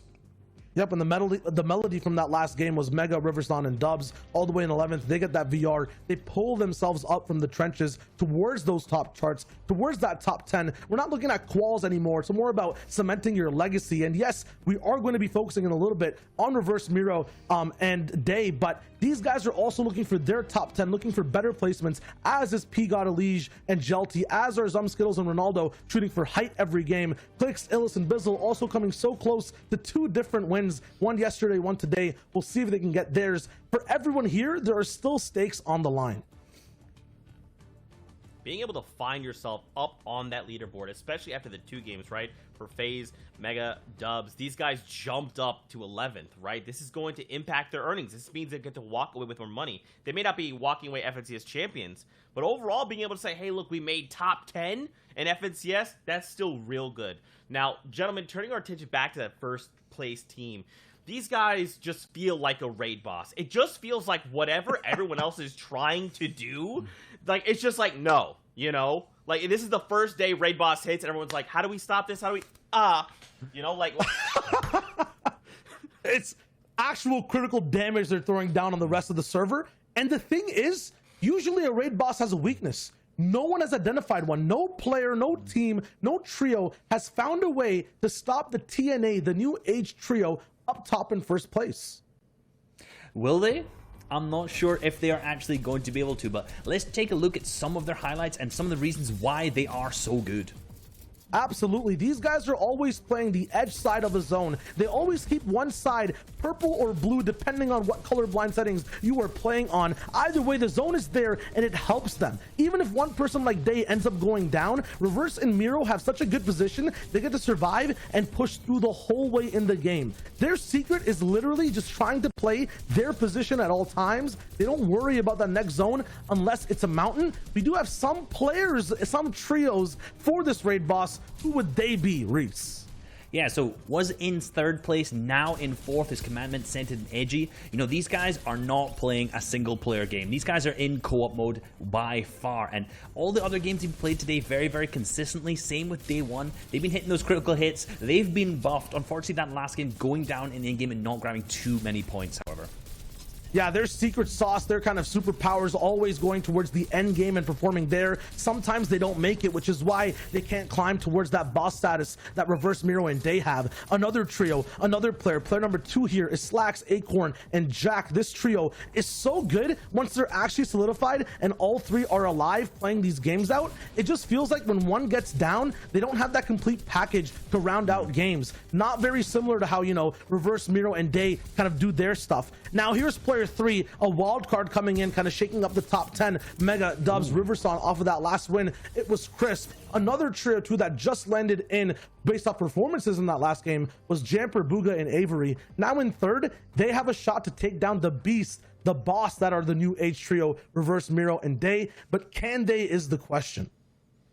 There's only 2 games left, man. There has to be something that's done, whether it's a contested drop like we saw back in EU, or the lobby needs to decide this raid boss has to come down. It's too strong. We'll have to see. But gentlemen, Fortnite fam, it's time. We're going right back in a game. The action is heating up, so let's kick it back over to our casters. Take it away. This puts us one step closer to the final marathon stretch here. It's the 5th game of day number 2. Ozzy, it's been a tough 2 days for these competition. I mean, we're seeing it all play out here, and it seems like the TNA boys are contested. Yeah, I was about to say, I want to get the hype going. I want to get excited, but I'm sorry. I just love Fortnite too much. I couldn't even contain that there. I'm sorry, Monster, to interrupt. What is happening right now? We have our first place team that has been what looked like an almost insurmountable lead. With 2 games to go, something has to happen. And right now, we've had it. Someone's pushing into their loot path right now, and this is not going to end well, I have to imagine. They can maybe pull it back. This team has been so good at fighting, but this is the huge shift up that this game needed for everybody else, because this team has been untouchable. Yeah, and you think about it, right? Daymir and Reverse 2K have had this entire drop spot to themselves, but Night for Tabs and Joji definitely play that upper portion of the castle, the side of the islands. This time around, it seems like nothing was too big for them to overcome, though. They were just far enough, just outside of the reach, and they were untouched this time, and they are going to be able to claim up the heals here, as they're not too sure. Actually, wait a second. Bizu and Clicks are stepping up a little bit sooner this time, and Day has to get the slurp truck by himself. Digging into the heels already. Reverse Suke already gets it, and he sees Illis. Illis on the flank, so this is not a successful ambush. This is incredibly scary. This isn't just a team that's shambles going up against another team that's a little bit shambles. This is our Sweaty Sands team, and they're opening up with a snipe. If that was from Clicks, I have to say he's one of the best snipers on NA East right now. He's hitting so many shots, and this is incredibly scary. If you're cheering for our first place team, they have been so far and ahead. They're getting an average placement of 4th, and they're potentially going to go down here. Reverse falls. Day falls. Miro's the only one left. Miro has our elimination record in NA East, but this is going to be a task that surely is even too great for him. It's a 3v1. What can he do with the blue pump? Hits the big shots, but no, they fall down. Enough. Monster, that is our first place team. They are so far ahead, but not so far ahead where they can't be nervous now. They have to be sweating.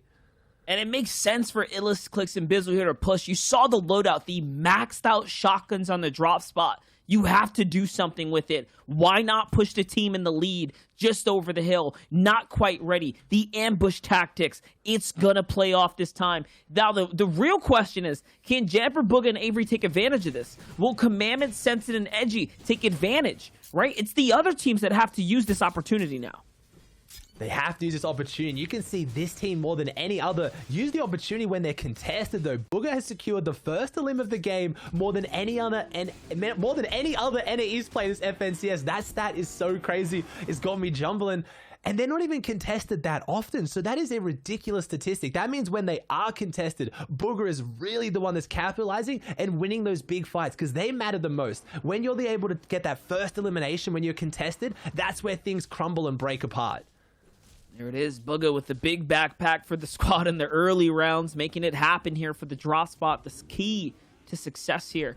Avery, though, is going to slide over to the vault this time, nice and early, not to be greeted by any surprises. He's going to make sure he gets his loot, learning from the last round that this all unfolded. He's down to 70 HP. He's going to have to heal up here, but the vault seems pretty nice. Looking very, very nice for the trio. Very, very nice. And this is what we got to start setting up. Who can spoil this? Who can jump up? And this is probably one of the biggest contenders right now. They're going in on 3rd place. They're about 43 points behind first. But when you think the first place is out of this team has been able to drop big elimination wins. A 10 elimination win would bring this margin down so incredibly close. And they have the loot to do it. We've seen what this drop can do over on EU. When Mongrel's team had it to themselves, they were running away with the leaderboard. And that's what Booga has to do. There's been so many questions around this team this season, Monster. So many people doubting them because they were getting, 3rds and 4ths, but people said it's not good enough. You have Stark, you need to be winning. And if people are still asking those questions, now's when they put him to rest. 100% here. Avery looking to get his loot together. Jamper, of course, trying to find his route too. Picking up the white heals, not too bad. He does have some space in the inventory. The splash is going to come out. This is going to put them right in contention for having that high health pool. And, of course, now it's going to be time to move on out. Remember, the last time they stuck around here for too long, you had a lot of teams come in. That first game had 4 squads rotate in. Of course, the drop spot contest, and then Zayt and company flying in nice and late. So you can't stick around Stark Industries for too long. It does tend to backfire pretty consistently. A lot of people want that loot, and a lot of people want the mobility right now. Shots are coming out. Was there another team still hiding here? Did we miss somebody? There was a team hiding here, and no, this is so risky right now for your 3rd place team. Jamper doesn't have any of the shockwaves, none of the mobility. He's trying to get away, but this team were they hiding inside the hangar, Monster? They have to have been. Yeah, definitely playing a little funny here. They were hitting out on the side. For a second, I thought it was the Stark bots. I'm like, there's no way, right? They're hitting all those shots. It's the same team that had the ambush before. This time, it's a little different. Coming in with a new approach. I like the strategy, though. I like the way that they play for their surge tags. It's working out consistently. It's changing up fast. Can we just talk about how different this game already is, Moss? That's our third place team being ambushed. That's our first place team being contested for the first time. Twice. NA East is not happy leaving this. They want to finish this strong. Every team is trying to make something happen. You talked about a marathon. It's a 12-game format, but this has been a month in the making. This has been building this entire season. Trio FNCS, the first one we've had in so long. People want that crown, or they want a piece of the prize pool because there is so much money on the line. Yeah, and twice, right? The last game, Avery got met inside of the hangar. This game, once again, in the vehicle. Like, you know, a little unlucky that he's the one on the outskirts. He's the one distancing himself from the pack, but that's what happens. You get too far. If a team's planning something sneaky, it's going to be onto the guy that's by himself, and that's why Avery gets punished twice. I'm not sure if he gets finished, though. I think he was knocked. I do wonder if they're going to be able to clean it up. We'll be paying attention to the feed, though, to figure it out. 4 teams have already been dropped here. Remember, this is game number 5. After this, there is only one more opportunity to pick up some points. Getting close, and we talked about it. We talked about how good these teams are at the very top level, and it's crazy that when everyone's mechanics, their aim, their edit, their building is on that top tier level, that it comes down to the real Battle Royale-esque strategies of hiding, right? Taking those little peeks and ambushing people. That's what makes the difference right now, because you can't just beat out the best players in the world with just pure mechanics. You've got to be a little bit smarter, and you've got to change things up. Which teams can adapt? Because TNA needs to adapt now. Their whole game plan has changed, but they've been more adaptive than any other team with their drop spots and how they play, as XZ has dropped off their pace massively. They've gone down now into 6th. They were first place finishing up yesterday in game 5, and now they've dropped all the way down into 6th. So they need to come back. 17 points. They've had a very rough day. Yeah, a couple bad rounds have really set them back, and then, of course, no major finishes the way they had yesterday. So it's the reason why. XZ Knight, though, looking for the snipe up, is almost going to tuck one inside, but no, it's going to be a dead miss there. And remember, first place is out of the game, guys. Day Mirror, Reverse 2K are out. This is where all these other teams finally now have the opportunity to give us a finale, give us a great last game. It is on the backs of everyone else right now to stay up and get closer to that first place. And then the real competition begins. The battle for the FNCS Axe of Champions. The Axe of Champions, and man, it's so incredibly clean. We saw last night over an OC, I was watching Jinx. He was streaming the grand finals. He was rocking the Axe of Champions. It could have been gone, but he won again, and man, it is so prestigious. It just heralds everyone in the lobby that you are one of the best, and in one of the best regions as well. Trios has been so exciting, but it's all closing out here, and you need to do it. 2 games left. It's a 12-game format, and this leaderboard is still so close. With TNA down, this is anyone's tournament still. 100%. 4th place team is the one we're queued in with right now. Acorn, Jack, and Slacks. Acorn has more full team eliminations than any other NA East player this FNCS. This is the guy you want on the front lines. This is the guy who's done it. He's the clutch. He's the big clutch, and wiping an entire trio in FNCS, the best of the best in your region, taking down all 3 by yourself. That is a ridiculous statistic, and maybe we're going to see that now here as they try to push forward right now. We've got the full Chaos Agent squad trying to make their way in if they can. Players backed up against the wall, and you have to be scared of any team that's around them right now, and it is XZ's team as well, but it's Postic, Graska, and Xcept who have no shield that are pinned between 2 of the scariest teams so far this FNCS. You gotta be careful, though. The last time Graska and company got dived on, they did a very good job defending, bodying Clicks, Bizzle, and Commandment just before, or Illis there. Here, though, with Zuni's Endpen and Aspect, they're putting some shots down, a team in the distance. That's the problem with using those rifts. You do have to be careful. You open yourself up to being free Storm Surge tags, as this team's only 11 above, so it's time to get active. Remember, they drop at the ruins. Their strategy is heavily dependent on finding tags while they're at the topmost portions of these mountains.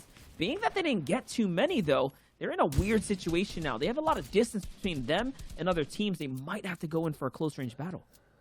And I've seen AV's team just go down now. AV gets finished on by Riversun, Dubs, and Mega. I don't see Knight and Shark, but again, that's your kind of around that top 5 leaderboard, really shaping out. And this team's kind of just clinging on. They're just holding on. They haven't had the big performances they had yesterday, Monster. They're kind of, resting on their laurels from yesterday as teams like Booger, Jemper, and Avery jump up, and they're 17 below. So they can't rest on their laurels. They've got to move forward, be aggressive, make something happen. Now's the time. But look how many teams are around there. Who are you going to pick to try and make something happen on. Sneaks inside the top. This is really good. This is amazing. He's just crouching through here. Look at them. You can see them all on the minimap. This whole team is crouching in, ready to play spoiler, hiding behind pop plants, hiding behind walls, just seeing what they can do here. But unfortunately, this team leaves no open walls. But the crash pads always open up the walls. And no Zypher and Keys team. Bit of lobby manipulation. They've got them so focused right now as all those players are looking at this team. And that's a great way to get your tag safely. 100%. You do have to be careful. Imagine someone takes a dive there. If the floors break or something, if it lands on something weird, anything can happen when the crash pads interact with the builds. Very, very good plays there on the bridge. Ultimately, though, nothing's going to come of it. Mega Dubs and Riverson already takes out Xset, right? We saw one of those members fall. And this is the congestion. This is the clutter of builds. And now they inch their way to the loot. They secure another big pot for them to take with them. Mega getting a little thirsty here, though. Sticking around, really trying to look. He's got to be careful. And this zone right now is really playing into Commandment Center and Edgy's favor. The only times we've seen them really struggle is when they get those far north zones. This one's a good one. It's a southeast kind of middle of the map area. And them coming out of Misty, they're looking great right now. So they've got everything they need to make this game count because eyes are on them. But we also have Booger Jamper and Avery that have to come from the far north and eyes are on them too. Both those teams need to have the games of their lives because if they go into this last game, it's a mental battle, right, Monster? If you're going into your last game and you've got the win in sight, you feel so much more motivated. They need the big performance now. You don't want to leave it to the last game. 100%. And I mean, they're set up with a great shockwave play to find themselves some new territory here in the zone, right on the backside of this Sentinel here. These Sentinels are indestructible as well, so fairly protected backside. All they have to do is worry now about the front portion. This is a great spot to hang out in. It's a huge mountain in front of them, so no need to worry too much there, as if anyone crosses through the valley, they're going to get punished. Now here, Bucky, Creo, Kanata, another team that has to make a move. They're just outside the Stormline edge, 48 damage above. Stretch finds Joji in the feed, so Zate's crew still getting active even in the storm fight right now. And they've had two really big games today, especially that 13 elimination win. They've proven they can do it. If they get another win like that, that jumps them all of a sudden from just inside top 10 to easily inside top 3 if they really have that big performance. So this team needs to show up, and they've been doing it from a drop that hasn't been super strong on really any other region, just showing how good they are out of Slurpy Swamps. And this is a good zone for them. They've got no one really around them on their edge. They're getting their tags because they're only 69 damage above, so they've got to get some shots out. If they get this tag in the mid game, they're looking really good on their next rotate as well. 100%, and they're really desperately looking for anything, any kind of action right now while they have this backside, no focus on top of them either. This is the most comfortable spot to be in. Wood Walls is the targeted choice. You can see a 3-2-1 with the AR fire to walls. The one single type of Wood Walls, they will take you out. Those shots go through, and they go through quick. As you can see, AJ does not have a lot. He's trying to fire back, trying to give up a little bit of defense, show some stance here, but it's not being respected. He's way too far off the new safe line, and they know it. They've always started making their rotates. No one really using the Sentinel hands here because they're great when you're playing less stacked games, arena, public matches, but in these games, they leave you in the sky a little bit too long, so everyone opting to use their mobility items. There's Booger Jamper and Avery looking really healthy, looking to try and play the upset here today. They need one massive game. As Gabe Tahi and Sprite, they had some big games. They dropped some serious eliminations earlier today. We have Ronaldo, Skittles, and Zum. They've always just been there, right, Monster? We've seen so much of them today, but they just haven't had those last few minutes they need to hold on to for the big placements to jump up on the leaderboard. Definitely. There's no opportunities to be missed here, though, as the rotates are coming on in now. Scented trying to play for this good spot here. Commandment and Edgy already situated. Super comfortable. Team comes up. Great shot from Scented. Is he going to be able to collapse in on it? He's thinking about it, but might not be worth it. Too soon. Too packed. It's very packed right now, and they have such a good control right now. I saw them really split, though, so Edgy, Scented, and Commandment are feeling comfortable. They were quite split up there, but they had a big body of area, so I don't want to see them make those little mistakes, but it's also great to see them not getting super nervous. They're not just, like, sitting in the boxes. They're trying to move around and really make things happen, because this is a team that isn't going to settle for second. They're not aiming for second right now. They don't want to hold on to third. They want to get up into first. They want to make big moves, and there is no way they haven't seen that TNA's team went down early in the feed. They know. So they know this is their shot. When it's endgame and everything's going crazy, they might miss it. But in that early game, they've now had this whole mid game to think, this is their moment. This is our chance. They can see the cup in front of them, but they're going to have to do a big game to make it happen. That was Bucky, Creo, and Kanata's team that snuck up right behind them there when Sensei put their shots down. That would have been a crazy clash of top 10s against one another. Here, though, with Dubs, Mega, and Riverson still living off that knock that they had onto the Exit trio. Very much holding them up right now to the Storm Surge, as it is going to start ticking over soon. Once we get that next zone to reveal itself, here it is. 500 damage above, all because of the tags, all because of the knock they picked up before. Here is a team being pressured on the side, though. They're looking to find this opportunity. The target marker's out. This might be it. They've really been impacting that lobby as well. Over 500 above just on one elimination, just showing how well they're playing, the little advantage they get. And right now, this lobby is really focused up on this giant mountain here, on this big edge. Nice and the snipe. 262 shot. That's onto Illust right now, and that is a big, big blow to Clix's team right now, who started to have a bit of a run back. We saw them take out our first place team earlier in this game. They had the big wipe on #1, but now they're going to have to drop back into those builds. We can see through the wall, they're holding it, and they're going to get the revive off, but that's a lot of meds lost, and another big jump in Storm Surge for Dubs' team. They're lucky they get to stay alive. They're just outside that top 12, so this is a fight for top 10 for Clix, Illis, and Bizzle. If they stay up, they do get their way up the standings. They need to stay up right now if they want to have, even a remotely top placing spot inside this competition. That's what's on the line for them, as Xset Knight actually finds the Elam there onto Eclipse. Remember, they are down a member. That member went down late into the game as well from Riverson, so there's no way their teammates back in full action. They're operating as a two-man team.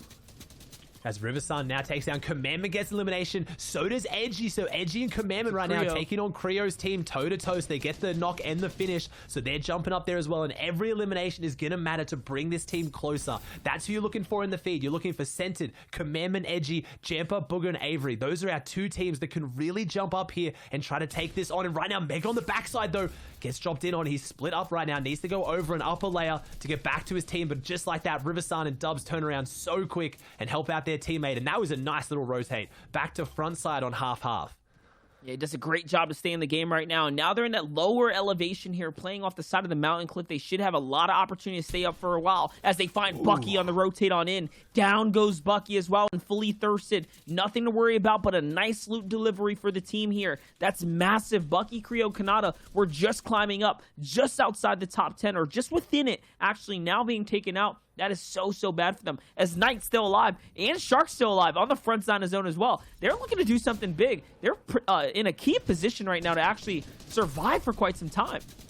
And one thing I'm seeing set up right now, which is going to change the storyline a lot, we have Clix's team on high ground. And when they take high ground, it's really scary for any other team to take it, because Clix always goes ultimate high and really defends against those shockwaves. They do it so well, which gives up a little bit of that elimination power. They don't get as many eliminations as the other team on high ground. But now I'm looking at teams like Booger, who might then go for height, who are going to run into a lot of issues. So they're going to have to try and play this as a late high ground retake. They obviously don't have this information. We do. They're going to have to hopefully just maybe take a look at high ground and understand that, because if they go for it against that team, it's going to be very scary for them. And Commandment finds another knock in the feed. Knight's going to find Tragics as well. Remember, Knight was on the front side of that zone line. Now it's going to pull the opposite way, so a nice little rotate from them is going to have to come out of it. How is it everyone's going to have to cross here? Look at the congestion. This is a very weird spot. Such a diverse spot compared to the way the last zone played out. Zuni's going to get fallen down there. The bounces are going to come out, and the elevation's so different, but the crash pad fine. Nice job for them. A free rotate granted literally right there. And Zuni's lands onto Divine with the drop kick. My gosh, way to find an Elam. Oh, and Avery and Jamper take down Saf in the feed too, so they're making moves right now, and every single one of those eliminations matters. Our second, third, and fourth place team, they're here. They're ready to show up, and they want a big game, as Zuni's also just outside that top 5, trying to have a big jump up. So right now, TNA is nervous. They are sweating. They're watching all these teams have big games, and they have to watch from the sideline. This is going to come right down to the final game. Which of those teams is going to be able to jump up and show why they can push for first place here today? Ooh, look at high ground, though. It's Zextro, Calculator, Backwood. That's a team that we haven't seen up there very often, and they're contesting Bizzle as Scented, finding some eliminations. Remember, if Scented, Edgy, and Commandment, the more Elans they find, the closer to first place they get. The more that Reverse 2K, Miro, and Day have to sweat it out for the last game leading in. This is game number 5. Everyone still has an opportunity to overtake this game, overtake this entire series for what it's worth. On the front side, though, Stretch on the move here. 81 points today for this team. How good are they playing right now? Not even a victory royale, but still consistent here today. They're coming back. I see Avery in the feed. I see Edgy. This is coming right down to the wire. I saw Booger's team setting up on that second height, so they might try and play spoiler here as Stretch is down on the low. We don't see this team on the low ground too much, but they're pulling it off more today. It's a bit safer, more consistent as Zayt is looking really weak, but right there, Stretch drops in. Shark takes him down right there. A big swing for them, and it's our last FNCS champions. Zextro, Calc, and Macwood on the high ground, but there it is. Riversan goes up right now. We have our teams on the low ground that are looking so good. Calc trying to make something from this, has one build left, needs to drop down and do something for his team, and needs to find that refresh as Clicks gets elimination in the feed, and all the big names are still in this. Yeah, you see Sentin and crew inside the mid-game. Commandment's still alive right now. They're in the ultimate low, though. They've decided to go into the water as Stretch is contesting. Calc, who's trying to get up to height. Calc is scrambling. He chokes a couple builds, and now Calc is out of material. This is so close, but Stretch, let's go, Stretch. Still fighting at the siphon as well, and picks up the material just to stay alive. He is pulling it off. He is pulling off the clutch of the team right now. 4 eliminations, the only man alive, operating as a solo individual as Calc has to defend the height.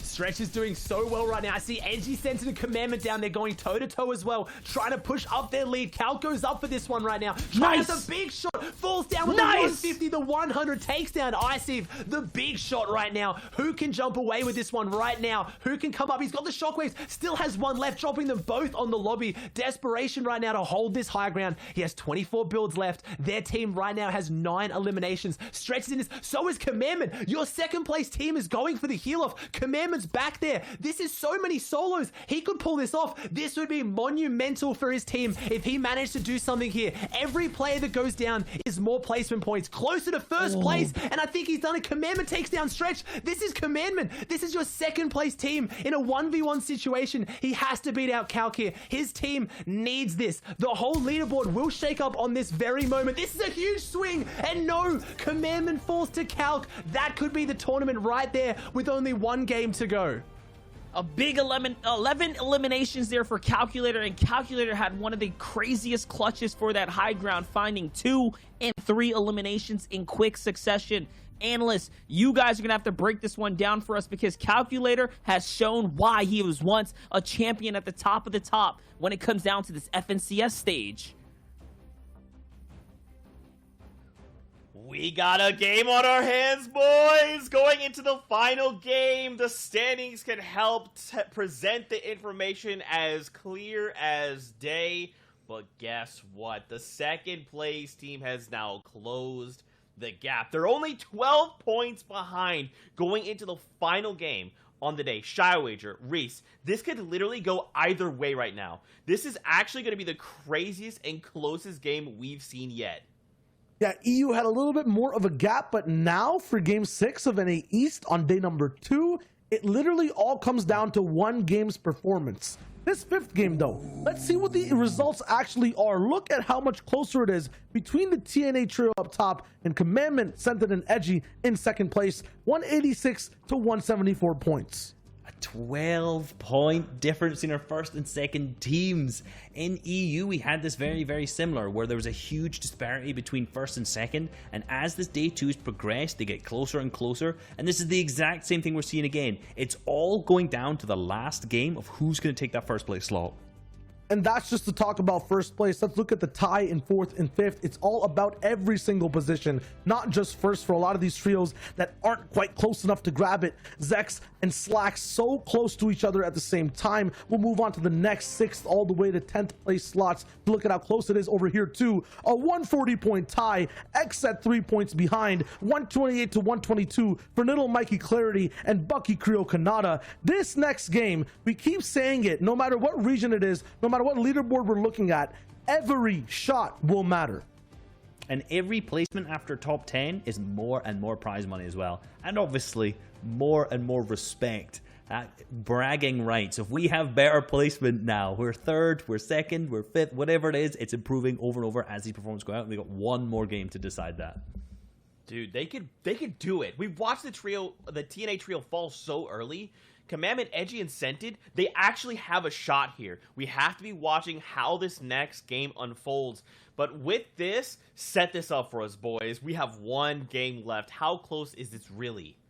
Let's get a retaste of that last game and really look at what the different flavors were in the end game. How do things look with people's playstyles? Who's taking on Reverse? How close is it between certain teams? Those are the questions we need to answer after looking at that last game. Yeah, I think, to start things off, things may be the flavor of a little bit sour, I would say, perhaps, Some of the other things may be a little bit sweet, but actually, no, we're going to start off with sweet, and that was a sweet pop-off by the one we love to call Stremin, aka Stretch, right here. Popping off hugely, playing this endgame really well solo. A little bit earlier in this game, he was playing low ground very, very efficiently, not what these guys are known for at all. And it was absolutely demon time, going all the way back in the zone, coming back to finding the perfect angles, using audio and his own edits to know exactly who was where, were they weak, taking those shots down even when he had less health at the very end. It wasn't enough though. Command was another player who elevated, got closer towards that Reverse, Miro, and Day trio in first place. I mean, it was just everything that happened in this game made the overall competition that much closer. And I'm pretty sure Scented and Edgy went down around 15 players alive. So Commandment really popped off and had a very, very good performance here, picking up multiple eliminations and a second place. And we saw exactly what that did to the standings. But the star of the show for this game was Young Calc with this beautiful setup for the right-hand peak, picking up the victory royale with that one big pump shot. Yep, and he gets just 2 points closer and a 2-point kind of difference between him and Slacks and how things look there. An absolute solo competition at the end of this Game 5's NA East Trio game. It was Calc who landed that last shot. Expert predictions right there for the actual, almost looking like a pre-fire. But Game 5's theme and story was just all about the comeback. It was all about making the overall competition closer and really giving us a phenomenal Game 6 to watch. Boys, what do the teams need to do? What is it that we need? What is that silver bullet that will get us the overall championship title, the crown, the axe of champions? What do these trios need to pull off? Reese, take it, man. I will. We'll break it down a little bit analytically. First, we have the TNA trio. They are 12 points ahead of the second place trio right now, which is of the Scented, Commandment, and Edgy. Basically, if they go down in early game, all our other trio needs to do, Scented, Commandment, and Edgy, is pick up 13 points, which they are very capable of doing. They're uncontested in Misty Meadows, so very, very possible. However, obviously, the TNA trio have not been going down this well. That game, we did see Bizzle, Clicks, and Illust push them for Storm Surge tags to fight them, to get the elimination points all the way up in their leaderboards. If that same thing happens again, that could be disastrous for TNA today. And if we make it off spawn, if you get into the end game, this is kind of putting it in the most layman's terms that I can, right? A South Zone really going to, prefer and be on the side of Scented, Edgy, Commandment. If it goes north, Reverse might have a chance to be consistent again. So pay attention to where that zone is. Also, though, all the ties we have, pay attention to Slacks, Acorn, and Jack. They always switch up games. And whenever they do well, Reverse, Miro, and Day seem to have their lowest placement. So we'll see exactly how that works. There are some tricky trios. If Zayt, Saf, and Stretch have height, that's actually very good for Reverse, Miro, and Day because they can stay quiet on low, make it to end game. So a lot of factors, Zeke. But I think the one thing to pay attention to is where that zone goes in game number 6. All these story points converge on a single location. The final game here in NA East, game number 6. Who will walk away our new FNCS champions? Fortnite fam, it's time. We're going one last time off the battle bus. Aussie Antics, Monster D-Face. One last time. Let's do it. 3 weekends of qualifiers, 1 great set of heats, and now here we are at the grand finals stage, the last day and the last game. Everything is on the line, and we have a close competition up towards the top. It's Monster D-Face here in Aussie Antics to seal the deal right now and the battle bus is underway. Battle bus is underway, and you know I have my eyes on that top northwestern section. I see 3 people dropping at the castle, and I see 3 people dropping on the slurp truck, so I know what this is. Knife's team has taken the castle. TNA has to back up. They still get away with it now. They don't have as much loot, but they're still in it. They're not getting aggressed on straight away. They're in it with a chance, but this is so much closer than we thought it was going to be, Monster. This is a game to remember. This is it. Can Booga's team pull home the 15 elimination victory royale to take home first place? We have so many teams now in the running for the first place spot. Slacks, Acorn, Jock, Booga, Avery, Jamper, Commandment, Scented, and Edgy obviously being the closest. But of course, the one you want to keep your eye on is Day, Miro, Reverse 2K, who had 186 points coming into this when they dropped out of the competition. What a game that we just had coming out of the previous one. Really setting the stage now for game number 6. Everyone's playing hip to hip. Everyone's trying to learn from their mistakes over these last few weekends. This is it. It's the last round. It's the game number 6. That's Booga now. He's going to be able to open up the vault here. What he's going to find inside the vault is, of course, going to grant them with the power shotguns and everything that it is going to be needed here. Booga, Jamper, and Avery are also going to have this spot uncontested this time around, Ozzy. This is big right now because they're still lurking as well. They're not as close as Commandment, Scent, and Edgy, but they're up there. They're in 3rd on 158 points, so they really need a big performance here. And the last 2 games, someone's tried to play spoiler. Like you said, Monster, they've been caught off guard twice. They can't make it 3 times in a row. They have to close out strong. 100%. We can see here the atmosphere, the tension is up in the air. That last game, twice now, in the last couple of rounds, twice now, we've seen Booga, Jamper, and Avery be hit with an ambush. They don't even see the team coming in. We don't even see the team coming in. And we have the full spectator client. I don't know how they're getting so close, but whatever that squad's been doing, it's been cheeky, it's been sneaky, and it's working. Yeah, I think it's kind of that fool me once, fool me twice. You can't get fooled 3 times. Not for the World Cup solo champion. Such a decorated team. As you can see, Booga's trio, 28 points behind first, has more than 30-plus point games than any other trio in NA East this FNCS. So they're showing you they can do it. They're behind in points, but if something happens to TNA like it did last time, they're the team to jump up and really run away with it. That was what I was expecting to see last game. They did it a little bit. They didn't quite do it. It was definitely Commandment that stepped up, but already, look at this. This is so different. We have TNA forced into the ocean because they have teams contesting them, and that's how this team adapts, right, Monster? That's why they've been so good. 100%, and you can see they're on the move right now, playing the outskirts here, just trying to stay alive and stay in the game right now.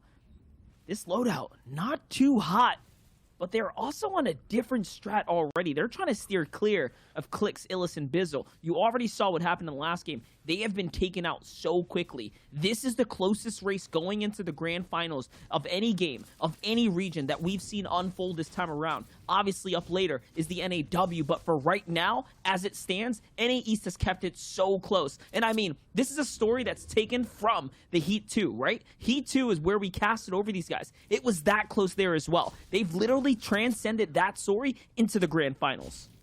And we talked about it yesterday. We predicted it. Statistically, this is one of the most stacked, if not the most stacked grand finals of any FNCS in NAE. So not only is it stacked for the regions of this FNCS, going back in previous ones. Right now, every team in this is here to play. Next to no teams made it off consistency. They were all the teams that placed, and they're the best of the best. And they're showing up. You can already see Daymir and Reverse adapting their playstyle. This team has dropped at 3 different locations now in the 4 weeks of this FNCS and done well every single time. That is a skill unmatched by any other team, and it's a skill that who would have thought coming into the last game with it this tight, they would have needed, Monster, because they need to adapt. Another team has rolled up in the last 2 games of a 12-game format, and it's changed everything.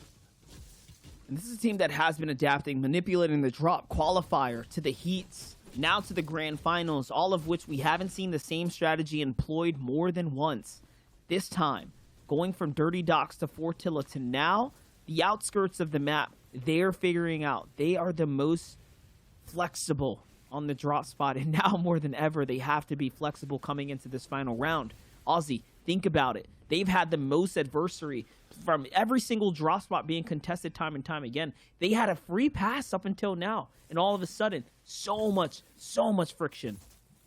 You talk about adversity. Let's just talk about it. We mentioned it before. Reverse 2K made it very public that at the start of this season, he thought he was going to maybe take a break from competitive Fortnite. He's been playing for the longest time. This is a World Cup solo player, and he was thinking, hey, maybe this season isn't it for me. I'm not really feeling it. To come back and to potentially be in the position now to win Trio FNCS, this would be such an exciting story. This player has done a lot in his career. Reverse 2K is a very known player, but he has not won a major like this. He has not won an FNCS title, and he's potentially going to do it here today. This is massive, but unfortunately for them, they don't have the victory lap we were kind of expecting. They at one point had an almost 50-point lead. It is now down to 12. They're slipping back, and they have to hold on. They need this. 100% now. Edgy sent to Commandant, trying to make their rotates in.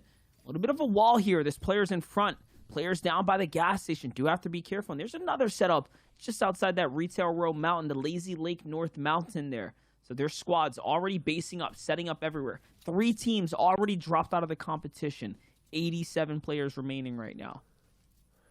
All of these teams are so close. This leaderboard is so ridiculously tight around the top 5. You have Zayd's team on 140, Aspect's team on 140, Zexro's team on 140, Slack's on 146. So right now, to break into that top 3 is anyone's game. It's not just about first place. There is tens of thousands of dollars on the line here for these teams, and they need to make it work. As Zayd gets a knock, potentially maybe an elimination, which could jump him up so far, and there it is, the finish. So that's 1 point. It's going to come down to single points here for sure, Monster, and tiebreakers. Yeah, 100%. As Zexro, Calculator, Macwood. This is a team right now tied up 140 points, 2 victory royales. We haven't seen them, but when they do pop up, they just pop up so big, right? They've had these huge point swings and then otherwise fizzled out, quiet round after round. Same with Zayt, same with Saf, same with Stretch. If they had just an even mediocre, a much better day one, 96 points in today's competition. They have accrued so much here today. They're really on the momentum swing, and this is where Zayd's team plays best. They've just rewritten their story. Their story in all the qualifying weeks was always starting strong, finishing weak. But no, in this 12-game format, they're finishing strong, and they have the potential to really jump up, especially with that loadout in a zone that looks not too terrible. Actually, no, this has gone southeast. This is a pretty hard zone for this team, but what I'm looking at is our second-place team, Centered, Edgy, and Commandment. They've done so well every time we get a zone like this, and this zone actually looks so much like last game's Monster. So let's see what TNA can do with it, because we didn't get to see that last game. They went down on spawn.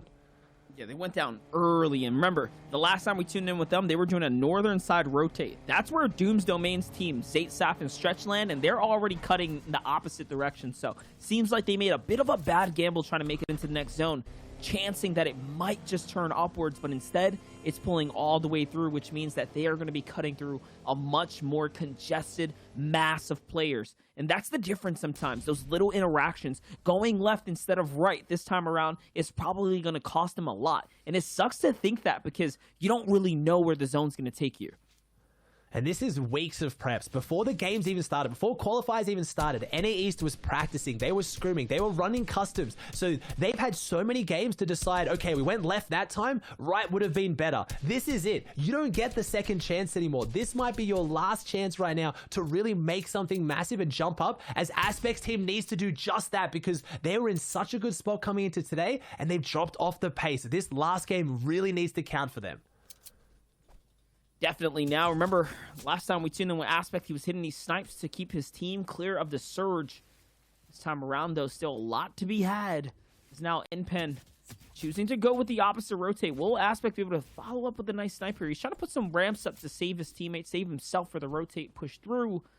That's looking pretty good. NPen is in front right now, costing them over 200 wood material already. And there's another team behind this mountain. They're going to collide right here. But is it going to break out into a fight is the real question. Are they going to jump on top of NPen? They are getting closer and closer. Yes, they're sneaking up. This is an all-out battle on the side. You can see the landmass is weird. Zunis could barely get up here, now trapped under his own ramp. This is not looking good. He's going to have to follow up some big shots. who is this team? Because they are aggressive. They must need Storm Surge or some big points or something, because these are the fights you don't usually see breaking out. It's AJ, Rox, and Vix, and they're trying to get this positioning. I don't know if they wanted the Storm Surge or they just really wanted to hold this edge, because they went aggressive. As we see Macwood's team above this, XZ's team, a team that we had such high hopes for, were doing so well yesterday, came in today on second place, have dropped down so far. They had games yesterday where they got more points than they have in all of their 5 games before this. So they really need to show up now and fix something massive. 100% here. Exit on the rotate through, peppers in hand, already down the majority bulk of the material. This is a great spot to get your refarm on, but there are 75 damage below, so they can't stick around for too long. Not unless they find some kind of activity. Not unless they get into, some kind of action, some kind of fight. And this is why AV's on his way up to the top. He's going straight up. No care in the world either. He's going to try and shock an Abe. Day goes down. Day goes down in the feed to Elige. That's our first place team. One of them has been knocked. This could be massive. We have AV trying to change things up right now, trying to get their elimination. We're in the feed. I have all eyes on that for our first place team. As can AV get back into this? Because this is a team that could really change it up. If people are pushing up, this is a team that will push you straight back down, because they win their fights as Miro takes down Elige. So maybe they're winning that battle, but it's looking a little bit sketchy. They're not on a good rotate right now, as Shark's not having a good fight. AV has to come back around the outside, and right now it looks like it's a 2v2 situation, and AV's not very healthy. Definitely, as Knight did find one of those knocks as well. AV's going to find the full elim onto Fop, and now they have to back up, but no, lets the guard down. One wall is all it's going to take here, and it's Ronaldo on the other side of the wall. As he gets AV decides to stay inside, tries to leave the loot and the key card for his teammate upstairs on the top floor. Out comes Knight. How's he going to do it? No, Knight wasn't reloaded. His shotgun wasn't ready. A little too soon, and now XZ gets wiped out of the competition just like that. And that, just like that, all the momentum comes crashing down. XZ, one of the most consistent teams, not since the start of these qualifiers, since the start of trios, since last season. That trio has been playing together and winning cups, and unfortunately on day 2 of the FNCS finals, something fell apart. And right now, you're tuning in with your first place team, where they need nothing to fall apart. They need everything to work right now, as they have 1 elimination on the board, and they came into this game with a 12-point lead, and second and third are still up and nipping at their heels. Yeah, and you can see how much loot they've already gone through. That long, drawn-out fight against the Hispanics has cost them so much. Reverse 2K down to a third of his total mat capacity. And you can see they've migrated way down to the southern zone, too. So they were on the top portion, having to really double back, really backtrack across. And that's why they came across Elige on the way into this rotate here. Miro, though, one big pot in the inventory and just trying to set up right now. They need to find a new home. They need some loot ASAP. How good is this team? Like, we're gonna have to geek out for a second here. It's not just their mid-game fighting, it's not just their end game. They've dropped different places, different rotations, different teamwork strategies. This team right now is undeniably the best team in NA East, and it's gonna take something massive for Centered and Edgy and Commandment to do something on top of them, because they have been good in every single aspect. Sorry, they have been fantastic in every aspect of their gameplay here today, and that's exactly what Commandment needs to do, as Edgy has 1 elimination, and that looks like 2, so they're closing that gap now. They have 1 elimination on the first place team. This is very possible for them. This is your team that can overtake first right now. This is your team the closest to taking home the Axe of the Champions, right behind Day, Miro, and Reverse 2K. It's now, what's that? 9, 10, 11 point difference between the two. Each and every single elimination gets them 1 step closer. Let's not forget, though, Miro does have 1 as well. So for every time the first place squad gets 1, it gets that much further away from everyone else's hopes and dreams to be the best. It's just so exciting. This is exactly what you want. Coming into a grand final of an FNCS, like we just said, the closest it's ever been. You're going to hear top tier excitement from me, and I'm sorry, I can't contain how excited I am coming into this endgame. This is everything you hope for as a Fortnite fan. Not just teams doing so well, teams that deserve it, who've been playing the best Fortnite, who are fan favorites, community favorites as well. Just really doing everything they can to bring this one home and seeing what they can do with it, because Daymir and Reverse are in a nice spot. The only issue is this next zone. 1 second, do they get it? They don't. They have to move. It's not too far, but there's so many teams on top of them. 100% of those teams we know. Ronaldo, Zum, Skittles nearby. Obviously, the XZ trio wiped completely out of the game. Other teams moving in from down south could be Scented, Edgy, Commandment. We know they migrate from those areas. It could be anywhere right now, possibly even center, honestly. They do like to do those early rotates, but either way, TNA has a long trek to make here. As you can see, replay is going to catch up. Player was nearby. It is going to break out into a fight. It's Illis, it's Clicks, it's Bizzle, but Day's going to win that one. Illis, the fragger of the trio as well, is down. That is some serious firepower. Day holds on.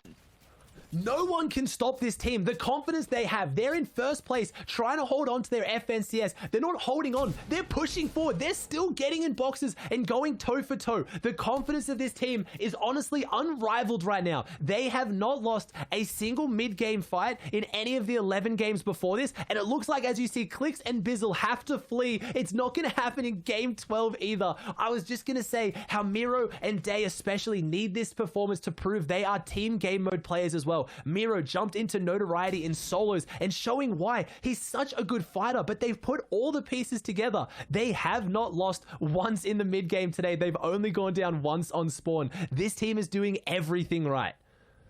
You got to give some love to Day there too, because that's the payback for the same team that took him out from game number 5. A little bit of karma there. He is going to be able to clap back once, and you know that's going to be a spirit raiser for them. Remember, this competition's only close because Clicks, Illis, and Bizzle took them out in the previous round. So the story thickens. The plot extends here. Clicks is still in their domain. He's still in their territory. It's another fight. They want more. Miro's trying to take this one.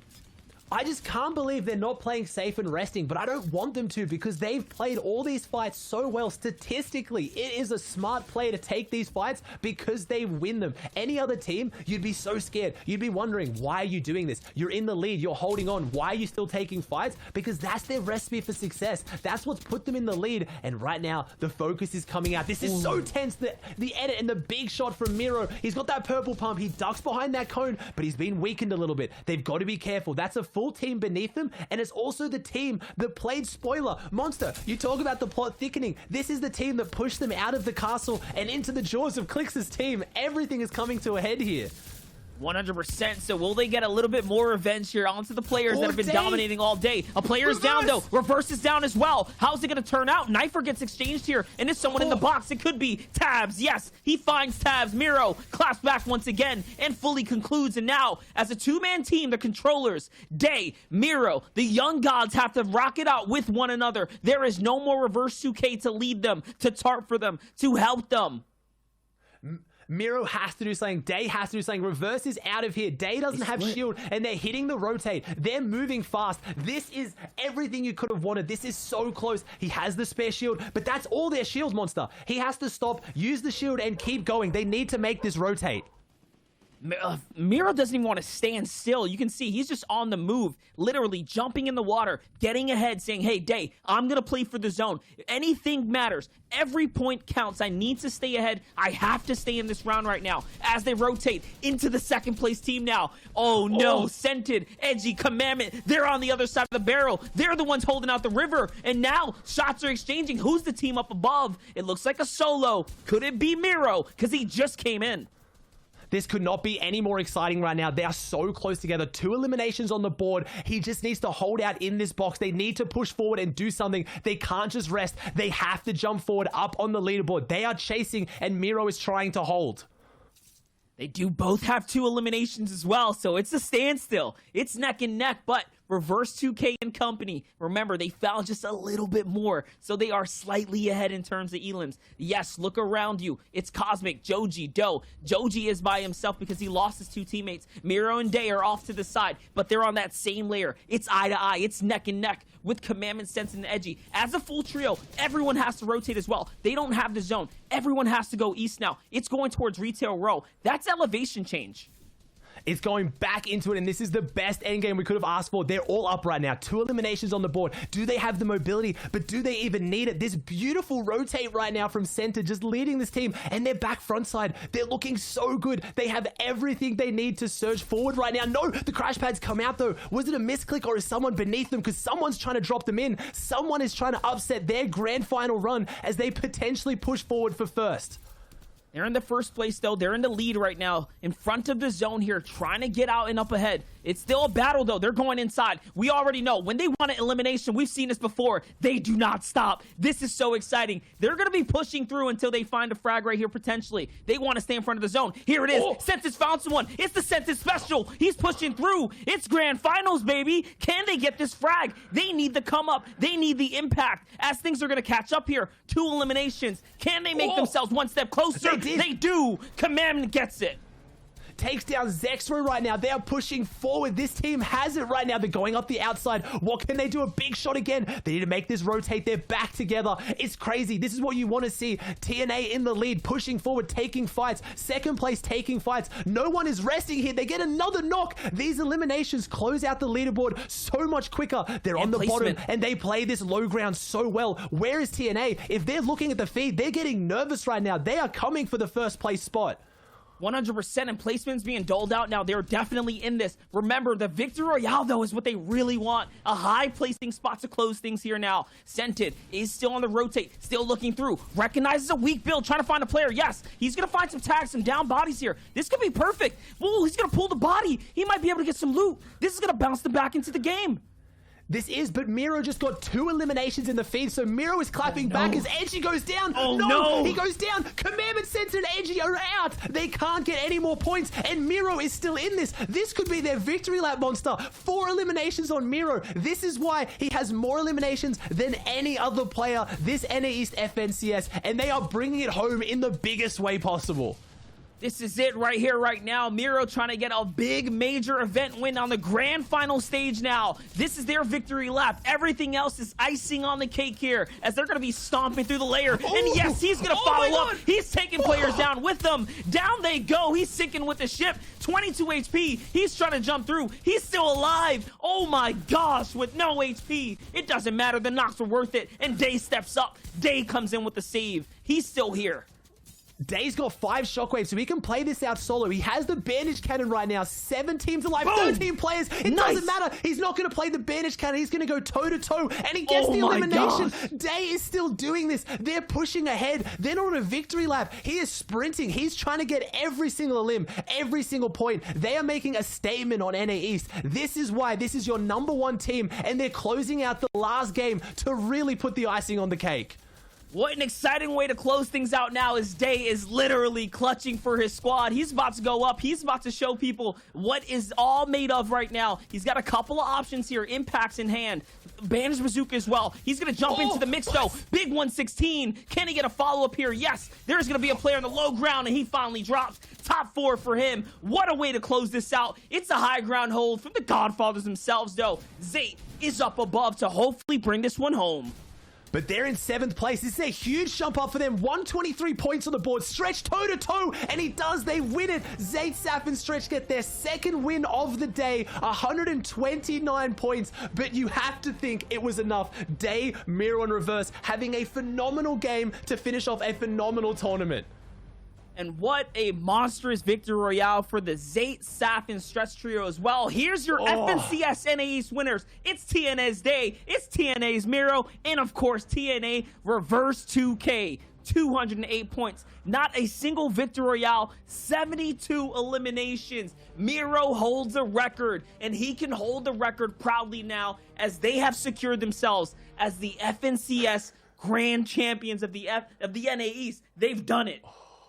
Not a single win, but some of the most consistent, some of the best Fortnite I have ever watched. Multiple drop spots, multiple rotations, teams dropping on them out of nowhere in the last minute, and they still adapt. They adapt to everything. They are by far your best trio in NA East.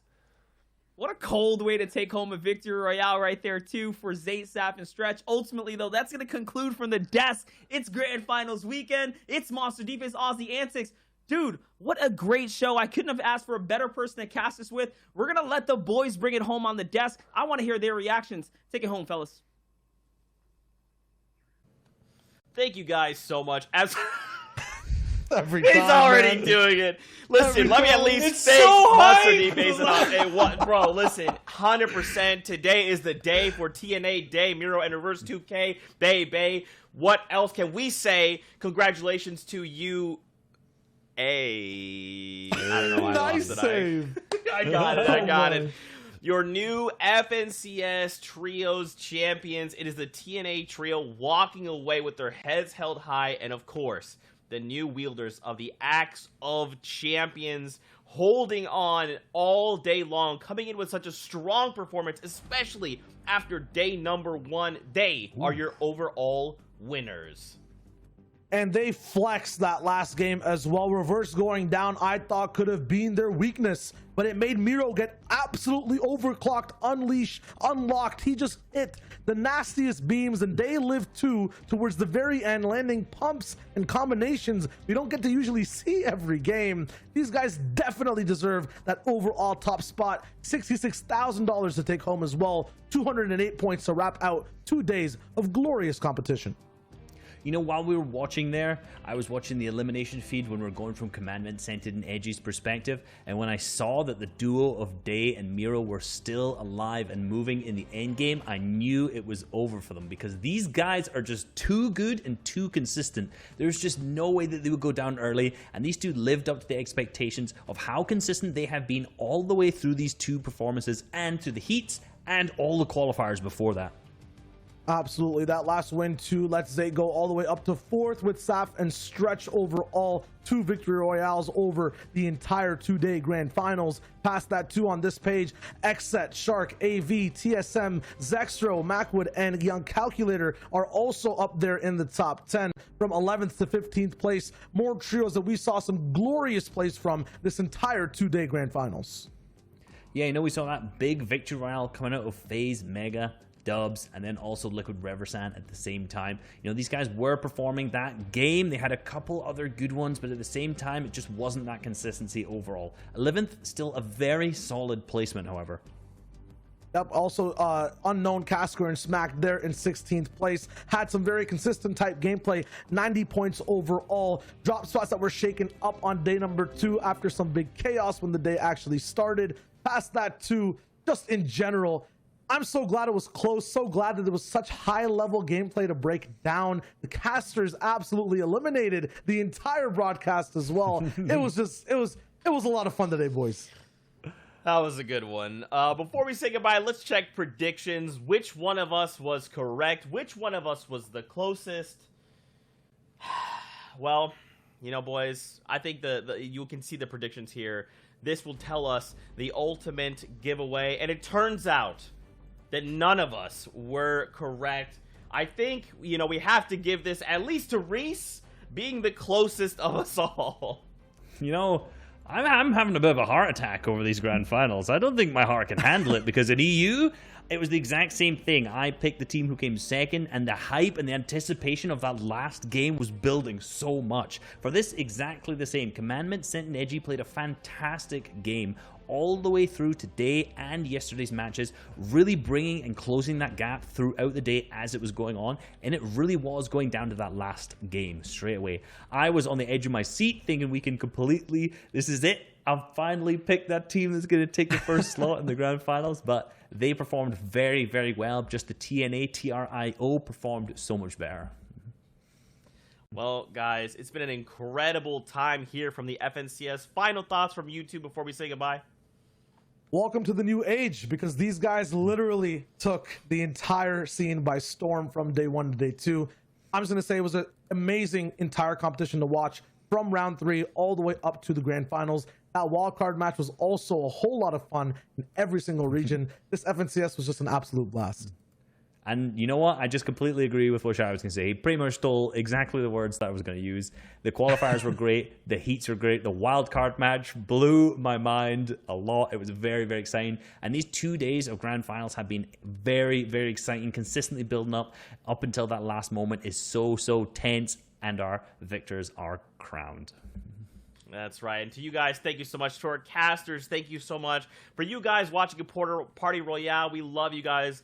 And of course, if you're looking for more Fortnite action, the DreamHack Open featuring Fortnite is a duos competition. That's coming in November, so keep eyes on that. But from all of us here, we just want to thank you all for tuning in. Thank you to our participants, our players, and as always, Fortnite fam, we love you guys. Till next time, we'll see you on the Battle Bus. Beep, beep.